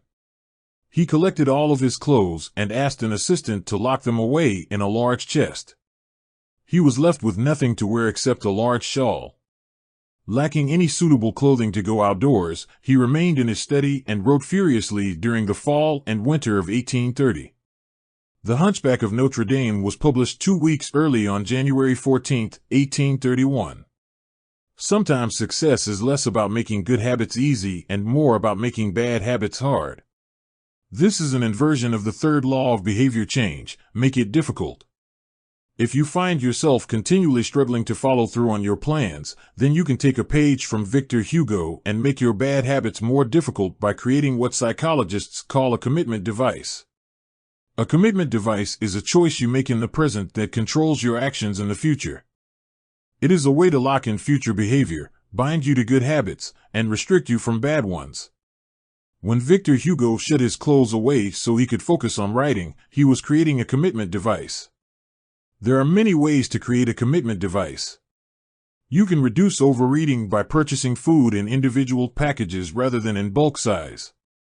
You can voluntarily ask to be added to the banned list at casinos and online poker sites to prevent future gambling sprees. I've even heard of athletes who have to make weight for a competition choosing to leave their wallets at home during the week before weigh-in so they won't be tempted to buy fast food. As another example, my friend and fellow habits expert Nir Eyal purchased an outlet timer, which is an adapter that he plugged in between his internet router and the power outlet. At 10 p.m. each night, the outlet timer cuts off the power to the router. When the internet goes off, everyone knows it is time to go to bed. Commitment devices are useful because they enable you to take advantage of good intentions before you can fall victim to temptation. Whenever I'm looking to cut calories, for example, I will ask the waiter to split my meal and box half of it to go before the meal is served. If I waited until the meal came out and told myself I'll just eat half, it would never work. The key is to change the task such that it requires more work to get out of the good habit than to get started on it. If you're feeling motivated to get in shape, schedule a yoga session and pay ahead of time. If you're excited about the business you want to start, email an entrepreneur you respect and set up a consulting call. When the time comes to act, the only way to bail is to cancel the meeting, which requires effort and may cost money. Commitment devices increase the odds that you'll do the right thing in the future by making bad habits difficult in the present. However, we can do even better. We can make good habits inevitable and bad habits impossible. How to automate a habit and never think about it again. John Henry Patterson was born in Dayton, Ohio, in 1844. He spent his childhood doing chores on the family farm and working shifts at his father's sawmill. After attending college at Dartmouth, Patterson returned to Ohio and opened a small supply store for coal miners. It seemed like a good opportunity. The store faced little competition and enjoyed a steady stream of customers, but still struggled to make money. That was when Patterson discovered his employees were stealing from him. In the mid-1800s, employee theft was a common problem. Receipts were kept in an open drawer and could easily be altered or discarded. There were no video cameras to review behavior and no software to track transactions. Unless you were willing to hover over your employees every minute of the day, or to manage all transactions yourself, it was difficult to prevent theft. As Patterson mulled over his predicament, he came across an advertisement for a new invention called Ritty's Incorruptible Cashier. Designed by fellow Dayton resident James Ritty, it was the first cash register. The machine automatically locked the cash and receipts inside after each transaction. Patterson bought 2 for $50 each. Employee theft at his store vanished overnight. In the next 6 months, Patterson's business went from losing money to making $5,000 in profit, the equivalent of more than $100,000 today. Patterson was so impressed with the machine that he changed businesses. He bought the rights to Ritty's invention and opened the National Cash Register Company. 10 years later, National Cash Register had over 1,000 employees and was on its way to becoming one of the most successful businesses of its time. The best way to break a bad habit is to make it impractical to do. Increase the friction until you don't even have the option to act. The brilliance of the cash register was that it automated ethical behavior by making stealing practically impossible. Rather than trying to change the employees, it made the preferred behavior automatic. Some actions, like installing a cash register, pay off again and again. These one-time choices require a little bit of effort up front but create increasing value over time. I'm fascinated by the idea that a single choice can deliver returns again and again, and I surveyed my readers on their favorite one-time actions that lead to better long-term habits. The table on the following page shares some of the most popular answers. I'd wager that if the average person were to simply do half of the one-time actions on this list, even if they didn't give another thought to their habits, most would find themselves living a better life a year from now. These one-time actions are a straightforward way to employ the third law of behavior change. They make it easier to sleep well, eat healthy, be productive, save money, and generally live better. One-time actions that lock in good habits: buy a water filter to clean your drinking water. Use smaller plates to reduce caloric intake. Buy a good mattress. Get blackout curtains.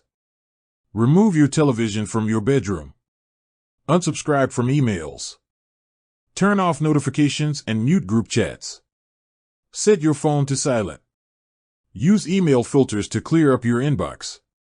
Delete games and social media apps on your phone.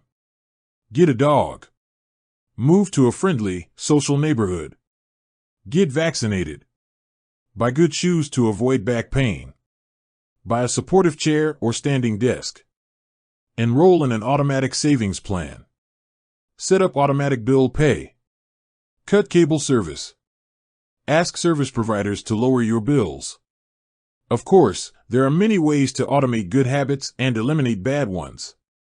Typically, they involve putting technology to work for you. Technology can transform actions that were once hard, annoying, and complicated into behaviors that are easy, painless, and simple. It is the most reliable and effective way to guarantee the right behavior. This is particularly useful for behaviors that happen too infrequently to become habitual. Things you have to do monthly or yearly, like rebalancing your investment portfolio, are never repeated frequently enough to become a habit, so they benefit in particular from technology remembering to do them for you. Other examples include medicine. Prescriptions can be automatically refilled. Personal finance. Employees can save for retirement with an automatic wage deduction. Cooking. Meal delivery services can do your grocery shopping. Productivity. Social media browsing can be cut off with a website blocker. When you automate as much of your life as possible, you can spend your effort on the tasks machines cannot do yet. Each habit that we hand over to the authority of technology frees up time and energy to pour into the next stage of growth. As mathematician and philosopher Alfred North Whitehead wrote, civilization advances by extending the number of operations we can perform without thinking about them. Of course, the power of technology can work against us as well. Binge watching becomes a habit because you have to put more effort in to stop looking at the screen than to continue doing so. Instead of pressing a button to advance to the next episode, Netflix or YouTube will autoplay it for you. All you have to do is keep your eyes open. Technology creates a level of convenience that enables you to act on your smallest whims and desires. At the mere suggestion of hunger, you can have food delivered to your door. At the slightest hint of boredom, you can get lost in the vast expanse of social media. When the effort required to act on your desires becomes effectively zero, you can find yourself slipping into whatever impulse arises at the moment. The downside of automation is that we can find ourselves jumping from easy task to easy task without making time for more difficult, but ultimately more rewarding, work. I often find myself gravitating towards social media during any downtime. If I feel bored for just a fraction of a second, I reach for my phone. It's easy to write off these minor distractions as just taking a break, but over time they can accumulate into a serious issue. The constant tug of just one more minute can prevent me from doing anything of consequence. During the year I was writing this book, I experimented with a new time management strategy. Every Monday, my assistant would reset the passwords on all my social media accounts, which logged me out on each device. All week I worked without distraction. On Friday, she would send me the new passwords. I had the entire weekend to enjoy what social media had to offer until Monday morning when she would do it again. One of the biggest surprises was how quickly I adapted. Within the first week of locking myself out of social media, I realized that I didn't need to check it nearly as often as I had been, and I certainly didn't need it each day. It had simply been so easy that it had become the default. Once my bad habit became impossible, I discovered that I did actually have the motivation to work on more meaningful tasks. After I removed the mental candy from my environment, it became much easier to eat the healthy stuff. When working in your favor, automation can make your good habits inevitable and your bad habits impossible. It is the ultimate way to lock in future behavior rather than relying on willpower in the moment. By utilizing commitment devices, strategic one-time decisions, and technology, you can create an environment of inevitability, a space where good habits are not just an outcome you hope for but an outcome that is virtually guaranteed. Chapter summary: The inversion of the third law of behavior change is make it difficult. A commitment device is a choice you make in the present that locks in better behavior in the future. The ultimate way to lock in future behavior is to automate your habits. One-time choices, like buying a better mattress or enrolling in an automatic savings plan, are single actions that automate your future habits and deliver increasing returns over time. Using technology to automate your habits is the most reliable and effective way to guarantee the right behavior. How to create a good habit. I often find myself gravitating toward social media during any downtime. If I feel bored for just a fraction of a second, I reach for my phone. It's easy to write off these minor distractions as just taking a break, but over time they can accumulate into a serious issue. The constant tug of just one more minute can prevent me from doing anything of consequence. During the year I was writing this book, I experimented with a new time management strategy. Every Monday, my assistant would reset the passwords on all my social media accounts, which logged me out on each device. All week I worked without distraction. On Friday, she would send me the new passwords. I had the entire weekend to enjoy what social media had to offer until Monday morning when she would do it again. One of the biggest surprises was how quickly I adapted. Within the first week of locking myself out of social media, I realized that I didn't need to check it nearly as often as I had been, and I certainly didn't need it each day. It had simply been so easy that it had become the default. Once my bad habit became impossible, I discovered that I did actually have the motivation to work on more meaningful tasks. After I removed the mental candy from my environment, it became much easier to eat the healthy stuff. When working in your favor, automation can make your good habits inevitable and your bad habits impossible. It is the ultimate way to lock in future behavior rather than relying on willpower in the moment. By utilizing commitment devices, strategic one-time decisions, and technology, you can create an environment of inevitability, a space where good habits are not just an outcome you hope for but an outcome that is virtually guaranteed. Chapter summary: The inversion of the third law of behavior change is make it difficult. A commitment device is a choice you make in the present that locks in better behavior in the future. The ultimate way to lock in future behavior is to automate your habits. One-time choices, like buying a better mattress or enrolling in an automatic savings plan, are single actions that automate your future habits and deliver increasing returns over time. Using technology to automate your habits is the most reliable and effective way to guarantee the right behavior. How to create a good habit. 1.1. Fill out the habit scorecard. Write down your current habits to become aware of them. 1.2. Use implementation intentions. I will let in. 1.3. Use habit stacking. After, I will. 1.4. Design your environment. Make the cues of good habits obvious and visible. The second law. 2.1. Use temptation bundling. Pair an action you want to do with an action you need to do. 2.2. Join a culture where your desired behavior is the normal behavior. 2.3. Create a motivation ritual. Do something you enjoy immediately before a difficult habit. The third law. 3.1. Reduce friction. Decrease the number of steps between you and your good habits. 3.2. Prime the environment. Prepare your environment to make future actions easier. 3.3. Master the decisive moment. Optimize the small choices that deliver outsized impact. 3.4. Use the 2-minute rule. Downscale your habits until they can be done in 2 minutes or less. 3.5. Automate your habits. Invest in technology and one-time purchases that lock in future behavior. The fourth law. How to break a bad habit. 1.5. Reduce exposure. Remove the cues of your bad habits from your environment. Second law at 2.4, reframe your mindset.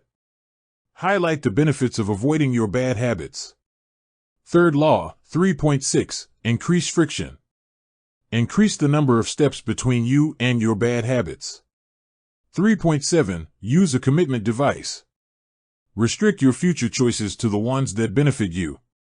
Fourth law, the fourth law, make it satisfying. The cardinal rule of behavior change. In the late 1990s, a public health worker named Stephen Luby left his hometown of Omaha, Nebraska, and bought a one-way ticket to Karachi, Pakistan. Karachi was one of the most populous cities in the world. By 1998, over 9 million people called it home. It was the economic center of Pakistan and a transportation hub, with some of the most active airports and seaports in the region. In the commercial parts of town, you could find all of the standard urban amenities and bustling downtown streets. But Karachi was also one of the least livable cities in the world.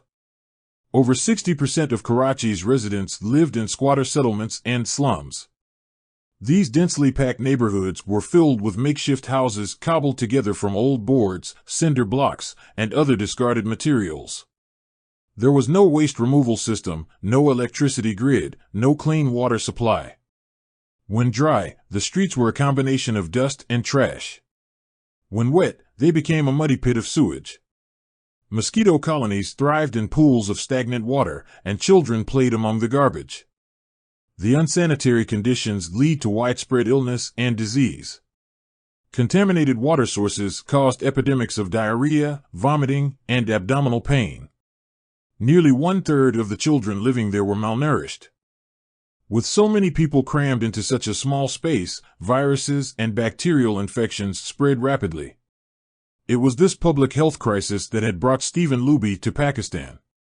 Luby and his team realized that in an environment with poor sanitation, the simple habit of washing your hands could make a real difference in the health of the residents. But they soon discovered that many people were already aware that hand washing was important. And yet, despite this knowledge, many residents were washing their hands in a haphazard fashion. Some people would just run their hands under the water quickly. Others would only wash one hand. Many would simply forget to wash their hands before preparing food. Everyone said hand washing was important, but few people made a habit out of it. The problem wasn't knowledge. The problem was consistency. That was when Luby and his team partnered with Procter & Gamble to supply the neighborhood with Safeguard soap. Compared to your standard bar of soap, using Safeguard was a more enjoyable experience. In Pakistan, Safeguard was a premium soap, Luby told me. The study participants commonly mentioned how much they liked it. The soap foamed easily, and people were able to lather their hands with suds. It smelled great. Instantly, hand washing became slightly more pleasurable. I see the goal of hand washing promotion not as behavior change, but as habit adoption, Luby said. It is a lot easier for people to adopt a product that provides a strong positive sensory signal, for example the mint taste of toothpaste, than it is to adopt a habit that does not provide pleasurable sensory feedback, like flossing one's teeth. The marketing team at Procter & Gamble talked about trying to create a positive hand-washing experience. Within months, the researchers saw a rapid shift in the health of children in the neighborhood. The rate of diarrhea fell by 52%, pneumonia by 48%, and impetigo, a bacterial skin infection, by 35%. The long-term effects were even better. We went back to some of the households in Karachi 6 years after, Luby told me. Over 95% of households who had been given the soap for free and encouraged to wash their hands had a hand-washing station with soap and water available when our study team visited. We had not given any soap to the intervention group for over 5 years, but during the trial they had become so habituated to wash their hands that they had maintained the practice. It was a powerful example of the fourth and final law of behavior change, make it satisfying. We are more likely to repeat a behavior when the experience is satisfying. This is entirely logical. Feelings of pleasure, even minor ones like washing your hands with soap that smells nice and lathers well, are signals that tell the brain, this feels good. Do this again, next time. Pleasure teaches your brain that a behavior is worth remembering and repeating. Take the story of chewing gum. Chewing gum had been sold commercially throughout the 1800s, but it wasn't until Wrigley launched in 1891 that it became a worldwide habit.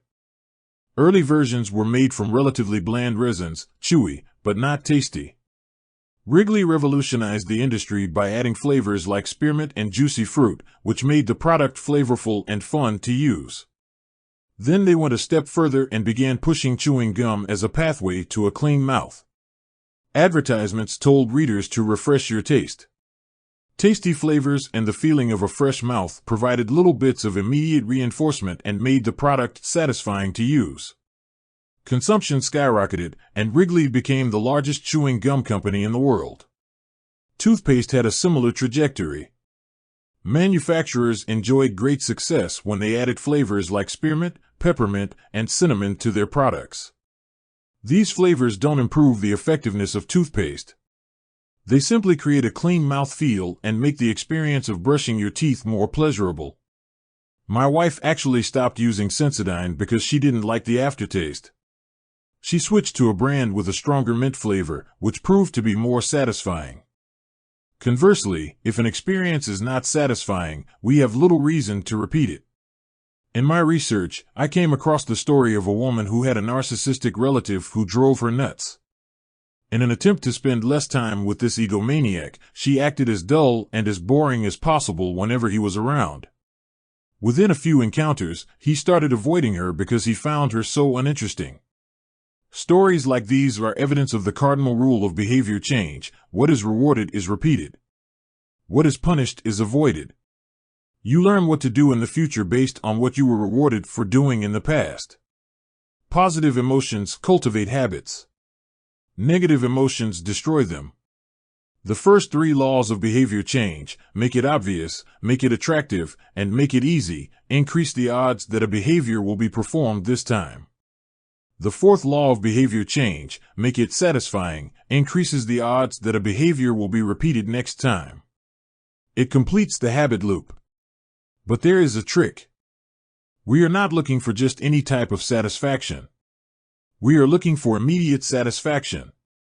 The mismatch between immediate and delayed rewards: imagine you're an animal roaming the plains of Africa, a giraffe or an elephant or a lion. On any given day, most of your decisions have an immediate impact. You are always thinking about what to eat or where to sleep or how to avoid a predator. You are constantly focused on the present or the very near future. You live in what scientists call an immediate return environment because your actions instantly deliver clear and immediate outcomes. Now switch back to your human self. In modern society, many of the choices you make today will not benefit you immediately. If you do a good job at work, you'll get a paycheck in a few weeks. If you exercise today, perhaps you won't be overweight next year. If you save money now, maybe you'll have enough for retirement decades from now. You live in what scientists call a delayed return environment because you can work for years before your actions deliver the intended payoff. The human brain did not evolve for life in a delayed return environment. The earliest remains of modern humans, known as Homo sapiens sapiens, are approximately 200,000 years old. These were the first humans to have a brain relatively similar to ours. In particular, the neocortex, the newest part of the brain and the region responsible for higher functions like language, was roughly the same size 200,000 years ago as today. You are walking around with the same hardware as your Paleolithic ancestors. It is only recently, during the last 500 years or so, that society has shifted to a predominantly delayed return environment. Compared to the age of the brain, modern society is brand new. In the last 100 years, we have seen the rise of the car, the airplane, the television, the personal computer, the internet, the smartphone, and Beyoncé.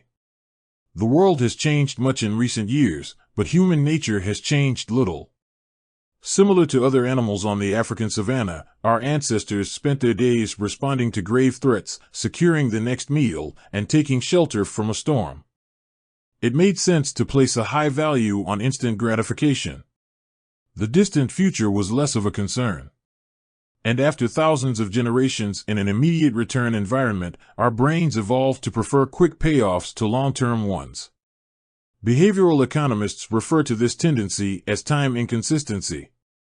That is, the way your brain evaluates rewards is inconsistent across time. You value the present more than the future. Usually, this tendency serves us well. A reward that is certain right now is typically worth more than one that is merely possible in the future. But occasionally, our bias toward instant gratification causes problems. Why would someone smoke if they know it increases the risk of lung cancer? Why would someone overeat when they know it increases their risk of obesity? Why would someone have unsafe sex if they know it can result in sexually transmitted disease? Once you understand how the brain prioritizes rewards, the answers become clear. The consequences of bad habits are delayed while the rewards are immediate. Smoking might kill you in 10 years, but it reduces stress and eases your nicotine cravings now. Overeating is harmful in the long run but appetizing in the moment. Sex, safe or not, provides pleasure right away. Disease and infection won't show up for days or weeks, even years. Every habit produces multiple outcomes across time. Unfortunately, these outcomes are often misaligned. With our bad habits, the immediate outcome usually feels good, but the ultimate outcome feels bad. With good habits, it is the reverse. The immediate outcome is unenjoyable, but the ultimate outcome feels good. The French economist Frédéric Bastiat explained the problem clearly when he wrote, "It almost always happens that when the immediate consequence is favorable, the later consequences are disastrous, and vice versa." Often, the sweeter the first fruit of a habit, the more bitter are its later fruits. Put another way, the costs of your good habits are in the present. The costs of your bad habits are in the future. The brain's tendency to prioritize the present moment means you can't rely on good intentions. When you make a plan to lose weight, write a book, or learn a language, you are actually making plans for your future self. And when you envision what you want your life to be like, it is easy to see the value in taking actions with long-term benefits. We all want better lives for our future selves. However, when the moment of decision arrives, instant gratification usually wins. You are no longer making a choice for future you, who dreams of being fitter or wealthier or happier. You are choosing for present you, who wants to be full, pampered, and entertained.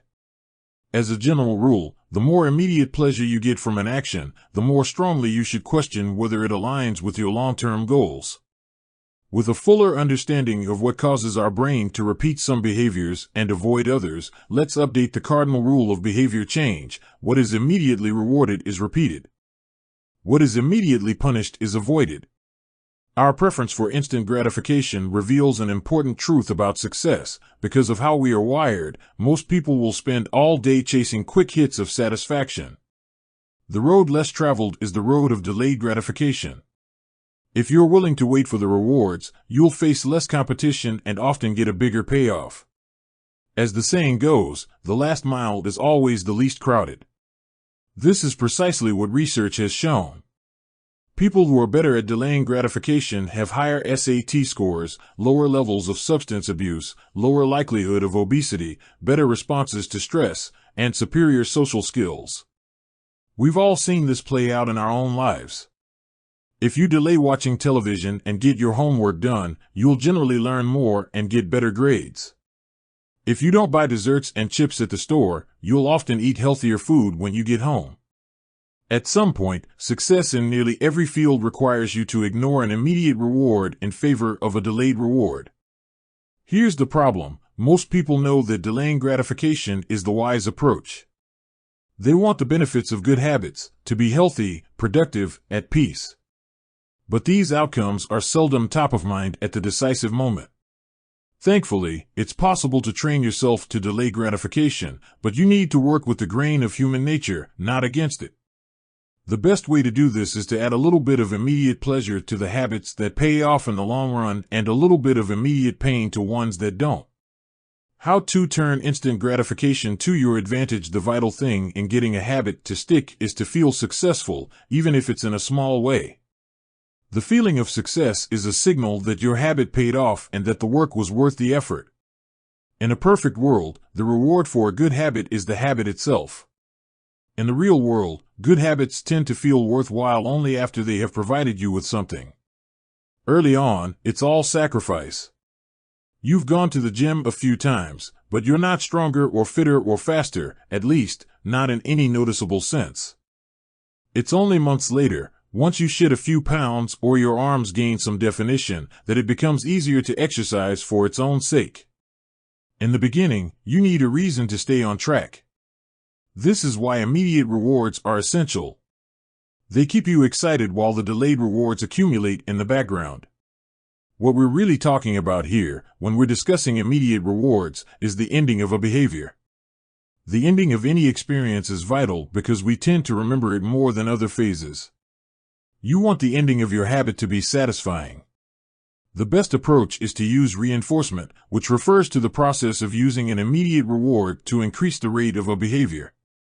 Habit stacking, which we covered in Chapter 5, ties your habit to an immediate cue, which makes it obvious when to start. Reinforcement ties your habit to an immediate reward, which makes it satisfying when you finish. Immediate reinforcement can be especially helpful when dealing with habits of avoidance, which are behaviors you want to stop doing.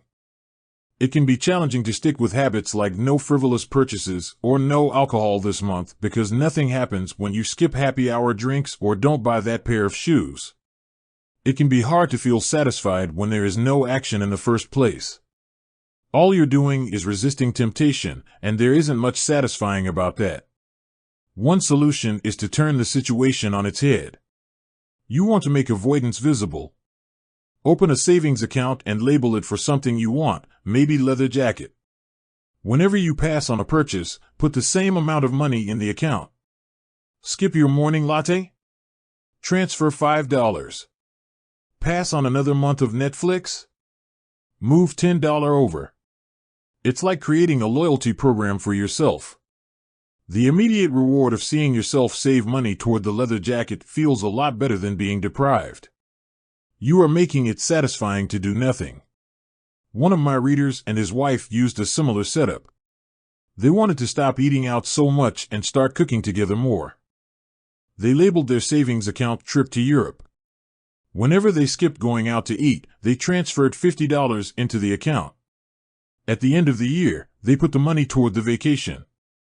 It is worth noting that it is important to select short-term rewards that reinforce your identity rather than ones that conflict with it. Buying a new jacket is fine if you're trying to lose weight or read more books, but it doesn't work if you're trying to budget and save money. Instead, taking a bubble bath or going on a leisurely walk are good examples of rewarding yourself with free time, which aligns with your ultimate goal of more freedom and financial independence. Similarly, if your reward for exercising is eating a bowl of ice cream, then you're casting votes for conflicting identities, and it ends up being a wash. Instead, maybe your reward is a massage, which is both a luxury and a vote toward taking care of your body. Now the short-term reward is aligned with your long-term vision of being a healthy person. Eventually, as intrinsic rewards like a better mood, more energy, and reduced stress kick in, you will become less concerned with chasing the secondary reward. The identity itself becomes the reinforcer. You do it because it's who you are and it feels good to be you. The more a habit becomes part of your life, the less you need outside encouragement to follow through. Incentives can start a habit. Identity sustains a habit. That said, it takes time for the evidence to accumulate and a new identity to emerge. Immediate reinforcement helps maintain motivation in the short term while you're waiting for the long-term rewards to arrive. In summary, a habit needs to be enjoyable for it to last. Simple bits of reinforcement, like soap that smells great or toothpaste that has a refreshing mint flavor or seeing $50 hit your savings account, can offer the immediate pleasure you need to enjoy a habit. And change is easy when it is enjoyable. Chapter summary: The fourth law of behavior change is make it satisfying. We are more likely to repeat a behavior when the experience is satisfying. The human brain evolved to prioritize immediate rewards over delayed rewards. The cardinal rule of behavior change: what is immediately rewarded is repeated. What is immediately punished is avoided. To get a habit to stick, you need to feel immediately successful, even if it's in a small way. The first three laws of behavior change: make it obvious, make it attractive, and make it easy, increase the odds that a behavior will be performed this time. The fourth law of behavior change, make it satisfying, increases the odds that a behavior will be repeated next time. How to stick with good habits every day. In 1993, a bank in Abbotsford, Canada, hired a 23-year-old stockbroker named Trent Dersmit. Abbotsford was a relatively small suburb, tucked away in the shadow of nearby Vancouver, where most of the big business deals were being made. Given the location, and the fact that Dersmit was a rookie, nobody expected too much of him. But he made brisk progress thanks to a simple daily habit. Dersmit began each morning with 2 jars on his desk. One was filled with 120 paper clips. The other was empty. As soon as he settled in each day, he would make a sales call. Immediately after, he would move 1 paper clip from the full jar to the empty jar, and the process would begin again. Every morning I would start with 120 paper clips in 1 jar, and I would keep dialing the phone until I had moved them all to the second jar, he told me. Within 18 months, Dersmit was bringing in $5 million to the firm. By age 24, he was making $75,000 per year, the equivalent of $125,000 today. Not long after, he landed a 6-figure job with another company. I like to refer to this technique as the paperclip strategy, and, over the years, I've heard from readers who have employed it in a variety of ways. One woman shifted a hairpin from one container to another whenever she wrote a page of her book. Another man moved a marble from one bin to the next after each set of push-ups. Making progress is satisfying, and visual measures, like moving paper clips or hairpins or marbles, provide clear evidence of your progress. As a result, they reinforce your behavior and add a little bit of immediate satisfaction to any activity.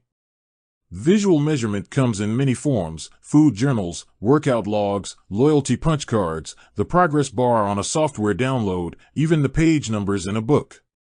But perhaps the best way to measure your progress is with a habit tracker. How to keep your habits on track. A habit tracker is a simple way to measure whether you did a habit. The most basic format is to get a calendar and cross off each day you stick with your routine. For example, if you meditate on Monday, Wednesday, and Friday, each of those dates gets an X. As time rolls by, the calendar becomes a record of your habit streak. Countless people have tracked their habits, but perhaps the most famous was Benjamin Franklin. Beginning at age 20, Franklin carried a small booklet everywhere he went and used it to track 13 personal virtues. This list included goals like lose no time, be always employed in something useful, and avoid trifling conversation. At the end of each day, Franklin would open his booklet and record his progress. Jerry Seinfeld reportedly uses a habit tracker to stick with his streak of writing jokes. In the documentary Comedian, he explains that his goal is simply to never break the chain of writing jokes every day. In other words, he is not focused on how good or bad a particular joke is or how inspired he feels. He is simply focused on showing up and adding to his streak. Don't break the chain is a powerful mantra. Don't break the chain of sales calls and you'll build a successful book of business. Don't break the chain of workouts and you'll get fit faster than you'd expect. Don't break the chain of creating every day and you will end up with an impressive portfolio. Habit tracking is powerful because it leverages multiple laws of behavior change. It simultaneously makes a behavior obvious, attractive, and satisfying. Let's break down each one. Benefit number 1, habit tracking is obvious. Recording your last action creates a trigger that can initiate your next one. Habit tracking naturally builds a series of visual cues like the streak of X's on your calendar or the list of meals in your food log. When you look at the calendar and see your streak, you'll be reminded to act again. Research has shown that people who track their progress on goals like losing weight, quitting smoking, and lowering blood pressure are all more likely to improve than those who don't. One study of more than 1,600 people found that those who kept a daily food log lost twice as much weight as those who did not. The mere act of tracking a behavior can spark the urge to change it. Habit tracking also keeps you honest. Most of us have a distorted view of our own behavior. We think we act better than we do. Measurement offers one way to overcome our blindness to our own behavior and notice what's really going on each day. One glance at the paper clips in the container and you immediately know how much work you have been putting in. When the evidence is right in front of you, you are less likely to lie to yourself. Benefit number 2, habit tracking is attractive. The most effective form of motivation is progress. When we get a signal that we are moving forward, we become more motivated to continue down that path. In this way, habit tracking can have an addictive effect on motivation. Each small win feeds your desire. This can be particularly powerful on a bad day. When you're feeling down, it's easy to forget about all the progress you have already made. Habit tracking provides visual proof of your hard work, a subtle reminder of how far you've come. Plus, the empty square you see each morning can motivate you to get started because you don't want to lose your progress by breaking the streak. Benefit number 3, habit tracking is satisfying. This is the most crucial benefit of all. Tracking can become its own form of reward.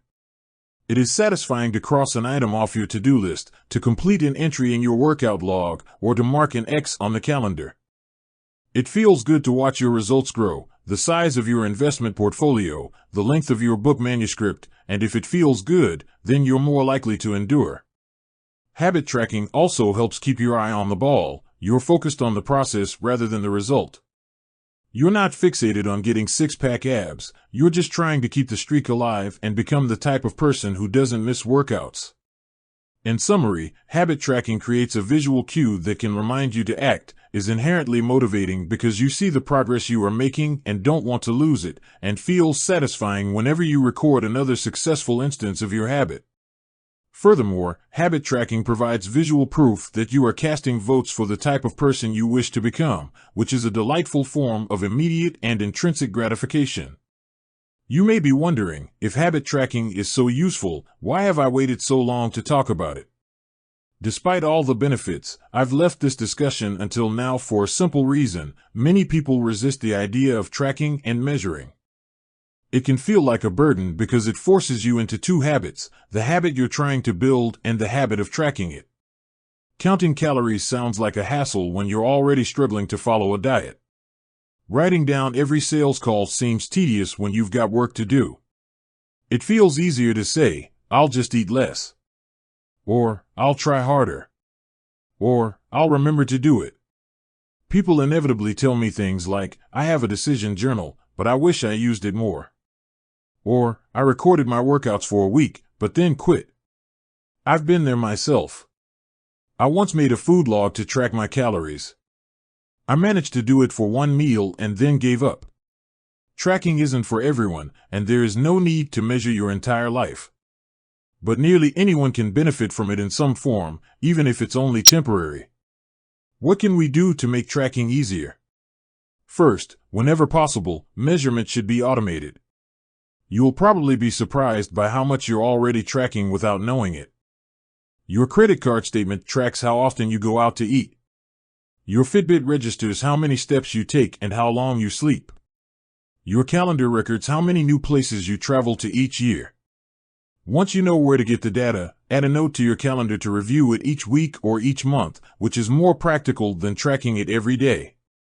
Second, manual tracking should be limited to your most important habits. It is better to consistently track one habit than to sporadically track 10. Finally, record each measurement immediately after the habit occurs. The completion of the behavior is the cue to write it down. This approach allows you to combine the habit stacking method mentioned in Chapter 5 with habit tracking. The habit stacking plus habit tracking formula is, after, I will. After I hang up the phone from a sales call, I will move one paper clip over. After I finish each set at the gym, I will record it in my workout journal. After I put my plate in the dishwasher, I will write down what I ate. These tactics can make tracking your habits easier. Even if you aren't the type of person who enjoys recording your behavior, I think you'll find a few weeks of measurements to be insightful. It's always interesting to see how you've actually been spending your time. That said, every habit streak ends at some point. And, more important than any single measurement, is having a good plan for when your habits slide off track.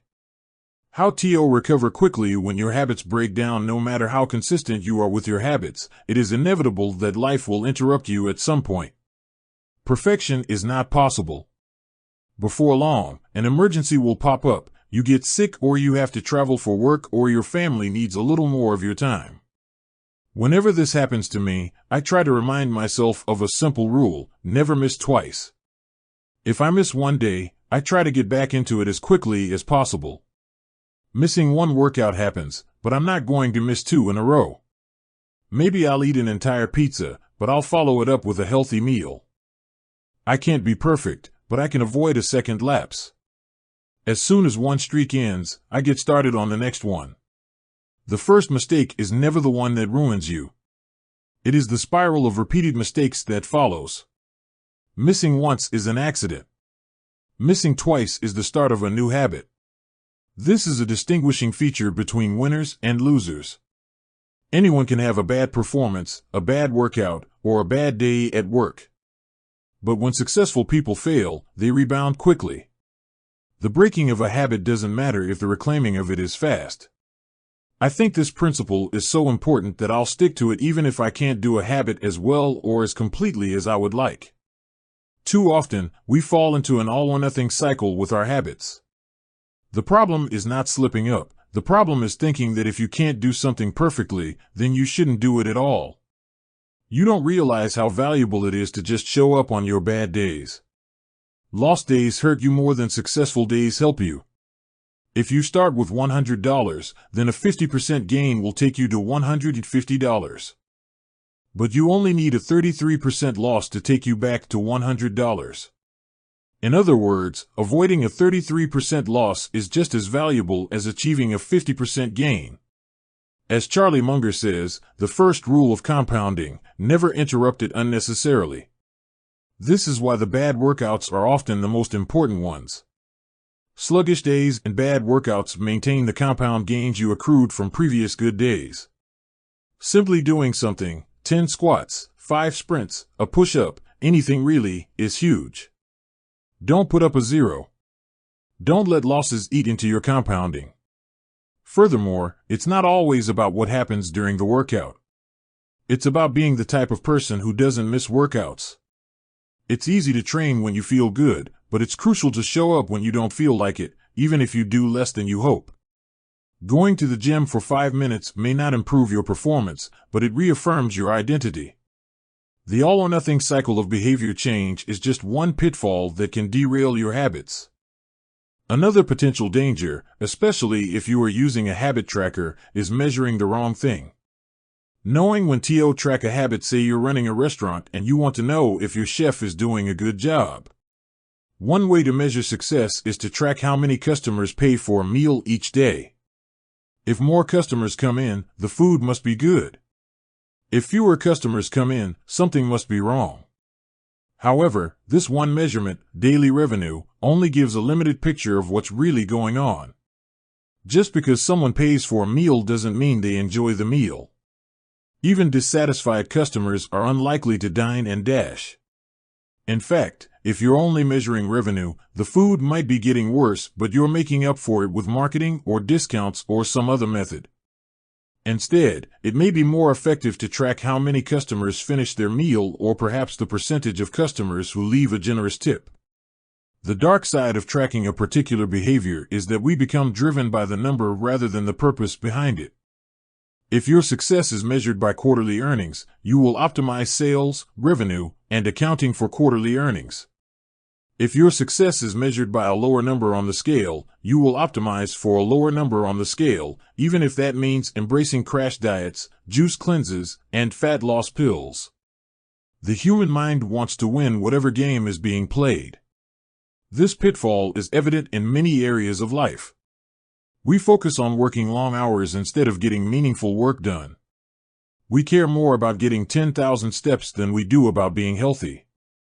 We teach for standardized tests instead of emphasizing learning, curiosity, and critical thinking. In short, we optimize for what we measure. When we choose the wrong measurement, we get the wrong behavior.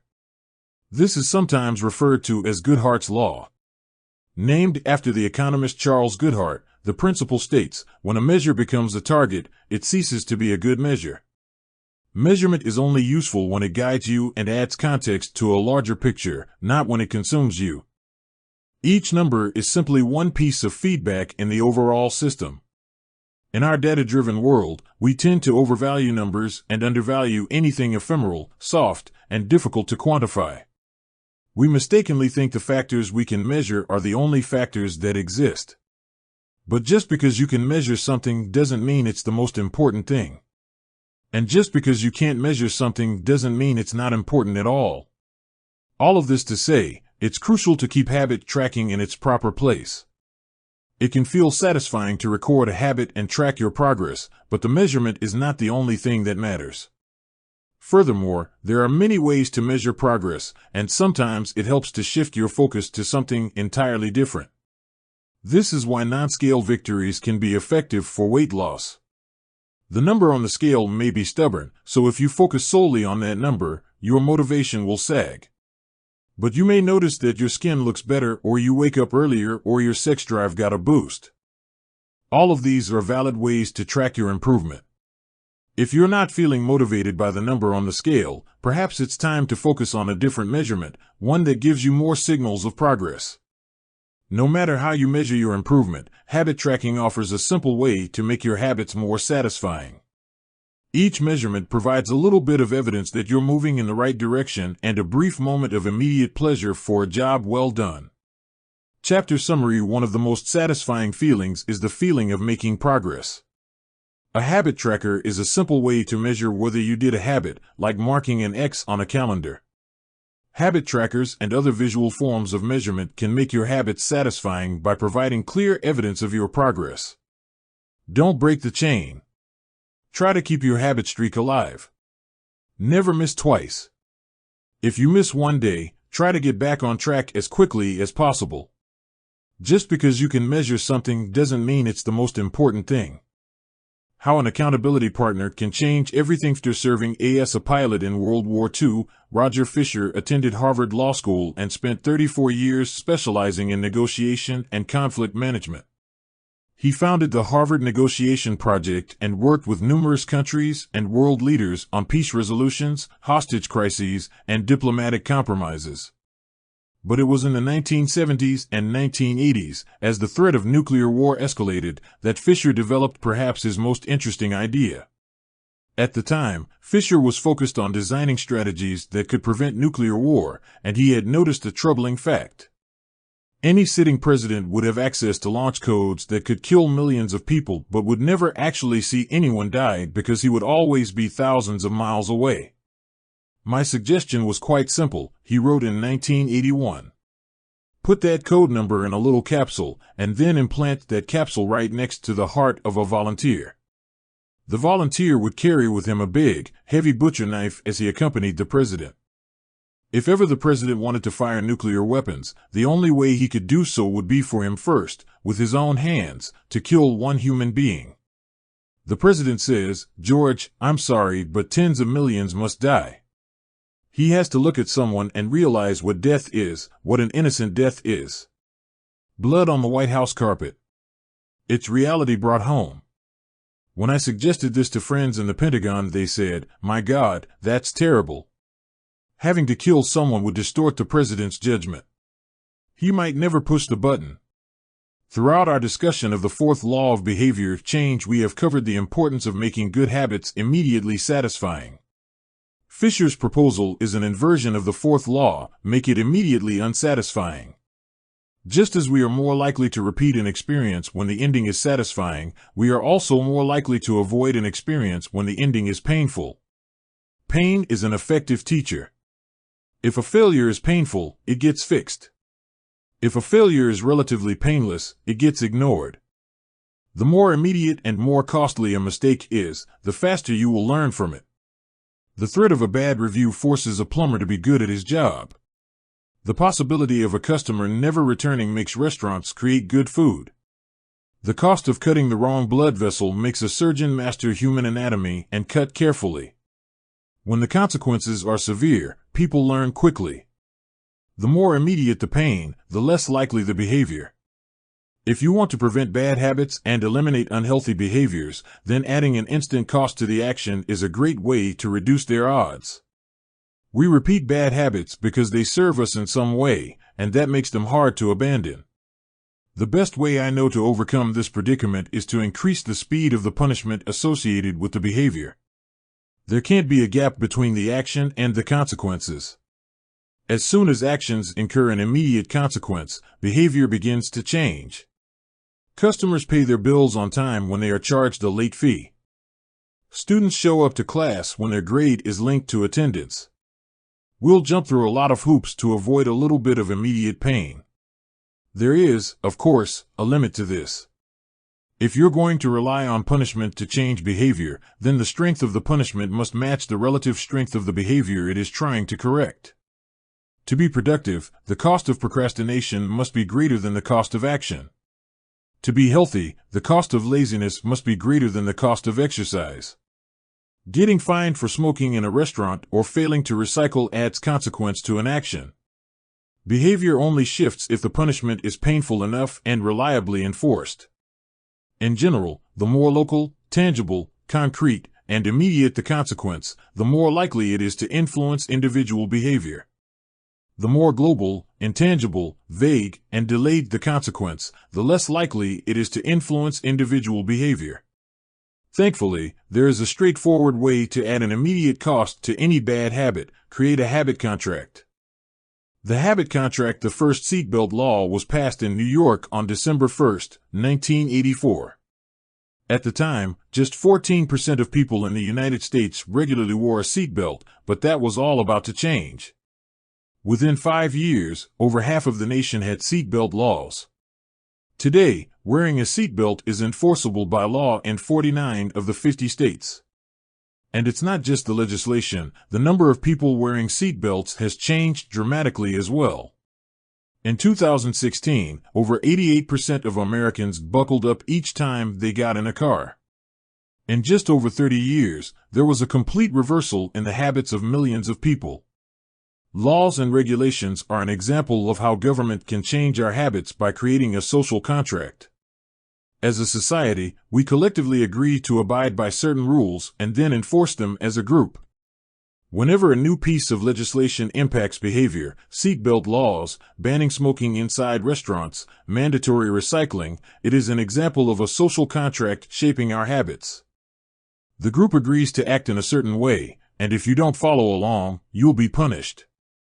Just as governments use laws to hold citizens accountable, you can create a habit contract to hold yourself accountable. A habit contract is a verbal or written agreement in which you state your commitment to a particular habit and the punishment that will occur if you don't follow through. Then you find 1 or 2 people to act as your accountability partners and sign off on the contract with you. Brian Harris, an entrepreneur from Nashville, Tennessee, was the first person I saw put this strategy into action. Shortly after the birth of his son, Harris realized he wanted to shed a few pounds. He wrote up a habit contract between himself, his wife, and his personal trainer. The first version read, Brian's number 1 objective for Q1 of 2017 is to start eating correctly again so he feels better, looks better, and is able to hit his long-term goal of 200 pounds at 10% body fat. Below that statement, Harris laid out a roadmap for achieving his ideal outcome. Phase number 1, get back to a strict slow-carb diet in Q1. Phase number 2, start a strict macronutrient tracking program in Q2. Phase number 3, refine and maintain the details of his diet and workout program in Q3. Finally, he wrote out each of the daily habits that would get him to his goal. For example, write down all food that he consumes each day and weigh himself each day. And then he listed the punishment if he failed. If Brian doesn't do these 2 items, then the following consequence will be enforced. He will have to dress up each workday and each Sunday morning for the rest of the quarter. Dress up is defined as not wearing jeans, t-shirts, hoodies, or shorts.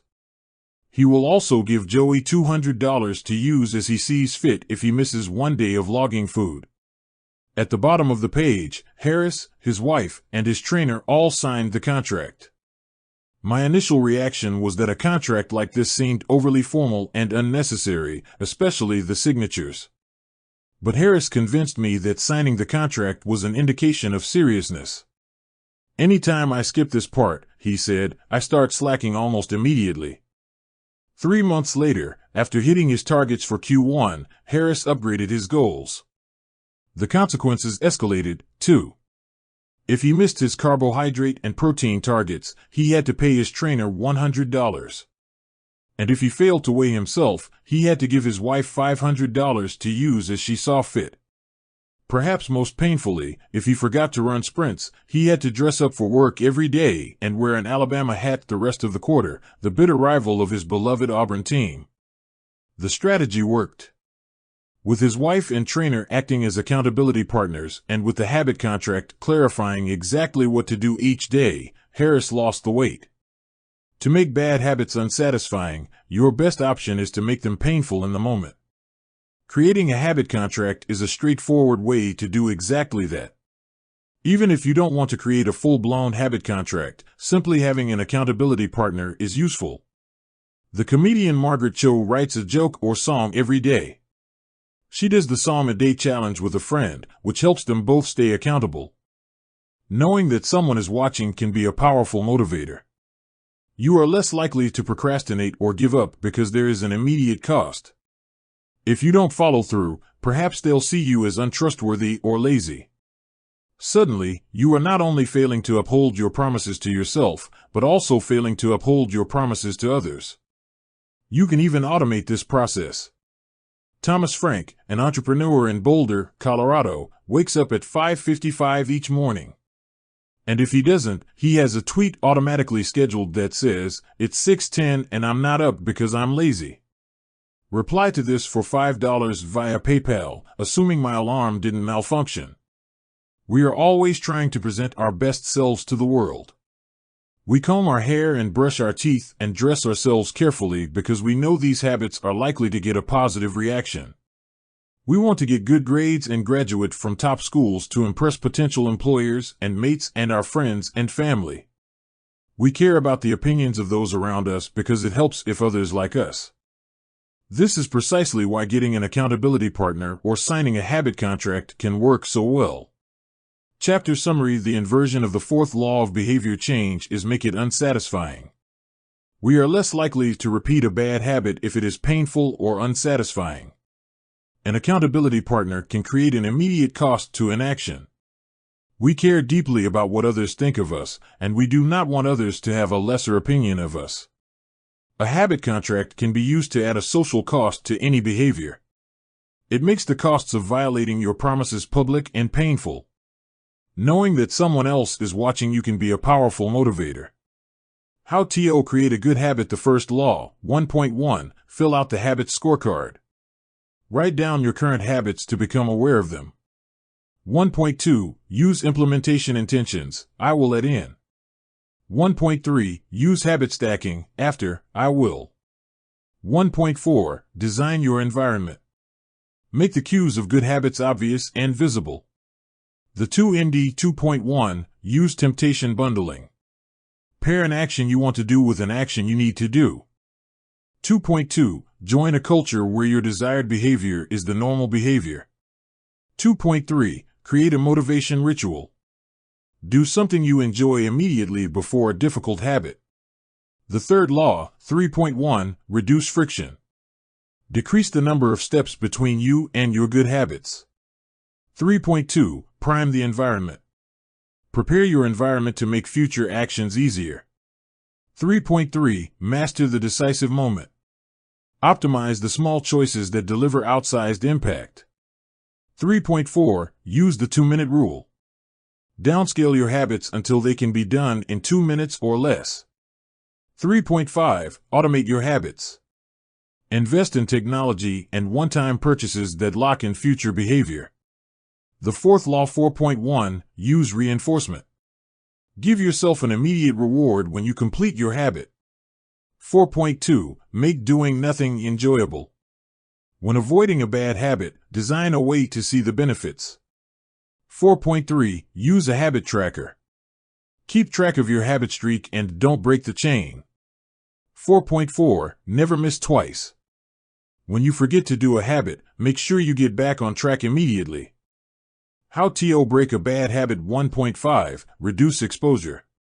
Remove the cues of your bad habits from your environment. 2.4. Reframe your mindset. Highlight the benefits of avoiding your bad habits. 3.6. Increase friction. Increase the number of steps between you and your bad habits. 3.7. Use a commitment device. Restrict your future choices to the ones that benefit you. Fourth law. 4.5. Get an accountability partner. Ask someone to watch your behavior. 4.6. Create a habit contract. Make the costs of your bad habits public and painful. Advanced tactics. Chapter summary. The inversion of the fourth law of behavior change is make it unsatisfying. We are less likely to repeat a bad habit if it is painful or unsatisfying. An accountability partner can create an immediate cost to inaction. We care deeply about what others think of us, and we do not want others to have a lesser opinion of us. A habit contract can be used to add a social cost to any behavior. It makes the costs of violating your promises public and painful. Knowing that someone else is watching you can be a powerful motivator. How to create a good habit. The first law. 1.1. Fill out the habit scorecard. Write down your current habits to become aware of them. 1.2. Use implementation intentions. I will let in. 1.3. Use habit stacking. After, I will. 1.4. Design your environment. Make the cues of good habits obvious and visible. The 2ND. 2.1. Use temptation bundling. Pair an action you want to do with an action you need to do. 2.2. Join a culture where your desired behavior is the normal behavior. 2.3. Create a motivation ritual. Do something you enjoy immediately before a difficult habit. The third law. 3.1. Reduce friction. Decrease the number of steps between you and your good habits. 3.2. Prime the environment. Prepare your environment to make future actions easier. 3.3. Master the decisive moment. Optimize the small choices that deliver outsized impact. 3.4. Use the 2-minute rule. Downscale your habits until they can be done in 2 minutes or less. 3.5. Automate your habits. Invest in technology and one-time purchases that lock in future behavior. The fourth law. 4.1. Use reinforcement. Give yourself an immediate reward when you complete your habit. 4.2. Make doing nothing enjoyable. When avoiding a bad habit, design a way to see the benefits. 4.3. Use a habit tracker. Keep track of your habit streak and don't break the chain. 4.4. Never miss twice. When you forget to do a habit, make sure you get back on track immediately. How to break a bad habit. 1.5. Reduce exposure. Remove the cues of your bad habits from your environment. 2.4. Reframe your mindset. Highlight the benefits of avoiding your bad habits. 3.6. Increase friction. Increase the number of steps between you and your bad habits. 3.7. Use a commitment device. Restrict your future choices to the ones that benefit you. Fourth law. 4.5. Get an accountability partner. Ask someone to watch your behavior. 4.6. Create a habit contract. Make the costs of your bad habits public and painful. Advanced tactics. How to go from being merely good to being truly great. The truth about talent. Any people are familiar with Michael Phelps, who is widely considered to be one of the greatest athletes in history. Phelps has won more Olympic medals not only than any swimmer but also more than any Olympian in any sport.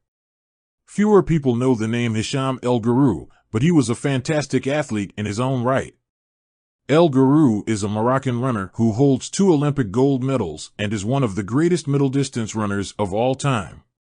For many years, he held the world record in the mile, 1,500-meter, and 2,000-meter races. At the Olympic Games in Athens, Greece, in 2004, he won gold in the 1,500-meter and 5,000-meter races. These two athletes are wildly different in many ways. But most notably, they differ significantly in height. El Guru is 5 feet, 9 inches tall. Phelps is 6 feet, 4 inches tall. Despite this 7-inch difference in height, the two men are identical in one respect. Michael Phelps and Hisham El Guru wear the same length inseam on their pants. How is this possible? Phelps has relatively short legs for his height and a very long torso, the perfect build for swimming. El Guru has incredibly long legs and a short upper body, an ideal frame for distance running. Now, imagine if these world-class athletes were to switch sports.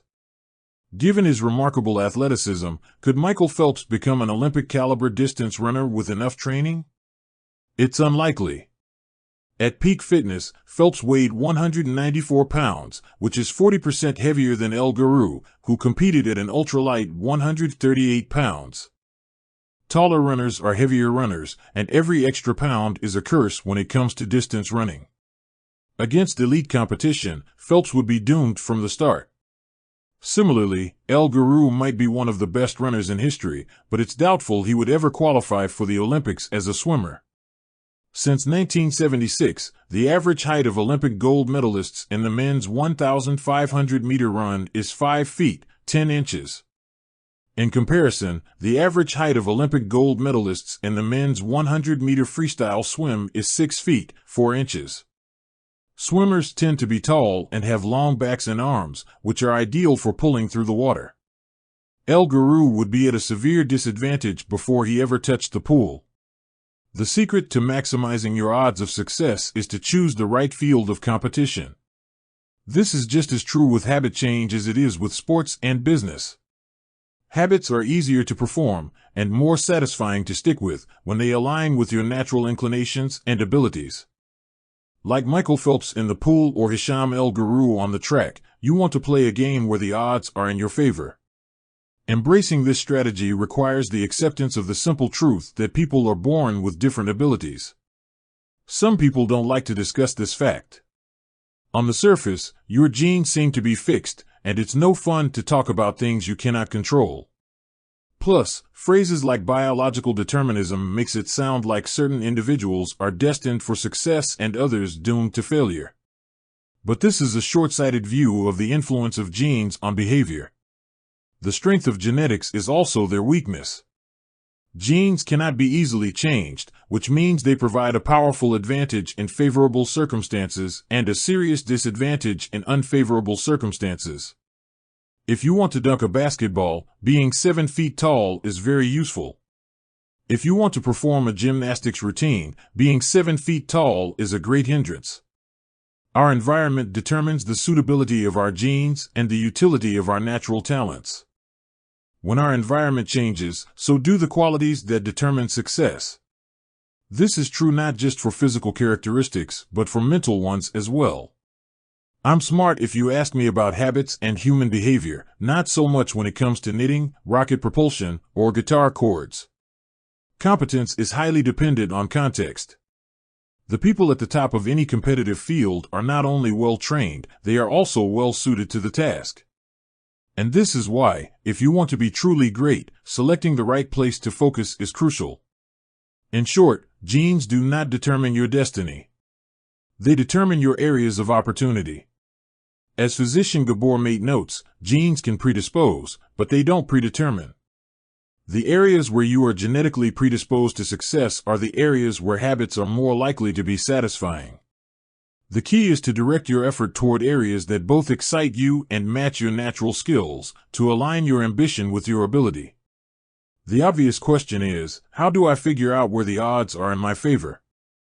How do I identify the opportunities and habits that are right for me?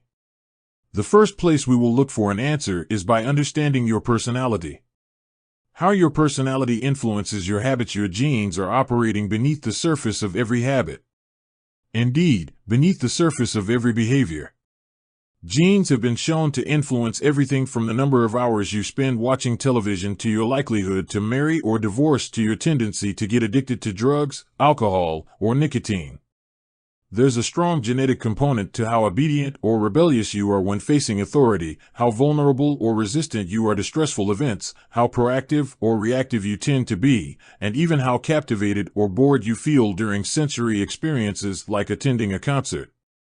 As Robert Plowman, a behavioral geneticist at King's College in London, told me, it is now at the point where we have stopped testing to see if traits have a genetic component because we literally can't find a single one that isn't influenced by our genes. Bundled together, your unique cluster of genetic traits predispose you to a particular personality. Your personality is the set of characteristics that is consistent from situation to situation. The most proven scientific analysis of personality traits is known as the Big Five, which breaks them down into 5 spectrums of behavior. 1. Openness to experience, from curious and inventive on one end to cautious and consistent on the other. 2. Conscientiousness, organized and efficient to easygoing and spontaneous. 3. Extroversion, outgoing and energetic to solitary and reserved. 4. Agreeableness, friendly and compassionate to challenging and detached. 5. Neuroticism, anxious and sensitive to confident, calm, and stable. All 5 characteristics have biological underpinnings. Extroversion, for instance, can be tracked from birth. If scientists play a loud noise in the nursing ward, some babies turn toward it while others turn away. When the researchers tracked these children through life, they found that the babies who turned toward the noise were more likely to grow up to be extroverts. Those who turned away were more likely to become introverts. People who are high in agreeableness are kind, considerate, and warm. They also tend to have higher natural oxytocin levels, a hormone that plays an important role in social bonding, increases feelings of trust, and can act as a natural antidepressant. You can easily imagine how someone with more oxytocin might be inclined to build habits like writing thank you notes or organizing social events. As a third example, consider neuroticism, which is a personality trait all people possess to various degrees. People who are high in neuroticism tend to be anxious and worry more than others. This trait has been linked to hypersensitivity of the amygdala, the portion of the brain responsible for noticing threats. In other words, people who are more sensitive to negative cues in their environment are more likely to score high in neuroticism. Our habits are not solely determined by our personalities, but there is no doubt that our genes nudge us in a certain direction. Our deeply rooted preferences make certain behaviors easier for some people than for others. You don't have to apologize for these differences or feel guilty about them, but you do have to work with them. A person who scores lower on conscientiousness, for example, will be less likely to be orderly by nature and may need to rely more heavily on environment design to stick with good habits. The takeaway is that you should build habits that work for your personality. People can get ripped working out like a bodybuilder, but if you prefer rock climbing or cycling or rowing, then shape your exercise habit around your interests. If your friend follows a low-carb diet, but you find that low-fat works for you, then more power to you. If you want to read more, don't be embarrassed if you prefer steamy romance novels over nonfiction. Read whatever fascinates you. You don't have to build the habits everyone tells you to build. Choose the habit that best suits you, not the one that is most popular. There is a version of every habit that can bring you joy and satisfaction. Find it. Habits need to be enjoyable if they are going to stick. This is the core idea behind the 4th law. Tailoring your habits to your personality is a good start, but this is not the end of the story. Let's turn our attention to finding and designing situations where you're at a natural advantage. How to find a game where the odds are in your favor. Learning to play a game where the odds are in your favor is critical for maintaining motivation and feeling successful. In theory, you can enjoy almost anything. In practice, you are more likely to enjoy the things that come easily to you. People who are talented in a particular area tend to be more competent at that task and are then praised for doing a good job. They stay energized because they are making progress where others have failed, and because they get rewarded with better pay and bigger opportunities, which not only makes them happier but also propels them to produce even higher quality work. It's a virtuous cycle. Pick the right habit and progress is easy. Pick the wrong habit and life is a struggle. How do you pick the right habit? The first step is something we covered in the third law: make it easy. In many cases, when people pick the wrong habit, it simply means they picked a habit that was too difficult. When a habit is easy, you are more likely to be successful. When you are successful, you are more likely to feel satisfied. However, there is another level to consider. In the long run, if you continue to advance and improve, any area can become challenging. At some point, you need to make sure you're playing the right game for your skill set. How do you figure that out? The most common approach is trial and error. Of course, there's a problem with this strategy: life is short. You don't have time to try every career, date every eligible bachelor, or play every musical instrument. Thankfully, there is an effective way to manage this conundrum, and it is known as the explore-exploit trade-off. In the beginning of a new activity, there should be a period of exploration. In relationships, it's called dating. In college, it's called the liberal arts. In business, it's called split testing. The goal is to try out many possibilities, research a broad range of ideas, and cast a wide net. After this initial period of exploration, shift your focus to the best solution you've found, but keep experimenting occasionally. The proper balance depends on whether you're winning or losing. If you are currently winning, you exploit, exploit, exploit. If you are currently losing, you continue to explore, explore, explore.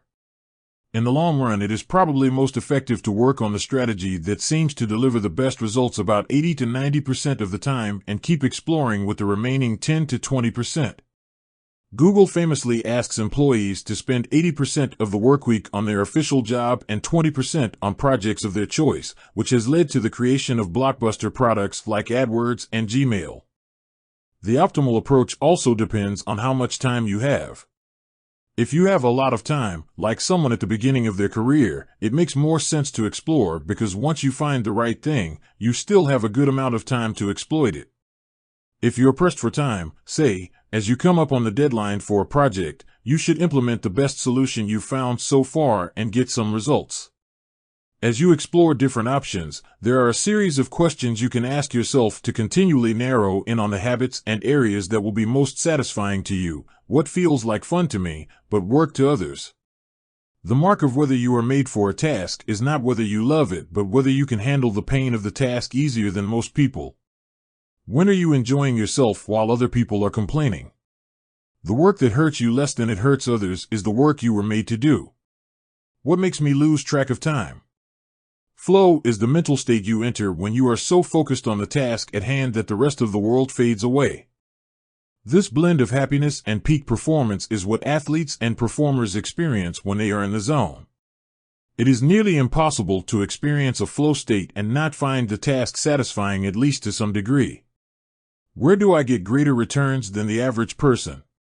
We are continually comparing ourselves to those around us, and a behavior is more likely to be satisfying when the comparison is in our favor. I wasn't quite sure what I was doing well, but I knew that results seemed to be coming faster for me than for some of my colleagues, which motivated me to keep writing. What comes naturally to me? For just a moment, ignore what you have been taught. Ignore what society has told you. Ignore what others expect of you. Look inside yourself and ask, what feels natural to me? When have I felt alive? When have I felt like the real me? No internal judgments or people-pleasing. No second-guessing or self-criticism. Just feelings of engagement and enjoyment. Whenever you feel authentic and genuine, you are headed in the right direction. To be honest, some of this process is just luck. Michael Phelps and Hisham El Guru were lucky to be born with a rare set of abilities that are highly valued by society and to be placed in the ideal environment for those abilities.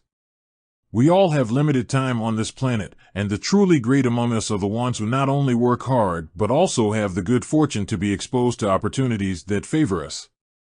But what if you don't want to leave it up to luck? If you can't find a game where the odds are stacked in your favor, create one. Scott Adams, the cartoonist behind Dilbert, says, everyone has at least a few areas in which they could be in the top 25% with some effort.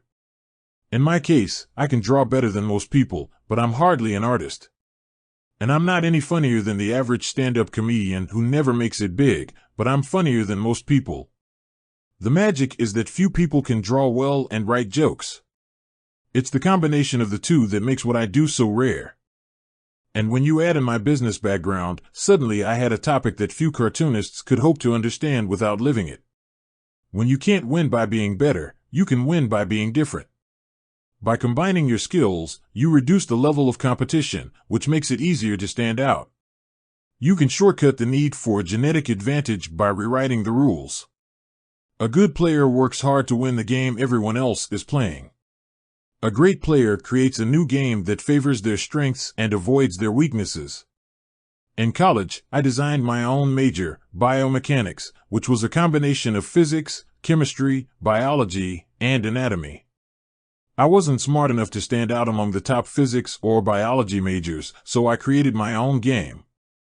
And because it suited me, I was only taking the courses I was interested in. Studying felt like less of a chore. It was also easier to avoid the trap of comparing myself to everyone else. After all, nobody else was taking the same combination of classes, so who could say if they were better or worse? Specialization is a powerful way to overcome the accident of bad genetics. The more you master a specific skill, the harder it becomes for others to compete with you.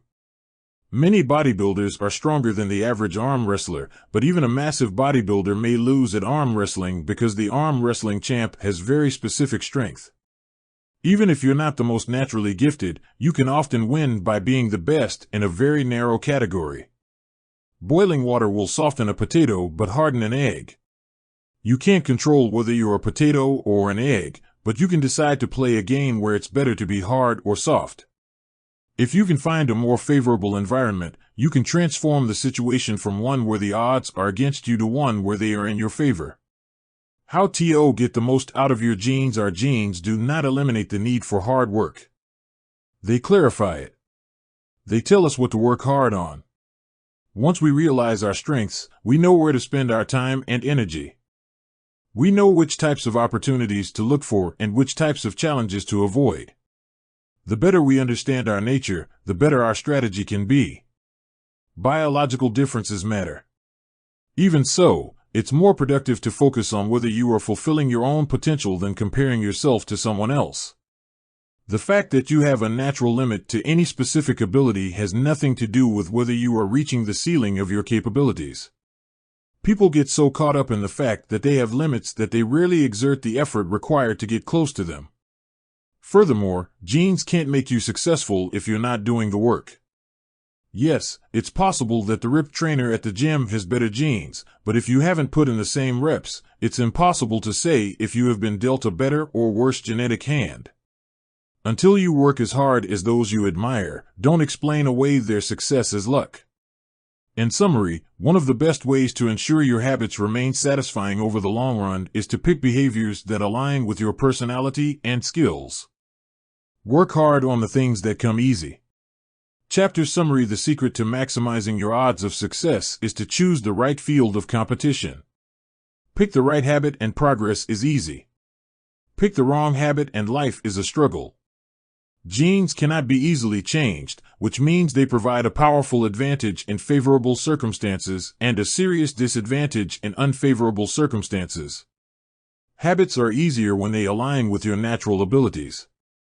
Choose the habits that best suit you. Play a game that favors your strengths. If you can't find a game that favors you, create one.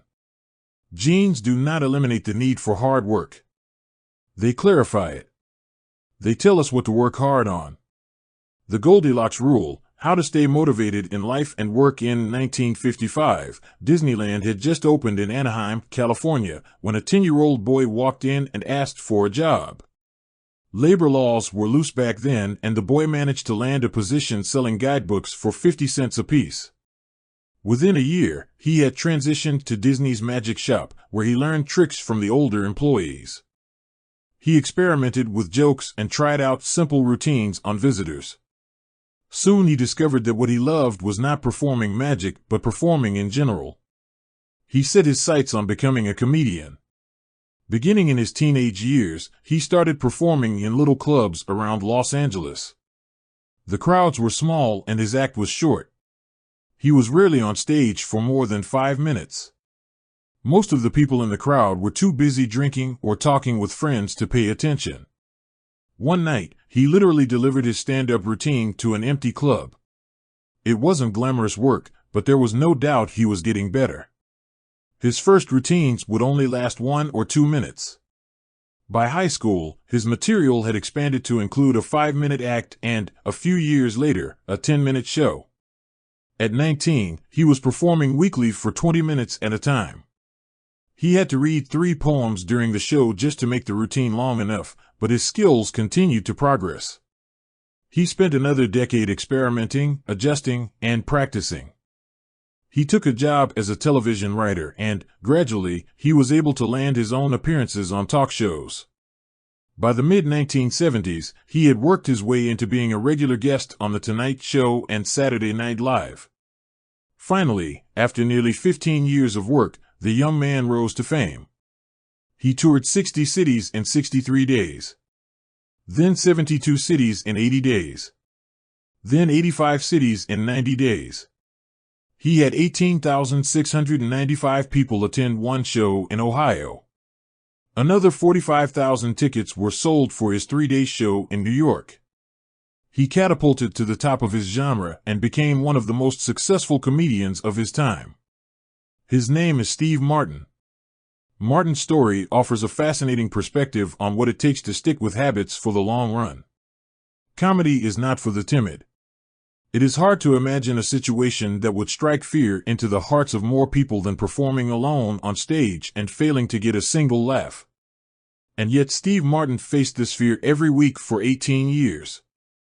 In his words, 10 years spent learning, 4 years spent refining, and 4 years as a wild success.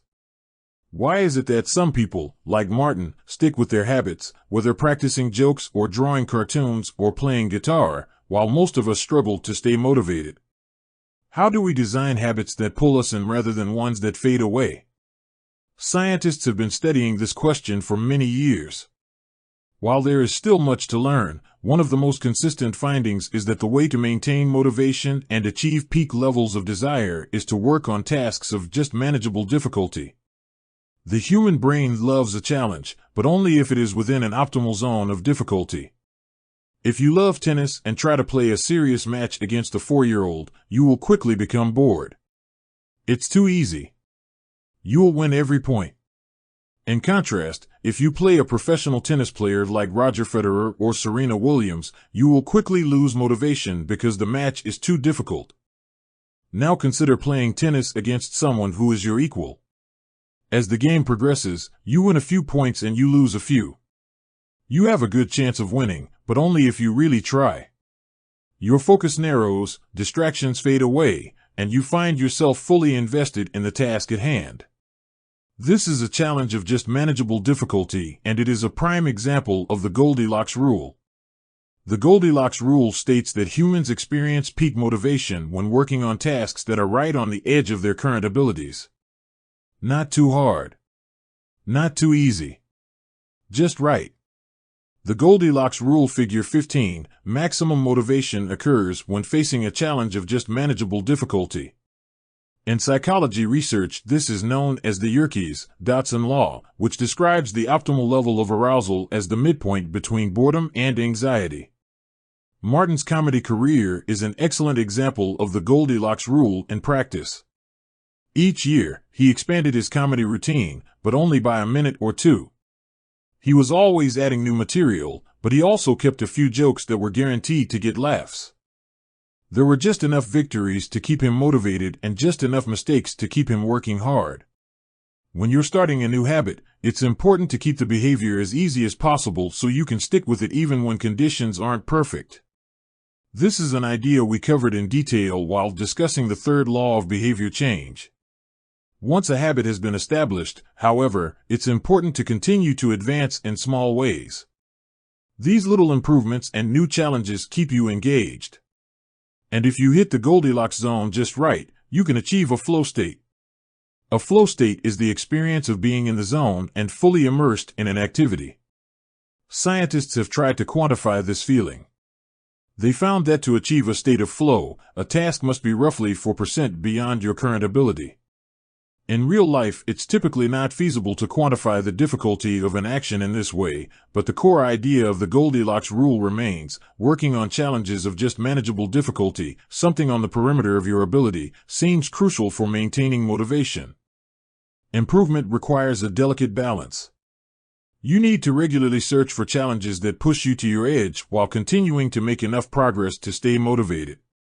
Behaviors need to remain novel in order for them to stay attractive and satisfying. Without variety, we get bored. And boredom is perhaps the greatest villain on the quest for self-improvement.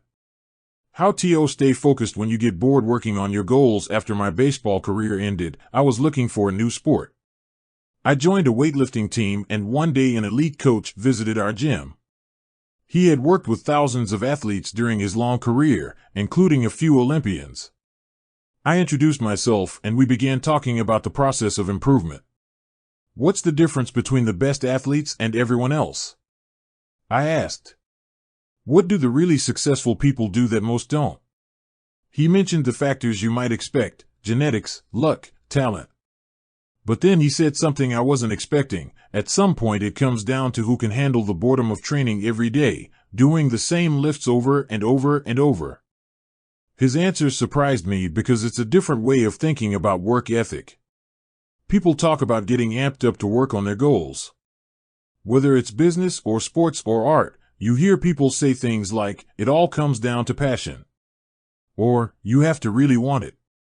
As a result, many of us get depressed when we lose focus or motivation because we think that successful people have some bottomless reserve of passion. But this coach was saying that really successful people feel the same lack of motivation as everyone else. The difference is that they still find a way to show up despite the feelings of boredom. Mastery requires practice. But the more you practice something, the more boring and routine it becomes. Once the beginner gains have been made and we learn what to expect, our interest starts to fade. Sometimes it happens even faster than that. All you have to do is hit the gym a few days in a row or publish a couple of blog posts on time, and letting one day slip doesn't feel like much.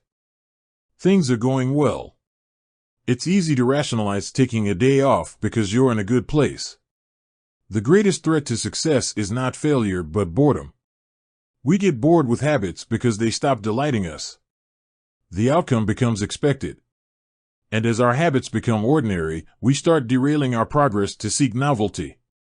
Perhaps this is why we get caught up in a never-ending cycle, jumping from one workout to the next, one diet to the next, one business idea to the next. As soon as we experience the slightest dip in motivation, we begin seeking a new strategy, even if the old one was still working.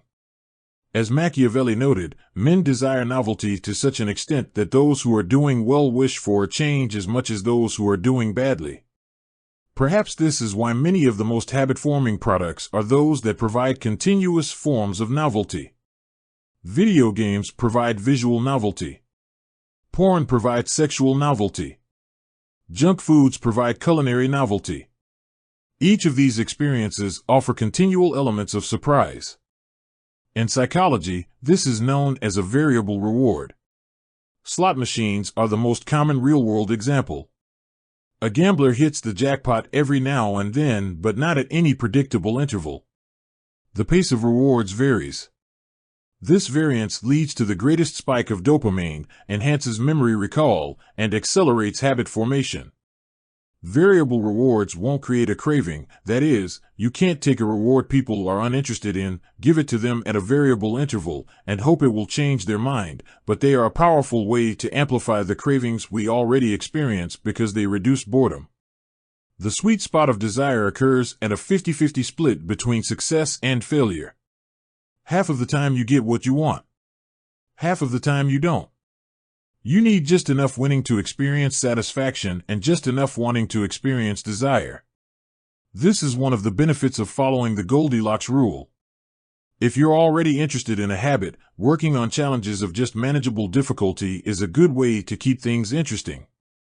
Of course, not all habits have a variable reward component, and you wouldn't want them to. If Google only delivered a useful search result some of the time, I would switch to a competitor pretty quickly.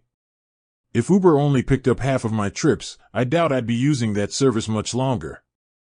And if I flossed my teeth each night and only sometimes ended up with a clean mouth, I think I'd skip it. Variable rewards or not, no habit will stay interesting forever.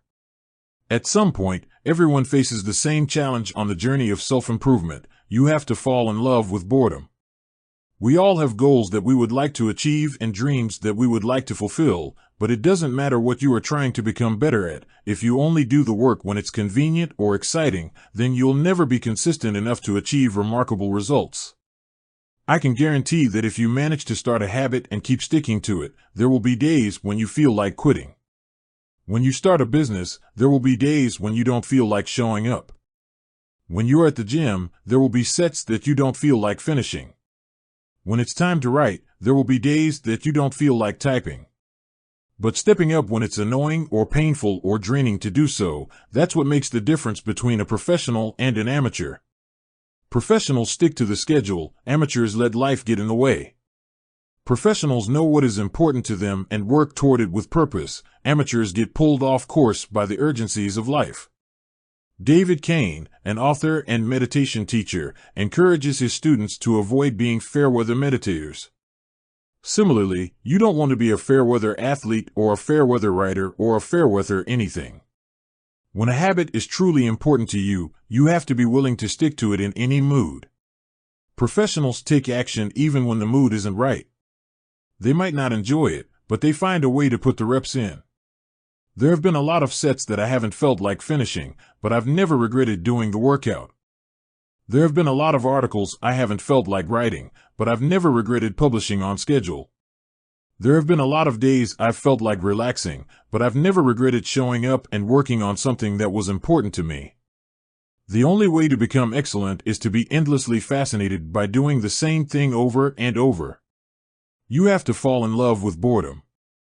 Chapter summary: The Goldilocks rule states that humans experience peak motivation when working on tasks that are right on the edge of their current abilities. The greatest threat to success is not failure but boredom. As habits become routine, they become less interesting and less satisfying. We get bored. Anyone can work hard when they feel motivated. It's the ability to keep going when work isn't exciting that makes the difference. Professionals stick to the schedule, amateurs let life get in the way. The downside of creating good habits habits create the foundation for mastery.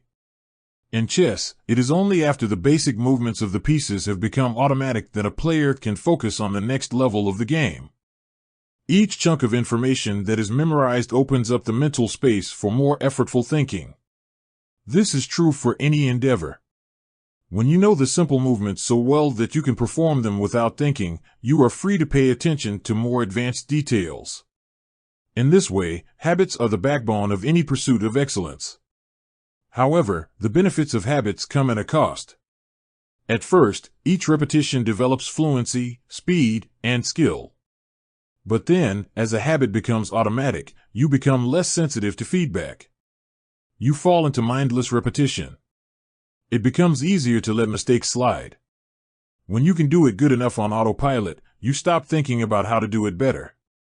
The upside of habits is that we can do things without thinking. The downside of habits is that you get used to doing things a certain way and stop paying attention to little errors. You assume you're getting better because you're gaining experience. In reality, you are merely reinforcing your current habits, not improving them. In fact, some research has shown that once a skill has been mastered, there is usually a slight decline in performance over time.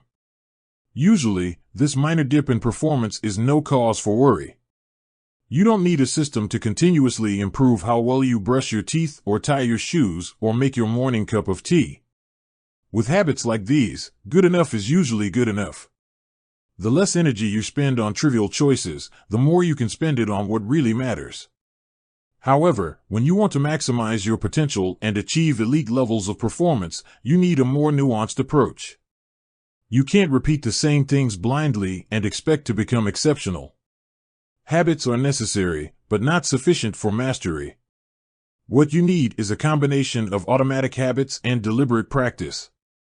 Habits plus deliberate practice equals mastery. To become great, certain skills do need to become automatic.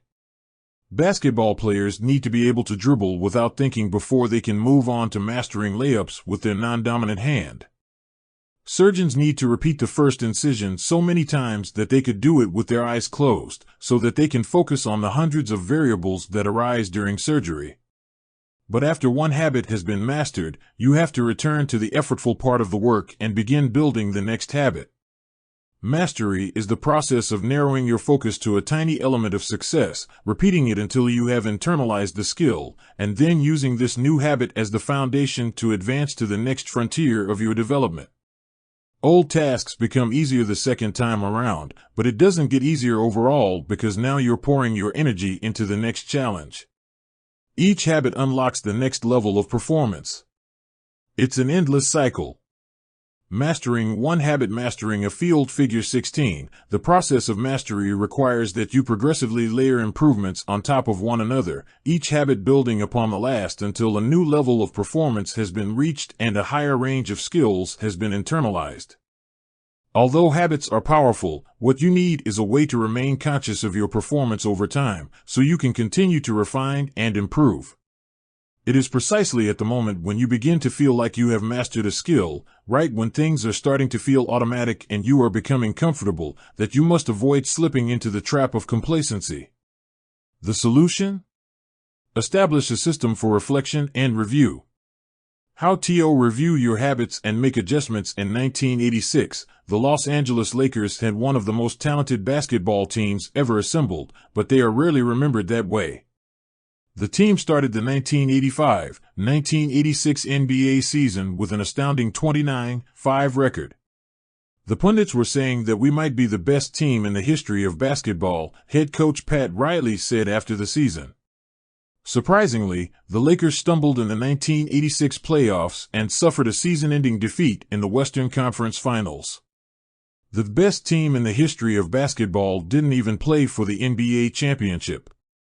After that blow, Riley was tired of hearing about how much talent his players had and about how much promise his team held. He didn't want to see flashes of brilliance followed by a gradual fade in performance. He wanted the Lakers to play up to their potential, night after night. In the summer of 1986, he created a plan to do exactly that, a system that he called the Career Best Effort Program, or CBE. When players first joined the Lakers, Riley explained, we track their basketball statistics all the way back to high school. I call this taking their number. We look for an accurate gauge of what a player can do, then build him into our plan for the team, based on the notion that he will maintain and then improve upon his averages.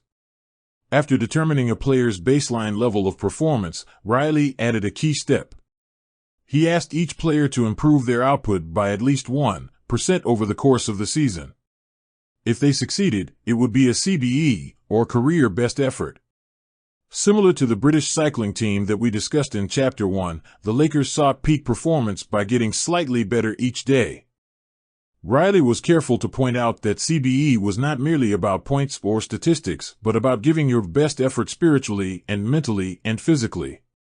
Players got credit for allowing an opponent to run into you when you know that a foul will be called against him, diving for loose balls, going after rebounds whether you are likely to get them or not, helping a teammate when the player he's guarding has surged past him, and other unsung hero deeds. As an example, let's say that Magic Johnson, the Lakers' star player at the time, had 11 points, 8 rebounds, 12 assists, 2 steals, and 5 turnovers in a game. Magic also got credit for an unsung hero deed by diving after a loose ball. Finally, he played a total of 33 minutes in this imaginary game. The positive numbers add up to 34. Then, we subtract the 5 turnovers to get 29. Finally, we divide 29 by 33 minutes played. 2933 is equal to 0.879. Magic's CBE number here would be 879. This number was calculated for all of a player's games, and it was the average CBE that a player was asked to improve by 1% over the season. Riley compared each player's current CBE to not only their past performances but also those of other players in the league. As Riley put it, we rank team members alongside league opponents who play the same position and have similar role definitions. Sports writer Jackie McMullen noted, Riley trumpeted the top performers in the league in bold lettering on the blackboard each week and measured them against the corresponding players on his own roster. Solid, reliable players generally rated a score in the 600s, while elite players scored at least 800. Magic Johnson, who submitted 138 triple-doubles in his career, often scored over 1,000. The Lakers also emphasized year-over-year progress by making historical comparisons of CBE data. Riley said, "We stacked the month of November 1986 next to November 1985 and showed the players whether they were doing better or worse than at the same point last season. Then we showed them how their performance figures for December 1986 stacked up against November's." The Lakers rolled out CBE in October 1986. 8 months later, they were NBA champions. The following year, Pat Riley led his team to another title as the Lakers became the first team in 20 years to win back-to-back NBA championships. Afterward, he said, "Sustaining an effort is the most important thing for any enterprise. The way to be successful is to learn how to do things right, then do them the same way every time." The CBE program is a prime example of the power of reflection and review. The Lakers were already talented. CBE helped them get the most out of what they had and made sure their habits improved rather than declined. Reflection and review enables the long-term improvement of all habits because it makes you aware of your mistakes and helps you consider possible paths for improvement. Without reflection, we can make excuses, create rationalizations, and lie to ourselves. We have no process for determining whether we are performing better or worse compared to yesterday. Top performers in all fields engage in various types of reflection and review, and the process doesn't have to be complex.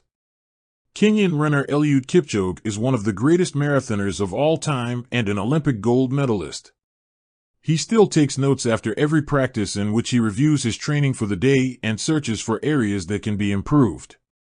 Similarly, gold medal swimmer Katie Ledecky records her wellness on a scale of 1 to 10 and includes notes on her nutrition and how well she slept. She also records the times posted by other swimmers.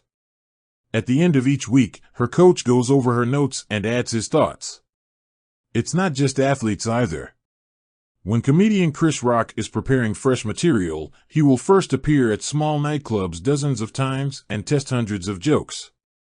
He brings a notepad on stage and records which bits go over well and where he needs to make adjustments. The few killer lines that survive will form the backbone of his new show.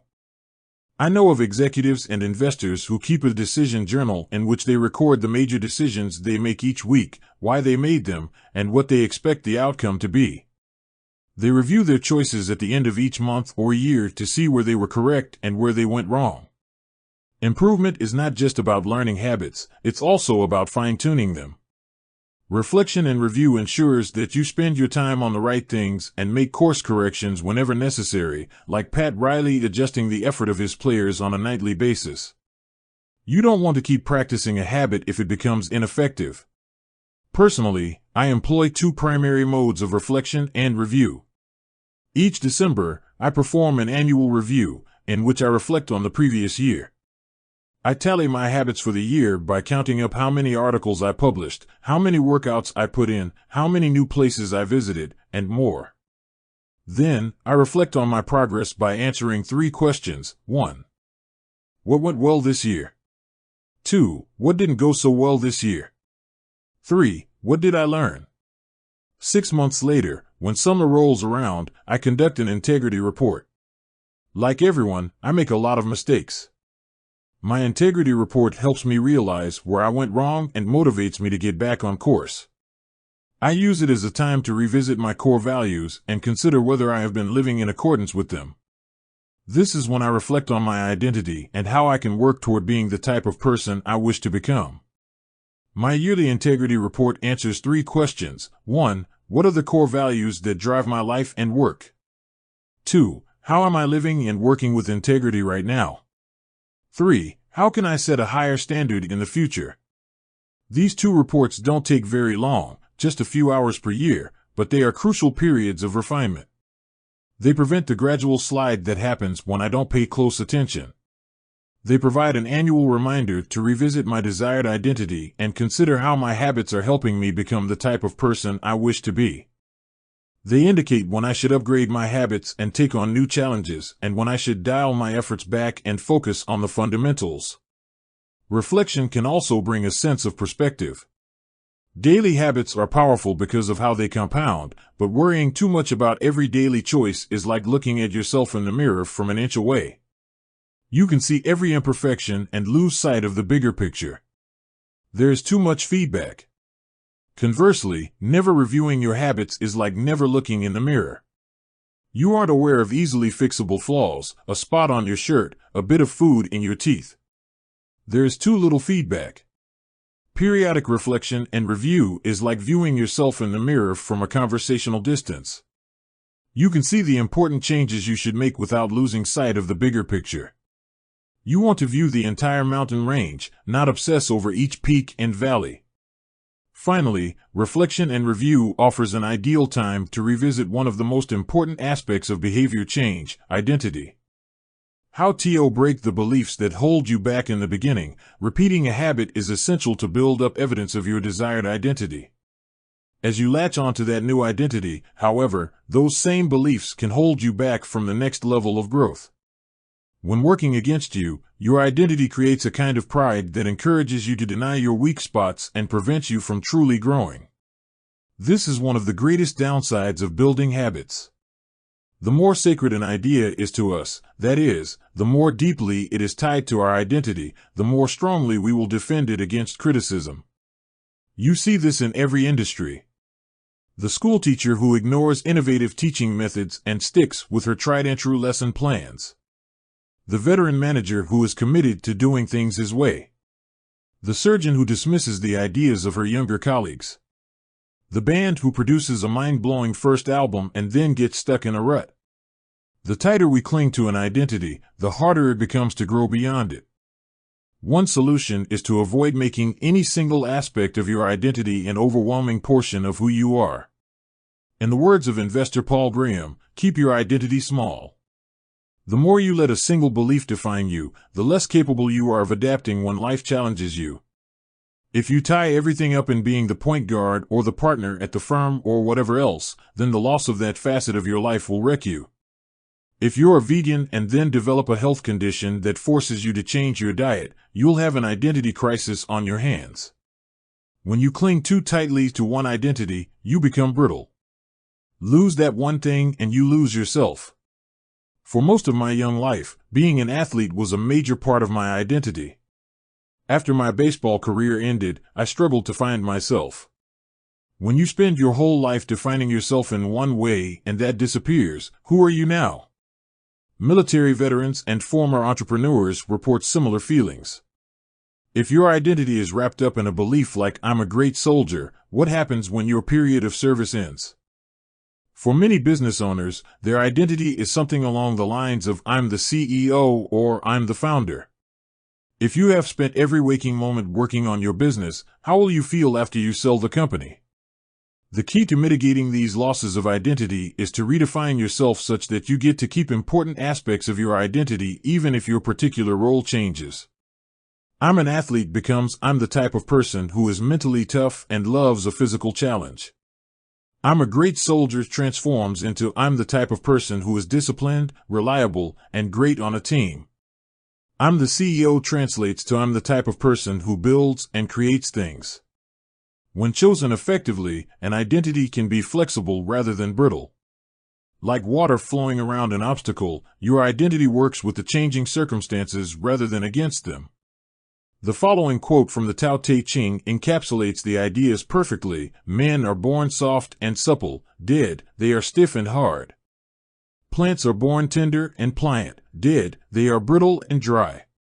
Thus whoever is stiff and inflexible is a disciple of death. Whoever is soft and yielding is a disciple of life. The hard and stiff will be broken. The soft and supple will prevail. Laotzu habits deliver numerous benefits, but the downside is that they can lock us into our previous patterns of thinking and acting, even when the world is shifting around us. Everything is impermanent. Life is constantly changing, so you need to periodically check in to see if your old habits and beliefs are still serving you. A lack of self-awareness is poison. Reflection and review is the antidote. Chapter summary. Forces you to change your diet. You'll have an identity crisis on your hands. When you cling too tightly to one identity, you become brittle. Lose that one thing and you lose yourself. For most of my young life, being an athlete was a major part of my identity.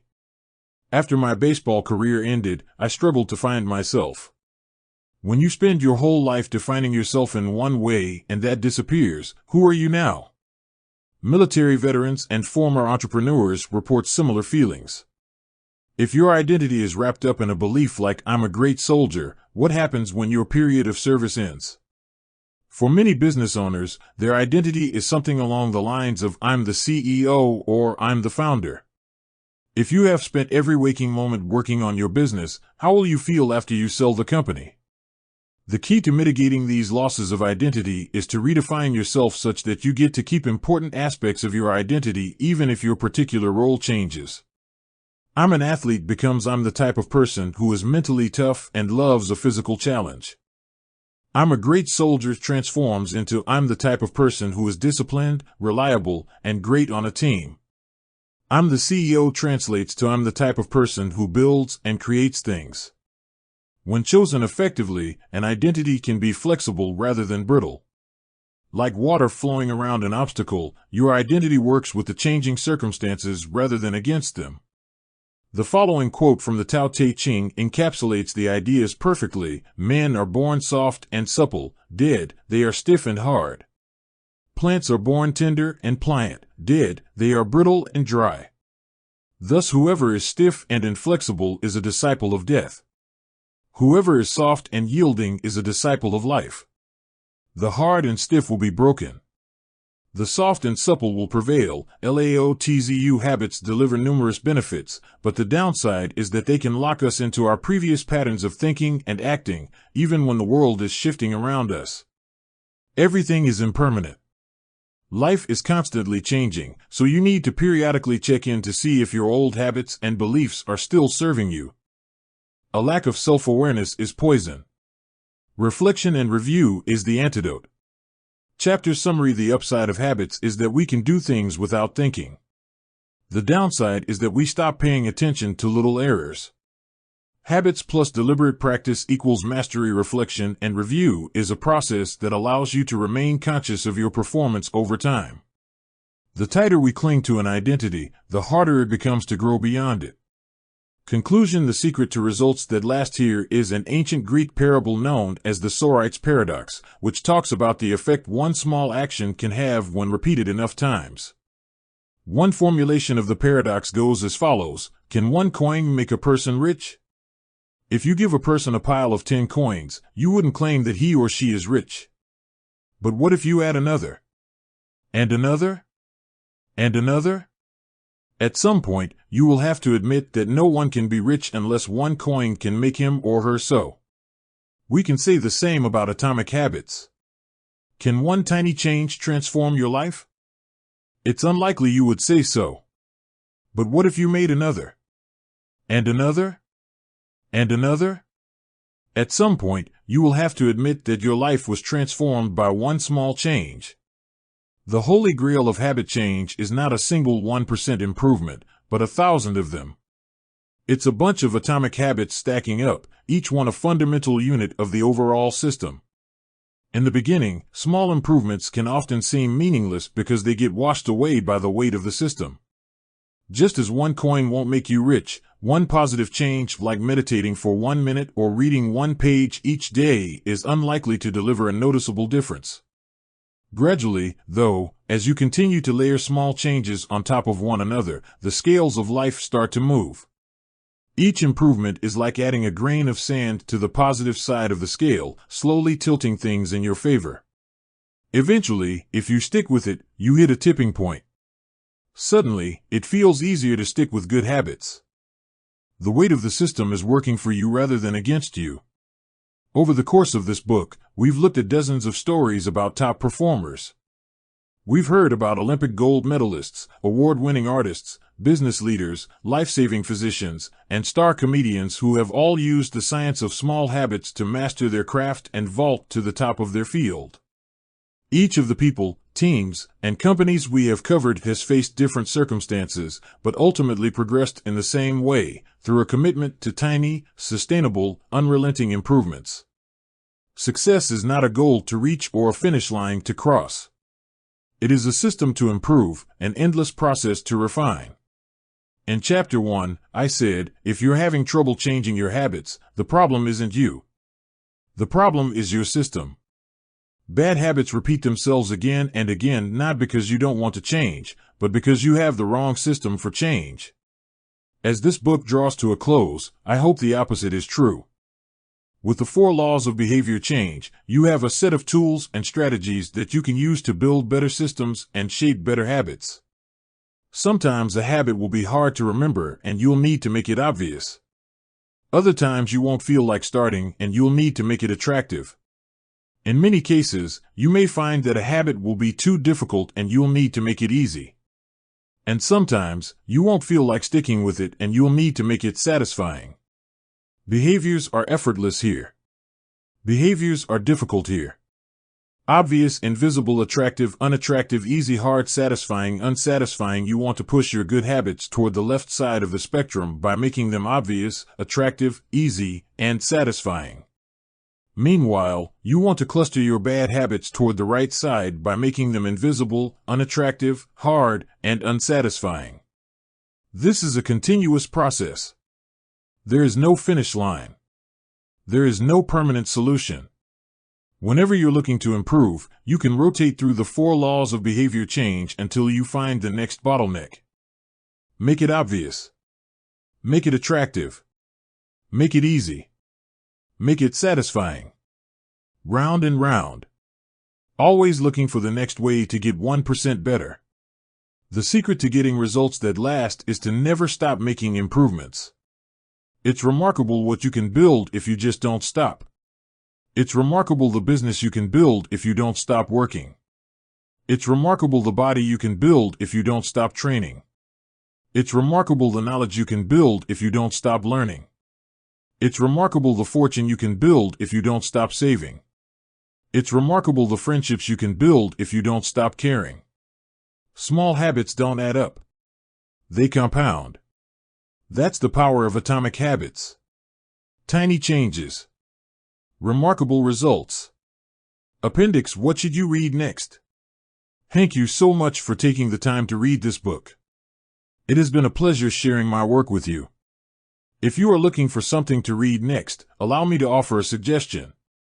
If you enjoyed Atomic Habits, then you may like my other writing as well. My latest articles are sent out in my free weekly newsletter. Subscribers are also the first to hear about my newest books and projects. Finally, in addition to my own work, each year I send out a reading list of my favorite books from other authors on a wide range of subjects. Little lessons from the 4 laws in this book. I have introduced a 4-step model for human behavior: cue, craving, response, reward. This framework not only teaches us how to create new habits, but also reveals some interesting insights about human behavior. Problem 1. Cue 2. Craving 3. Response 4. Reward. In this section, I have compiled some lessons that are confirmed by the model. The purpose of these examples is to clarify just how useful and wide-ranging this framework is when describing human behavior. Once you understand the model, you'll see examples of it everywhere. Awareness comes before desire. A craving is created when you assign meaning to a cue. Your brain constructs an emotion or feeling to describe your current situation, and that means a craving can only occur after you have noticed an opportunity. Happiness is simply the absence of desire. When you observe a cue, but do not desire to change your state, you are content with the current situation. Happiness is not about the achievement of pleasure, but about the lack of desire. It arrives when you have no urge to feel differently. Happiness is the state you enter when you no longer want to change your state. However, happiness is fleeting because a new desire always comes along. As Claude Boudreaux says, happiness is the space between one desire being fulfilled and a new desire forming. Likewise, suffering is the space between craving a change in state and getting it. It is the idea of pleasure that we chase. We seek the image of pleasure that we generate in our minds. At the time of action, we do not know what it will be like to attain that image. The feeling of satisfaction only comes afterward. This is what the Austrian urologist Viktor Frankl meant when he said that happiness cannot be pursued, it must ensue. Desire is pursued. Pleasure ensues from action. Peace occurs when you don't turn your observations into problems. The first step in any behavior is observation. You notice a cue, a bit of information, an event. If you do not desire to act on what you observe, then you are at peace. Craving is about wanting to fix everything. Observation without craving is the realization that you do not need to fix anything. Your desires are not running rampant. You do not crave a change in state. Your mind does not generate a problem for you to solve. You're simply observing and existing. With a big enough why you can overcome any how. Friedrich Nietzsche, the German philosopher and poet, famously wrote, "He who has a why to live for can bear almost any how." This phrase harbors an important truth about human behavior. If your motivation and desire are great enough, you'll take action even when it is quite difficult. Great craving can power great action, even when friction is high. Being curious is better than being smart. Being motivated and curious counts for more than being smart because it leads to action. Being smart will never deliver results on its own because it doesn't get you to act. It is desire, not intelligence, that prompts behavior. As Naval Ravikant says, the trick to doing anything is first cultivating a desire for it. Emotions drive behavior. Every decision is an emotional decision at some level. Whatever your logical reasons are for taking action, you only feel compelled to act on them because of emotion. In fact, people with damage to emotional centers of the brain can list many reasons for taking action but still will not act because they do not have emotions to drive them. This is why craving comes before response. The feeling comes first, and then the behavior. We can only be rational and logical after we have been emotional. The primary mode of the brain is to feel, the secondary mode is to think. Our first response, the fast, non-conscious portion of the brain, is optimized for feeling and anticipating. Our second response, the slow, conscious portion of the brain, is the part that does the thinking. Psychologists refer to this as System 1 versus System 2. The feeling comes first, the rationality only intervenes later. This works great when the two are aligned, but it results in illogical and emotional thinking when they are not. Your response tends to follow your emotions. Our thoughts and actions are rooted in what we find attractive, not necessarily in what is logical. Two people can notice the same set of facts and respond very differently because they run those facts through their unique emotional filter. This is one reason why appealing to emotion is typically more powerful than appealing to reason. If a topic makes someone feel emotional, they will rarely be interested in the data. This is why emotions can be such a threat to wise decision-making. Put another way, most people believe that the reasonable response is the one that benefits them, the one that satisfies their desires. To approach a situation from a more neutral emotional position allows you to base your response on the data rather than the emotion. Suffering drives progress. The source of all suffering is the desire for a change in state. This is also the source of all progress. The desire to change your state is what powers you to take action.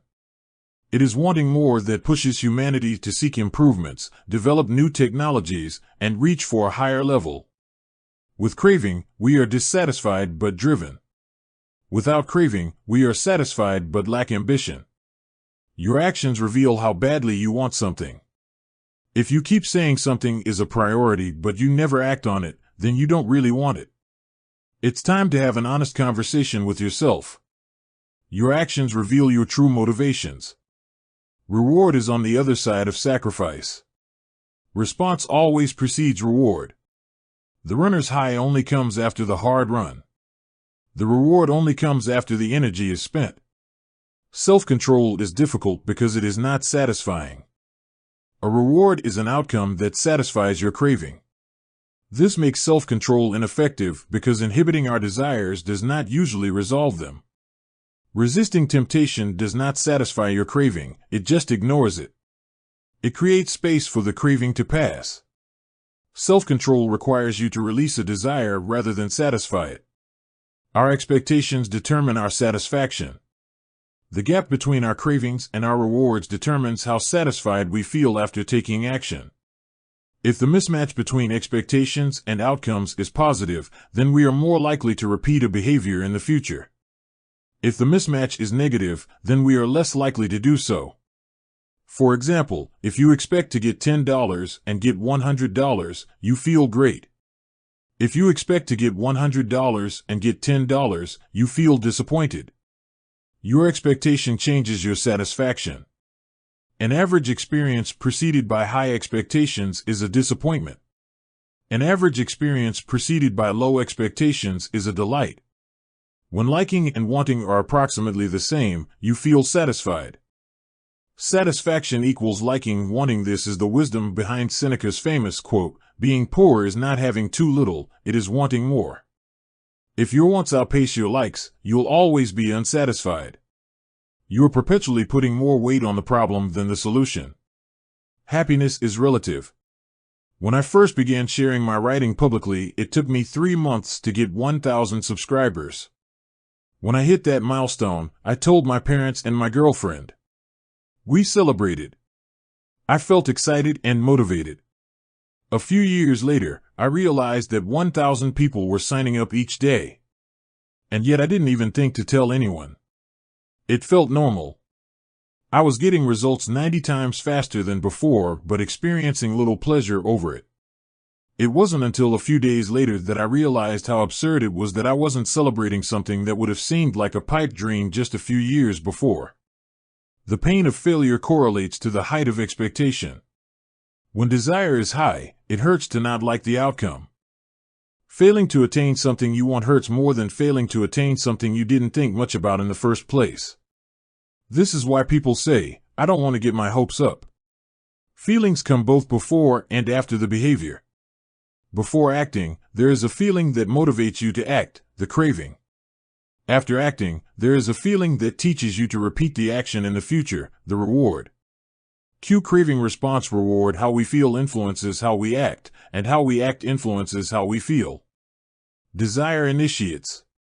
Pleasure sustains. Wanting and liking are the two drivers of behavior.